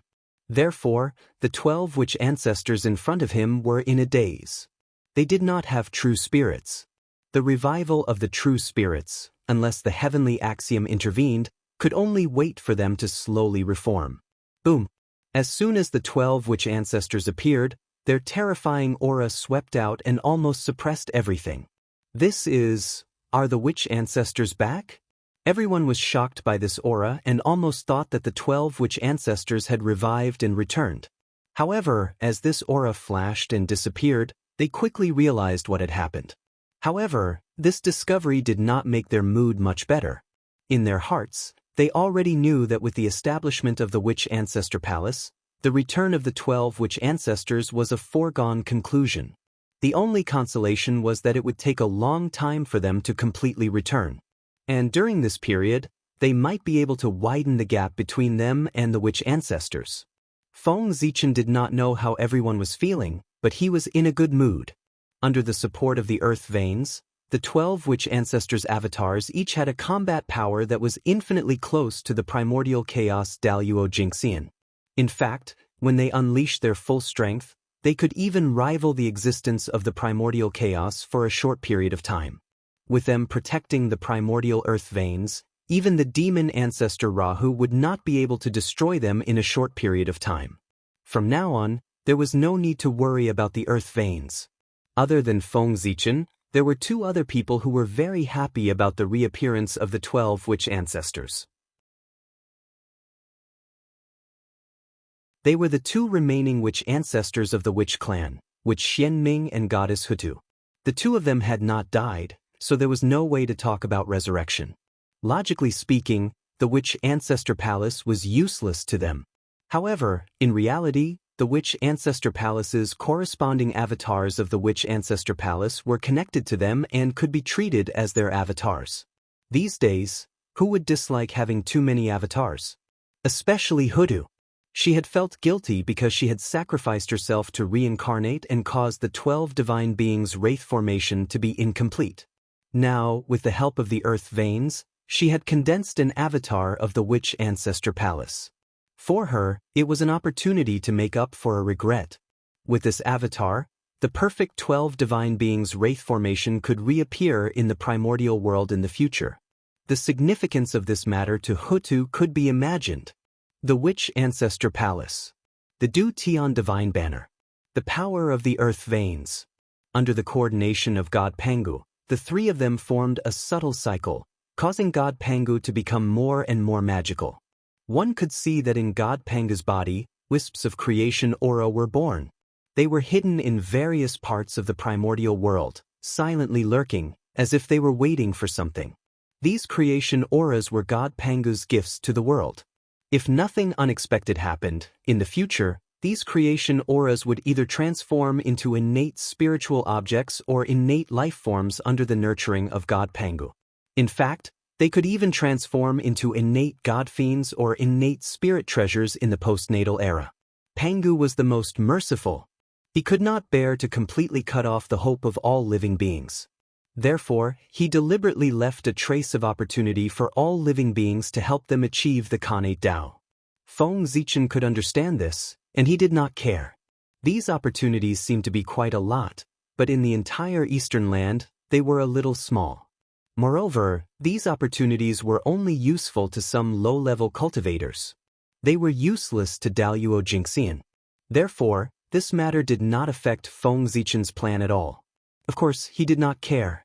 Moreover, it was good to leave a trace of hope for all living beings. This could promote the development of the younger generation of the 10,000 races and bring enough pressure to the younger generation of the human race to force them to work hard in their cultivation. Be vigilant in times of peace. Without pressure, where would the motivation come from? The opponents of the human race had never been the 10,000 races of the primordial world, but the demon race, the Western sect, and these forces that stood at the top of the primordial world.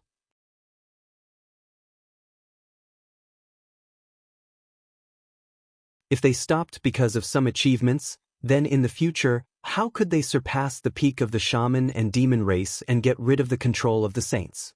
The human race needed pressure to force them to continue to improve and become stronger. Sigh. What a pity. The current God Pangu is still not perfect. If the heavenly temple is established and the boundless starry sky is connected to the primordial world, then God Pangu will definitely reach an extremely perfect level and bring more changes to the primordial world. On the Emperor's star, Feng Zichen sighed. At this moment, the foundation of the human race had not been firmly established. It was really not a good time to establish the heavenly temple. Otherwise, if the 10,000 races used this to get rid of the human race, it would really be lifting a rock and smashing its own feet. In the end, it was still because the human race's foundation was not deep enough. If the human race was strong enough, why would they have so many scruples? Just like the shaman race, they could directly push through. The current human race, there was no lack of top-notch experts, nor was there a lack of low-level cultivators. The only thing they lacked was middle-level cultivators who could shoulder the burden. If they wanted to make up for this, they could only spend a lot of time nurturing them. They could not rush it at all. Therefore, what the human race lacked the most was the most worthless time in the primordial world. After the disaster of the innate baleful aura was resolved, the 10,000 races could finally truly cultivate and recuperate. Of course, the process of the world becoming easier also sped up. It was also at this time that the path of the God Fiend finally welcomed its most glorious moment. In order to protect their innate bloodline, the 10,000 races competed to cultivate the path of the God Fiend, causing the path of the God Fiend to gradually flourish in the primordial world, overshadowing the mainstream immortal Tao of the primordial world in one fell swoop. As a result, the luck of the path of the God Fiend soared. It was precisely because of this influence that as the founder of the path of the God Fiend, Feng Zichen received the blessing of luck from the unseen world, and his injuries recovered by more than half. It would probably take a long time for him to completely recover from his injuries and break through to the primordial Daluo Jingxian realm. This was undoubtedly tens of thousands of years faster than the recovery time he had estimated. In fact, Feng Zichen had a vague feeling, as long as the 5 elements Celestial Emperor reached perfection, He could use this opportunity to break through to the primordial Daluo-Jingxian realm in one fell swoop. In other words, the return of the five elements celestial emperor was Feng Zichen's opportunity to reach the primordial chaos realm. What was the primordial chaos realm? That was it.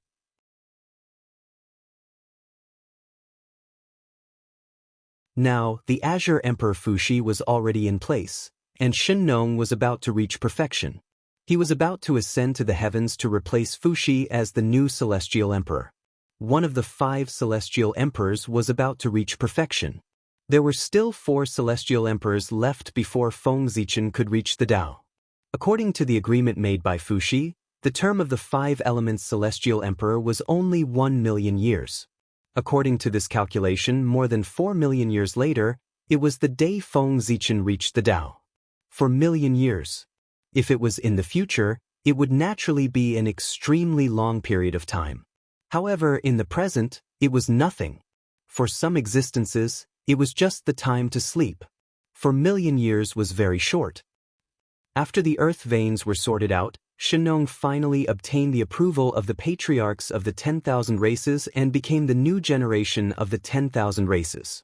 Under this influence, the status of the human race also rose. There was a faint trend of becoming the leader of the 10,000 races.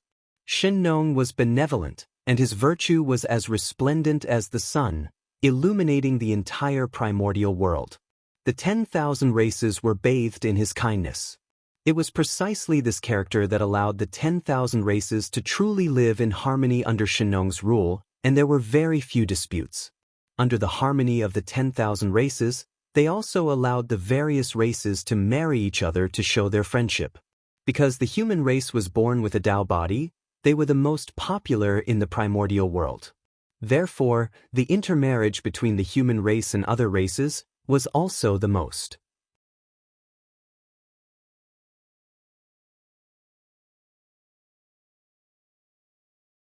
Chapter 6:14.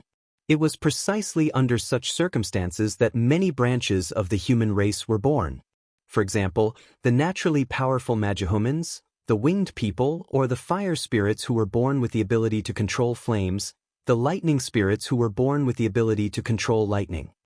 In short, all kinds of branches of the human race were active in the primordial land.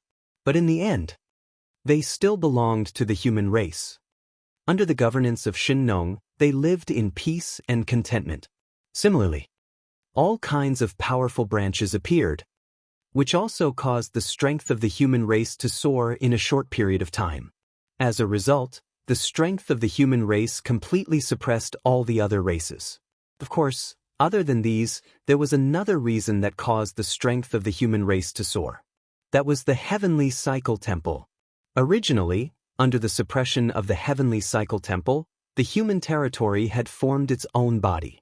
It contained endless creation and was a level higher than the outside world. And as the primordial land veins were sorted out, the Pangu god was formed. The Pangu god in the outside world actually faintly resonated with the little Pangu god in the human territory. Under the resonance of the two, a miraculous change occurred in the human territory. The trend of the world becoming more stable slowed down. The laws of heaven and earth were also more active than before. This made it easier for the human cultivators to cultivate than before. However, this was not the biggest change. The biggest change was the heavenly cycle temple. Under the influence of this inexplicable change, the effect of the heavenly cycle temple was maximized. Its original level that was comparable to the Khanate era was further improved, and there was a faint trend of evolving into a blessed land. It was easier for cultivators below Daluo-Jingxian to cultivate here than in the outside world. It was under such circumstances that the strength of the human race increased rapidly. It was almost the same for 10,000 years. In the blink of an eye, the sea turned into mulberry fields. Hundreds of thousands of years slowly flowed past. At this time, it had been 900,000 years since Shen Nong ascended the throne. In other words, Shen Nong's rule had reached the end. The new emperor of the human race. It was time for him to be born. On the emperor's star, Feng Zichen suddenly opened his eyes. He formed a seal with his hands and cast a supreme technique to send the connate indestructible true spirit, which was wrapped in the imperial purple chi, into the reincarnation passage. That was the true spirit of the ancient human emperor, the Cho clan. Today, he would enter the cycle of reincarnation and be reincarnated as the new emperor of the human race, leading the human race to glory. In ancient times, the human race was born.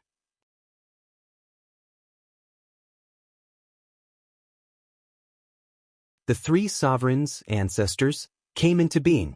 Emperor Sui Suiren ignited the torch and started civilization for the human race. The Zihuangzi clan used the leaves to cover their bodies and opened up the shame of the human race. In the Chaohuang, the Cho clan built a wooden nest to protect the human race from harm. These three. He was the ancestor of humanity and also the emperor of humanity. Since he had made great contributions to the human race, he should enjoy the limitless and immeasurable karmic position.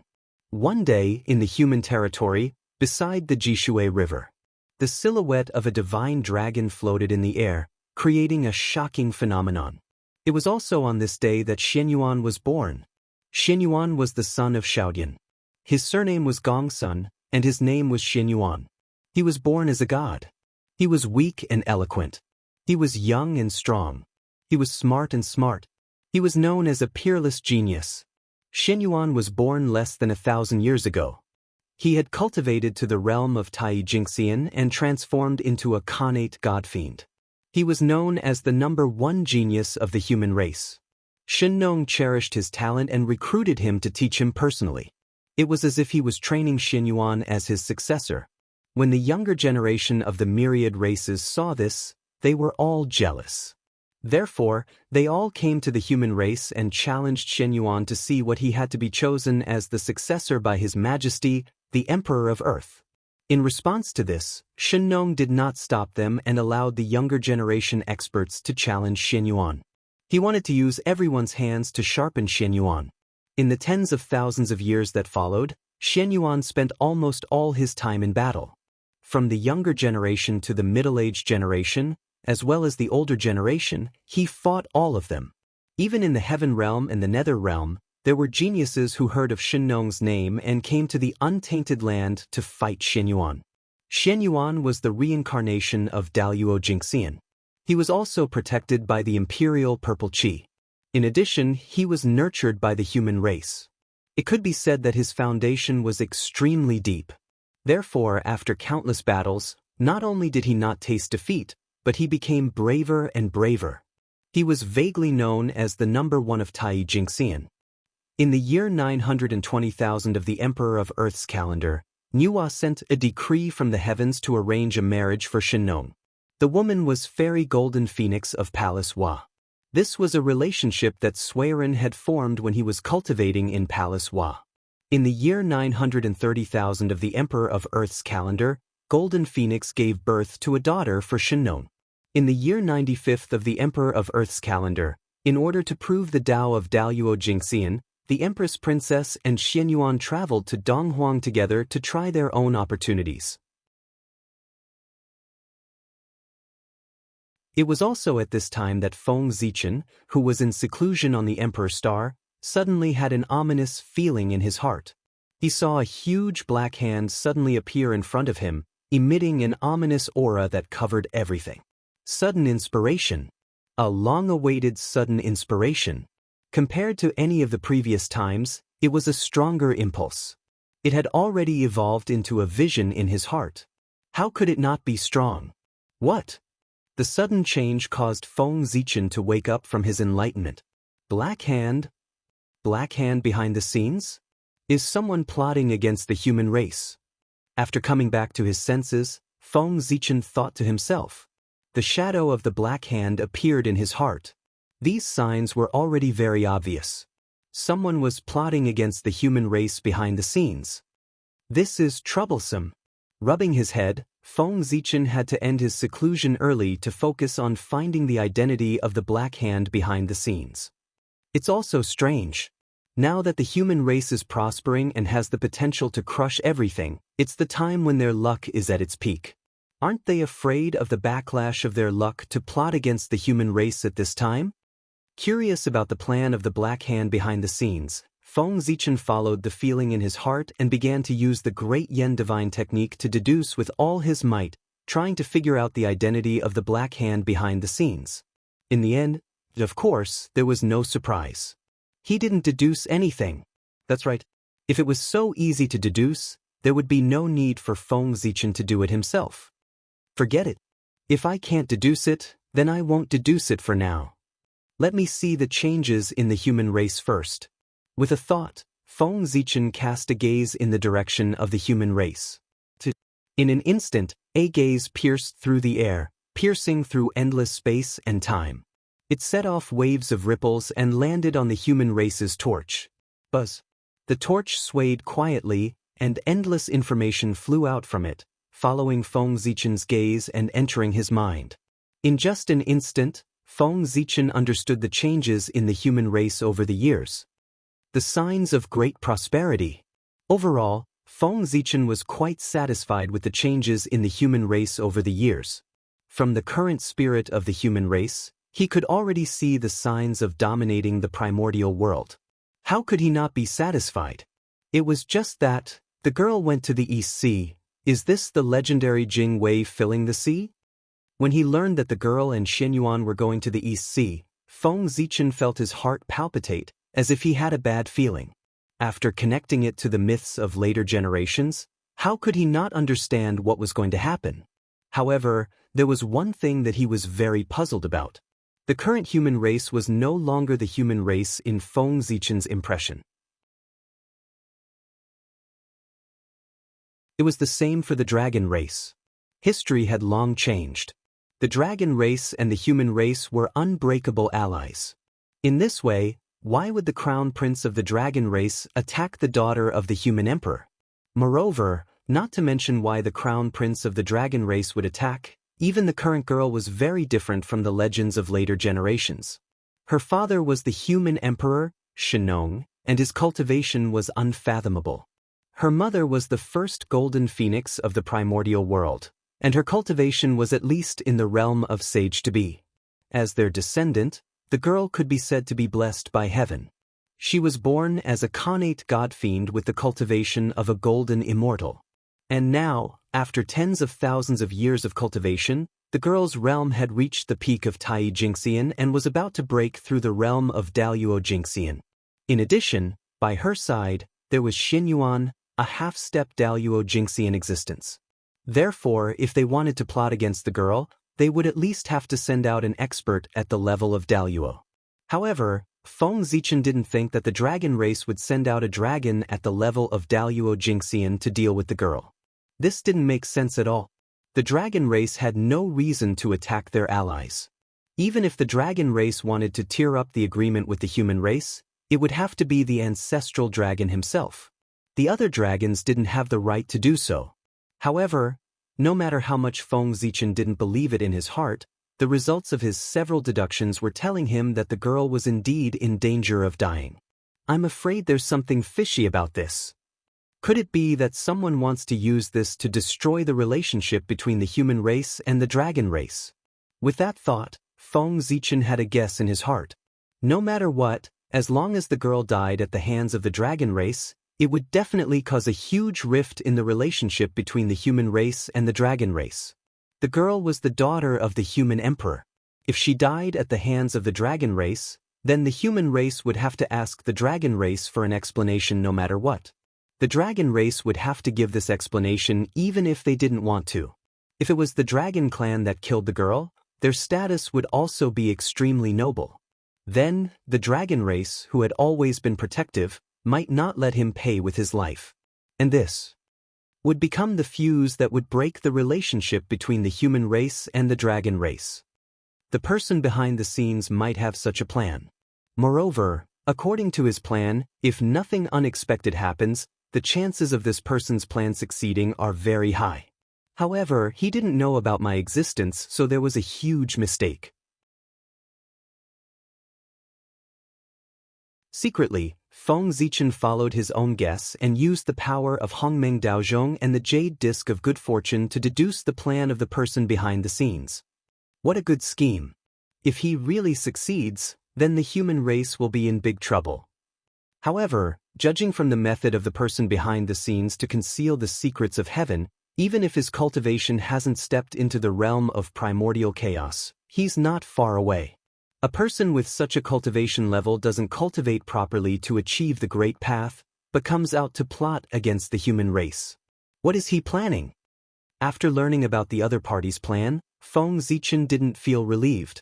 Instead, he was even more puzzled. The prosperity of the human race was driven by the way of the heavens. Anyone who obstructed the prosperity of the human race was going against the heavens and had a worrying ending.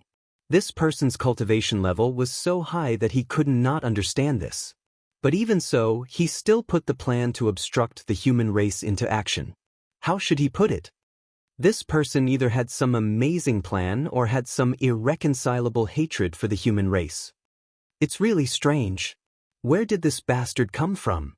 After thinking for a long time, Feng Zichen couldn't figure out who was plotting against the human race. He couldn't help but be secretly annoyed. I don't care who you are. Since you want to plot against girl, then I'll follow behind her. As long as you dare to make a move, you will definitely reveal a flaw. With a thought, Feng Zichen left Ziwei Star and rushed to Emperor Nvuo's palace to look for Ao Shui.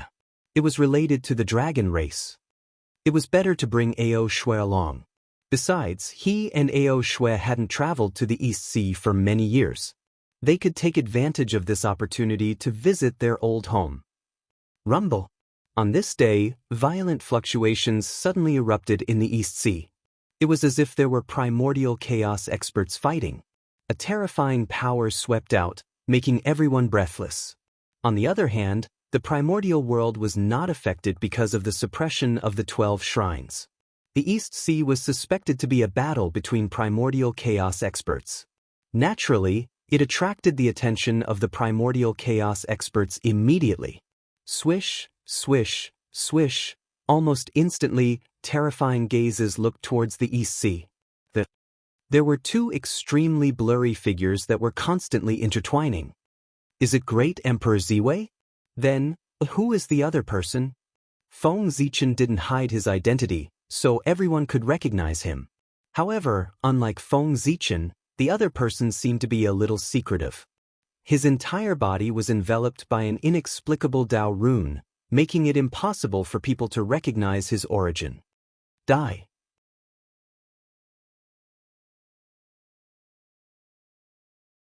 Just as everyone was guessing the identity of that person, in the heavenly court, Qing Emperor Fuxi mobilized all the power of the heavenly realm and attacked that person. Rumble. At this moment, that person was fighting with Feng Zichen with all his might. When he realized that Fuxi had attacked, it was too late for him to dodge. However, this person was also a decisive person. Seeing that he couldn't dodge Fuxi's attack, he detonated his body on the spot. Boom! Violent power erupted, wanting to destroy everything. In order to protect the East Sea, Feng Zichen had to withdraw to suppress the power generated by that person's self-detonation. Fuxi's palm that fell from the sky had to change its direction and help Feng Zichen suppress the violent power. That person's innate indestructible true spirit took this opportunity to leave calmly. Be **starred. Feng Zichen wanted to make him stay, but the power of the self-detonation was too great, so he couldn't escape. He could only watch that person leave. Your Majesty, don't worry, we're coming. When the experts who were watching saw that person self-detonate, they knew that something was wrong. Therefore, they rushed to the East Sea almost without hesitation to help Feng Zichen quell the disaster. In the East Sea Dragon Palace, the Dragon Emperor and the experts of the Aqua clan also appeared and joined in. Hundreds of experts worked together and erupted with unimaginable power. Soon, the disaster that almost affected the entire East Sea was wiped out. Oh my God! Hundreds! How can there be so many experts in the primordial world?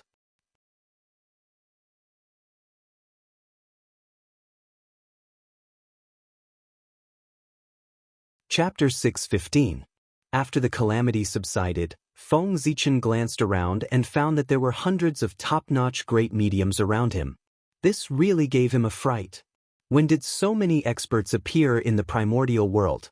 Was this still the primordial world that he was familiar with? If there were so many great mediums in the primordial world in ancient times, how could the shaman and demon race be so arrogant? Perhaps even a saint would have his hands and feet tied when doing things. It seems that the appearance of these strange great mediums is the result of the last tribulation of the chaos demon god. After thinking carefully, Feng Zichen understood what was going on. There was no lack of experts in the primordial world. Especially after Dao ancestor Hongjun preached in the Purple Cloud Palace, there was no lack of experts in the primordial world. However, these experts were determined to pursue the Dao. Fame and fortune were nothing to them. They only had the great Dao in their eyes. They were all true ascetic cultivators. It was precisely because of this that after Dao ancestor Hongjun finished preaching, these experts all went into seclusion to pursue the Dao. However, their powerful strength eventually attracted the attention of the chaos demon god, and they were forced to be involved in the previous tribulation of possession. Due to this, after the tribulation of possession, their strength improved greatly. They all saw the possibility of taking a step forward on their previous path. For this reason, they walked out of their seclusion and came to the primordial world. They once again stepped into the mortal world to verify their path of Dao.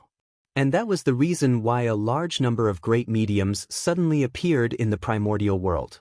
The great mediums who lived in seclusion were walking out of their seclusion one after another and joining the primordial world stage to show their existence. Change. There had never been a change since ancient times. Many experts appeared together. The power hidden in the dark of the primordial world gradually surfaced to show the most complete side of the primordial world. At the same time, this was also a great era. It was even more brilliant than when the shaman and demon race fought for hegemony in ancient times. The heroes fought for hegemony, each with their own style. Fellow Taoists, do you know the origin of that person? Suppressing the fluctuating emotions in his heart, Feng Zichen asked everyone softly. The identity of the person behind the scenes was mysterious, and Feng Zichen could not recognize him at all. But just because he couldn't recognize it didn't mean that the others couldn't either. There were only so many experts in the untainted land. Almost all of them were famous. There were no great mediums without any background.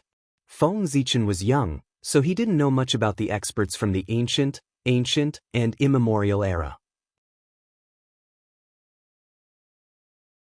However, they were all experts from ancient times. They had a clear understanding of the experts of the untainted land. It was very likely that they could recognize the origin of that person. It was still the same sentence. Once it existed, there would be traces left behind. Unless they transcended everything, they would definitely leave some influence on others. Half-step primordial chaos existences weren't cabbages that could be found on the roadside. Hearing this, a few great divines who were more familiar with Feng Zichen couldn't help but frown. It seems familiar, but also unfamiliar. That person is very cautious. The divine abilities he uses are all clearly concealed, making it impossible for others to see through his true origins. But there is no complete secret technique in the world. Although that person tries his best to hide, Poor Wei and the others can still vaguely see some traces of the Purple Cloud Palace from his methods. In other words, that person must be one of the 3,000 guests of the Purple Cloud Palace back then. However, seeing this is already the limit of Poor Wei and the others. As for the true identity of that person, Poor Wei and the others can't do anything about it. After a while, Zenyuanzi explained to Feng Zichen. The 3,000 guests of the Purple Cloud Palace? Hearing this, Feng Zichen roughly understood what was going on. The experts who had escaped from the world might not necessarily be on their side. It was not impossible to stand on the opposite side of them and be their enemy. Wasn't that the person just now? I'm sorry to trouble you, fellow Taoists. This information is enough. Feng Zichen's heart was full of twists and turns, but his expression didn't change at all. He thanked everyone. It's okay. You're welcome, Your Majesty. Poor Wei and the others didn't help much? Zenyuanzi and the others shook their heads and said politely, "Since there's no problem here, Poor Wei and the others will take their leave first." Just as they were chatting, the other powerful figures saw that the disaster had been resolved and left one after another. Then, Zenyuanzi and the others who Feng Zichen was familiar with also left one after another. Hee. Interesting. The primordial world is getting more and more interesting. Looking at the figures of the leaving crowd, Feng Zichen sneered in his heart. Perhaps Zenyuanzi and the others really didn't recognize the origin of that person, but among the hundreds of powerful figures present, there were definitely people who recognized the origin of that person. However, that person didn't intend to tell Feng Zichen about it. In the end, the reason was still for benefits. Not everyone was happy to see the human race become more and more prosperous. The destiny of heaven and earth was limited. The more the human race occupied, the less other places occupied. Just this point alone affected the interests of too many people. Therefore, for the sake of their own interests, they might not dare to go against the general trend, but they could still secretly hinder the development of the human race. Scheming against the girl was the beginning of everything. Sigh. What an eventful year. After everyone left, Feng Zichen didn't leave.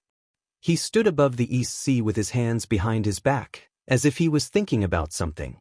He was recalling the appearance of the powerful figures present, trying to see the connection between them and that person from their expressions. Since they were from the Purple Cloud Palace, it was hard to guarantee that they didn't have a few comrades. Perhaps the plan against the human race this time wasn't carried out by one person, but by many people working together. As expected, I can't tell. After recalling it several times in his mind, Feng Zichen still didn't find any problems. In the end, he had no choice but to give up. That was true. Everyone was smart. How could they make such a low-level mistake? In the 950th year of the Earth Emperor calendar, when the Empress concubine and the human Xianyuan were traveling in the East Sea, they were attacked by a mysterious expert. At the time of the incident, several powerful cultivators came to his rescue, and a world-shaking battle erupted between them and the attackers. The process of this battle was unknown. Everyone only knew the result. The Empress concubine mysteriously disappeared, and Xianyuan was seriously injured and on the verge of death. For a moment, all the races were in an uproar. They all cursed the attacker for his treachery. There were even some people with ulterior motives who pointed the finger at Xianyuan. They thought that it was because he didn't protect her well that the Empress concubine mysteriously disappeared. There were also some conspirators who thought that this matter was all planned by Xianyuan. He was using this opportunity to get rid of the Empress concubine to ensure his position as the successor. These remarks, under the guidance of some people, they quickly spread throughout the races, causing people's hearts to fluctuate. Under this influence, Xianyuan, who was recuperating, had a great impact on his reputation. He had a faint tendency to be criticized by everyone. The person behind the scenes, he wanted to kill people with rumors. In the end, these rumors even alarmed the Earth Emperor, Shenong. Shenong had no choice but to personally come forward and clarify the matter for Xianyuan. Only then did he suppress the rumors. However, the seeds of disaster and chaos had already been planted. They took root in the hearts of everyone and were waiting for the passage of time to slowly take root and sprout. It was true that Xianyuan was seriously injured, but the girl didn't go missing. She was brought back to the palace of Empress Hua by Ao Shui.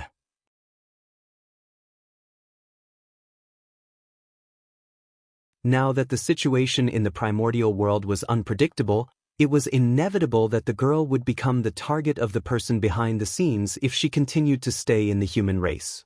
Therefore, Feng Zichen directly asked Ao Shui to take the girl away to completely solve Shenong's weakness. And Feng Zichen carried out this matter in secret. Other than informing Shenong, he didn't tell anyone else.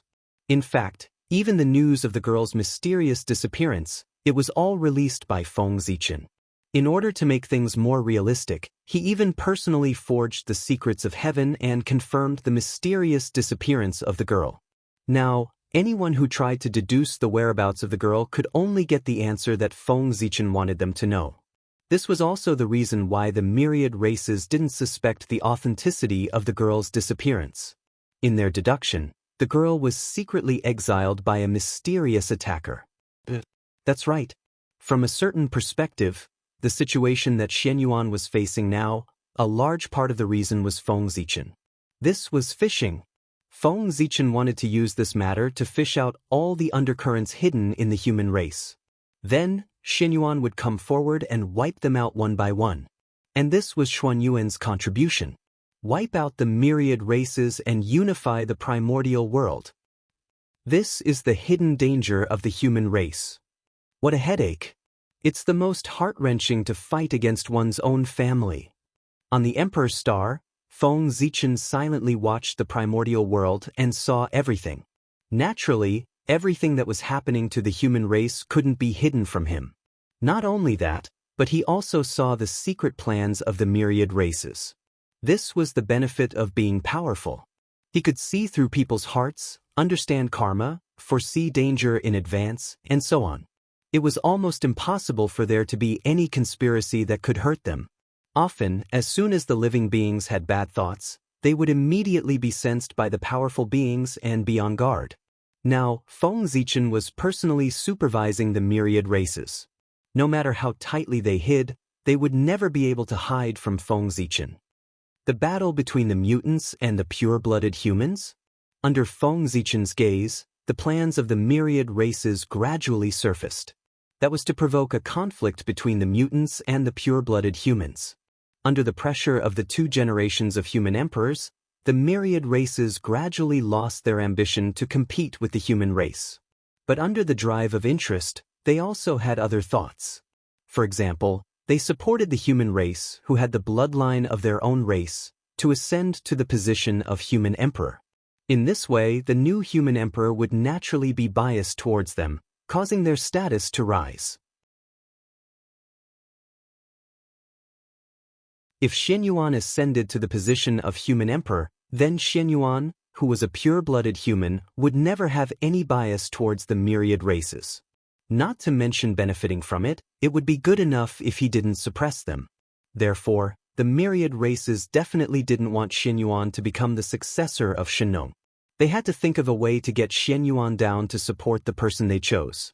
In this situation, the pure-blooded humans would never allow it. As for the variant bloodline, they were naturally happy to see this happen.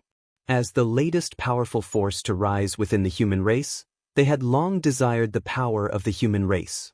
The change of the human emperor was the best opportunity for them to get their hands on the power of the human race. It was not difficult to understand the thoughts of the mutants. They were all humans. Why was the power of the human race in the hands of the pure-blooded humans and not in the hands of the mutants? The pure-blooded humans had controlled the power of the human race for so long. It was time for them to step down and let the mutants take over. This was the impact of the new force on the old force. It was also a power struggle within the human race. The myriad races wanted to support the mutants, while the mutants wanted to seize the power of the human race. The two hit it off. In addition to the bloodline connection, they would naturally work closely together. What about the pure-blooded humans? Of course, they would not sit back and watch all of this happen. They would definitely take action to curb the development of the mutants. This kind of matter was fundamentally irreconcilable between the two sides. In the end, it would definitely become a war that would affect the entire primordial world. No one could stop it. This was also the last great calamity before the human race became the overlord of the world. And this great calamity might be what the mastermind behind the scenes wanted. The great calamity would definitely be accompanied by great chaos. And the more chaotic the primordial world was, the greater the chance to take advantage of the situation. Since we can't stop it, let's do it. A battle to determine the future of the primordial world. On the Emperor's Star, Feng Zichen gradually made up his mind. In this civil strife of the human race, he was undoubtedly on the side of the pure-blooded humans.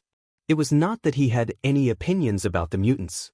In fact, whether it was the pure-blooded humans or the mutants, as long as they had the human race in their hearts, Feng Zichen treated them all equally. And in this civil strife, The reason why Feng Zichen stood on the side of the pure-blooded humans was undoubtedly because the mutants had touched the reverse scale of the human race. If the mutants used their own abilities to oust Xian Yuan and even the pure-blooded humans, then Feng Zichen would have nothing to say. This was their own ability.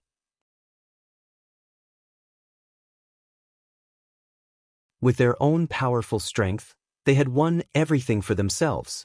Who could say otherwise? The pure-blooded humans were inferior to others, so there was nothing to complain about. But now, in order to fight for the power of the human race, the mutants did not hesitate to join forces with the 10,000 races. This was something that Feng Zichen could not tolerate no matter what. Behind closed doors, it was their own business how they fought. But if outsiders were to join forces to bully their own people, that would be a taboo. The actions of the mutants were obviously joining forces with outsiders to bully their own people. To put it nicely, they were blinded by greed. To put it bluntly, they were helping outsiders. In order to seize power, they did not hesitate to join forces with outsiders to bully their own people.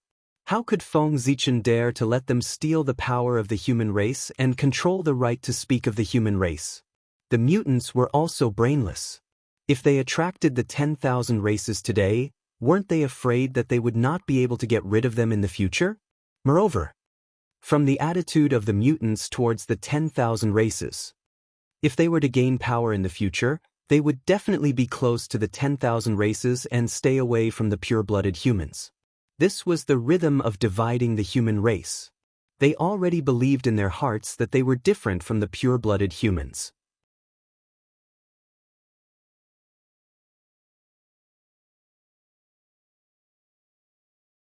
Chapter 616. In the end, between the mutants and the pure-blooded humans, there was still a fundamental difference. The pure-blooded humans, both the paternal and maternal families were pure-blooded humans. What about the mutants?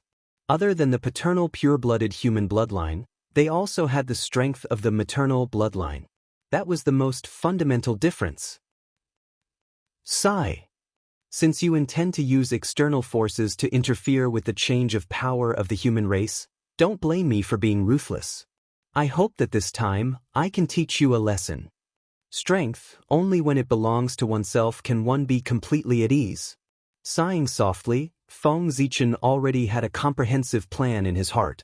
With a thought, the incarnation of Fengdu in the netherworld immediately sensed it and immediately walked out of the bedroom to visit the Hutu in the Hall of Reincarnation. Empress, poor Wei wants to borrow someone from you. In the Hall of Reincarnation, the ghost emperor of Fengdu said to the Hutu with a smile. You want to borrow someone from me? That's really strange. Tell me, who do you want to borrow? Hearing Fengdu's request, the Hutu felt that it was very strange and said to him with a smile. Ignoring the Hutu's teasing, the ghost emperor of Fengdu said directly. During the battle between the liches and demons, Wu Shisan was the weakest. Therefore, the moment the 12 divine wraith formation was broken, he was directly killed by the backlash. Because he died too quickly, Feng Zichen did not manage to collect his true spirit fragments. However, Feng Zichen could not collect them, but the Hutu, who was always thinking about the witch clan, could definitely collect them. Even if the Hutu could not collect them at that time, she had the only chaos treasure of the primordial world, the 6 paths of reincarnation disc. With this convenience, and after such a long time, she should have collected them by now. Therefore, it was definitely right to ask the Hutu for Wu Shisan's innate true spirit. 13th brother? Why do you want to borrow him? At this moment, the Hutu was curious and asked Fengdu in confusion. In her impression, she did not have any memories of Feng Zichen dealing with Wu Shisan. Even if they were unrelated, why did he want to borrow them? Give him an opportunity. It's also a great achievement for Xian Yuan. The Fengdu ghost emperor said with a smile. Pausa. Hutu frowned and asked in confusion. Next, Fengdu told the Lady of Earth about the current situation of the human race and Feng Zichen's plan. You mean to let 13th brother reincarnate into the Magihuman tribe and become the leader of the Magihumans? Then, with your own strength, you will unify the non-human tribes so that you can lead the experts of all the races to compete for the throne of the human emperor with Xian Yuan, the candidate that you have chosen. After hearing Feng Zichen's plan, Huda was even more confused. Although Xinyuan was not bad, how could he be a match for Wu Shisan? If the two of them fought, wouldn't that be tantamount to giving up the throne? If that was the case, what was Feng Zichen after? That was why Huda was puzzled. Fengdu Ghost Emperor nodded, indicating that Huda was right. But why? Huda felt that things weren't that simple and continued to ask. Of course it's to wipe out the myriad races in one fell swoop. At this moment, Fengdu Ghost Emperor said in a deep voice. Then, without waiting for Huda to ask, he took the initiative to say, therefore, the battle between Wu Shisan and Xianyuan can only be lost, not won. That's right. Feng Zichen's plan was to act out a wave of mutants and all the races. If he let Wu Shisan reincarnate as a human and become the leader of the mutants, then wouldn't the internal strife of the human race be controlled by him, Feng Zichen? Both sides are my people. What do you have to fight with me? He was able to casually arrange the 10,000 races and make arrangements for them. So, you're borrowing people from me. Is it to act with you? Huda shook her head and laughed. That's right. This matter can help Xianyuan and also give Wu Shisan a great opportunity. It's killing two birds with one stone. I hope that the Empress will agree. Fengdu Ghost Emperor nodded and asked Huda solemnly. Feng Zichen, let's not talk about anything else. Are you so confident that I will cooperate with you to act? You have to know that that's the human emperor. The immortal and indestructible quasi-saint karma position. His status is comparable to that of a saint.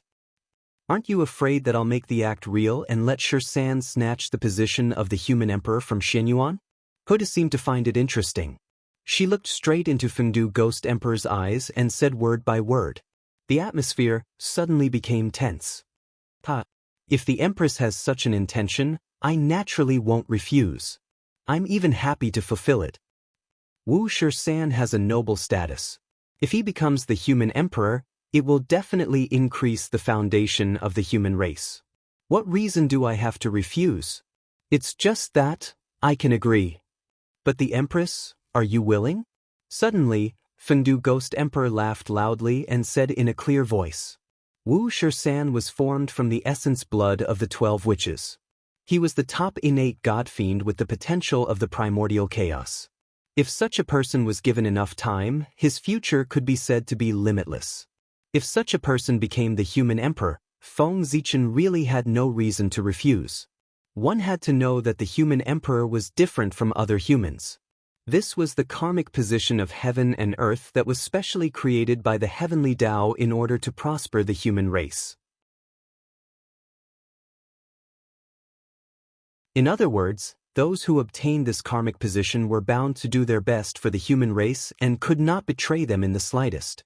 Otherwise, the backlash of the human race's destiny and the heavenly Tao would not let them have an easy time. Only the human emperor could not betray the human race. As long as he became the human emperor, it did not matter what his previous identity was or which force he came from.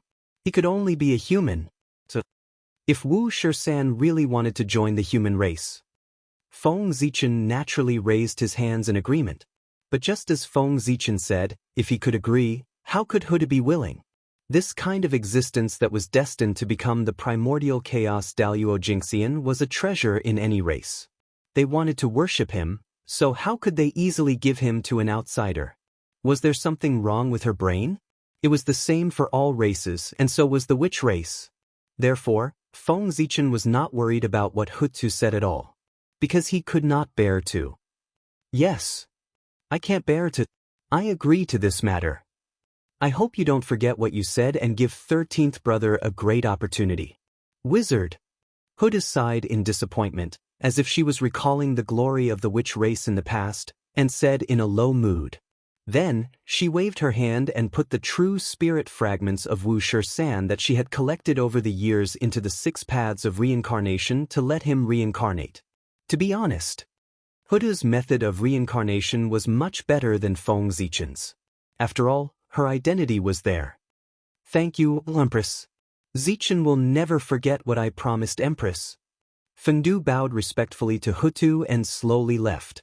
However, just as he was about to leave, he seemed to have suddenly thought of something and said to Empress, There are many powerful people in the primordial world now, and the situation can be said to be changing every day. It's hard to guarantee that no one will have designs on the ancestral Magi Palace. So, in my opinion, it's better for Empress to send some great wizards to guard the ancestral Magi Palace in case there are any changes. These days, the powerful people who lived in seclusion came out one after another. There might be some who were not afraid of death or had a grudge against the ancestral Magi. They would desperately destroy the ancestral Magi Palace to prevent the return of the ancestral Magi Palace. These had to be guarded against. Therefore, Fengdu Ghost Emperor reminded her, "You're right, we have to guard against this." Back then, my brother and the others provoked a large group of enemies. They might take this opportunity to seek revenge.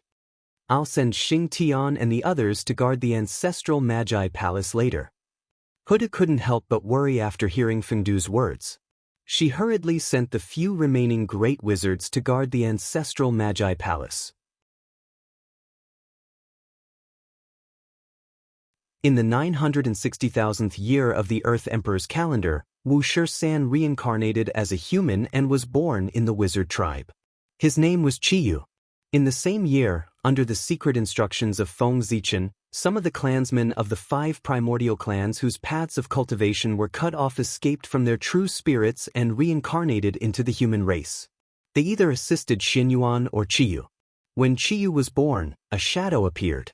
The image of the wizard ancestor appeared, and the phenomenon shook the area within 1,000,000 miles. This action not only alarmed the human race, but also the wizard race. Because of this, a great wizard from the wizard race, who had not appeared in the world for a long time, rushed to the human race and personally taught Qiyu how to cultivate. As for the human race, they didn't fall behind either. After realizing Qiyu's talent, they were afraid that he would be abducted by the wizard race. Therefore, in the ancient land of the human race, a peerless figure walked out of the 7 stars continent of the Eastern Sea. He brought the ancient god-fiend scriptures written by the ancient human emperor, Zichen, to teach Qiyu. The 7 stars continent of the Eastern Sea was the true ancient land of the human race. It was created by Feng Zichen in the ancient times. It was located in the hinterland of the Eastern Sea and was one of the escape routes of the human race. This place had never experienced the massacre of the human race by the demon race. It was the only force of the human race that had been passed down from the ancient times. Back then, the demon race used the power of the entire race to curse the human race, causing the human race to degenerate and become beasts. Of course, the human race in the 7 stars continent of the Eastern Sea was also affected. The dragon emperor of the time, Aotian, the son of the ancestral dragon, couldn't bear to see the human race end up like that. Therefore, he used the power of the entire race to seal the 7 stars continent, completely isolating it from the demon race's curse. It was also from that moment on that the 7 stars continent's space-time completely froze. It wasn't until Fuxi ascended the throne and unified all races, causing the human race's providence to reach its peak. The humans of the 7 stars continent were affected by this and broke the seal, reappearing in the world. Because the 7 stars continent had never experienced war, most of the ancient human race's legacies were preserved there. This also caused the 7 stars continent to become the sacred land of the human race. At the same time, it was also the sacred land of the god-fiend Tao. As such, one could imagine the 7 stars continent's status in the human race.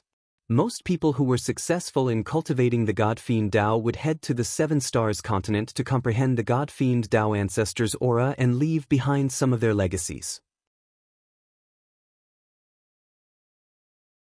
Over the years, the 7 stars continent had recorded the legacies of countless god-fiend Tao experts, becoming the sacred land of the god-fiend Tao that everyone yearned for. The peerless figures that walked out of this place might not be inferior to the ancestral shamans. This was the true foundation of the human race. 2 peerless figures personally taught Qiyu. It could be said that this was a unique treatment for the human race. For a time, Qiyu attracted a lot of attention from all races. As for Qiyu, he lived up to his name as a genius. His talent could be said to be the best of all races. Even Xinyuan was inferior to him. With such a figure, the mutants were naturally very happy. They saw the possibility of surpassing Xianyuan from Qiyu. However, Qiyu was outstanding, but Xianyuan wasn't bad either. After the disappearance of the Empress became depressed day by day. Not long after, she died due to excessive grief and exhaustion. First, his daughter mysteriously disappeared, and then his wife passed away. This was a huge blow to Shino. Affected by this, Shino gradually became reclusive. He no longer dealt with the affairs of the human race and handed everything over to Xianyuan. He immersed himself in cultivation to relieve the sorrow in his heart. Under Xuanyuan's rule, the human race could be said to be thriving day by day. Moreover, Xianyuan was a fair person and would not favor any side. Any dispute that reached his hands would be dealt with in the most fair way. All of these made Xuanyuan's name spread throughout the untainted land. Even the mutants couldn't find a reason to attack Xianyuan and pull him down from his position as the successor of the human emperor. Yes, not long after returning from the East Sea, Xianyuan stood up. While recovering from his injuries, he became Daluo Jinxian in one fell swoop and made up for his shortcomings in cultivation. Xianyuan could be said to be a perfect person. He was simply impeccable. The mutants tried everything to find a reason to attack him. The only reason they could find was the mysterious disappearance of the Empress concubine. However, His Majesty Shino had personally ordered that no one was allowed to discuss this matter. Therefore, the mutants didn't dare to use this matter as a reason to avoid angering Shino. As time passed, Qiyu gradually grew up and became more and more outstanding. Not only did he become the leader of the Witchmen, but he also subdued the surrounding 72 tribes of mutants, large and small. Even a portion of the Witchmen admired Qiyu very much.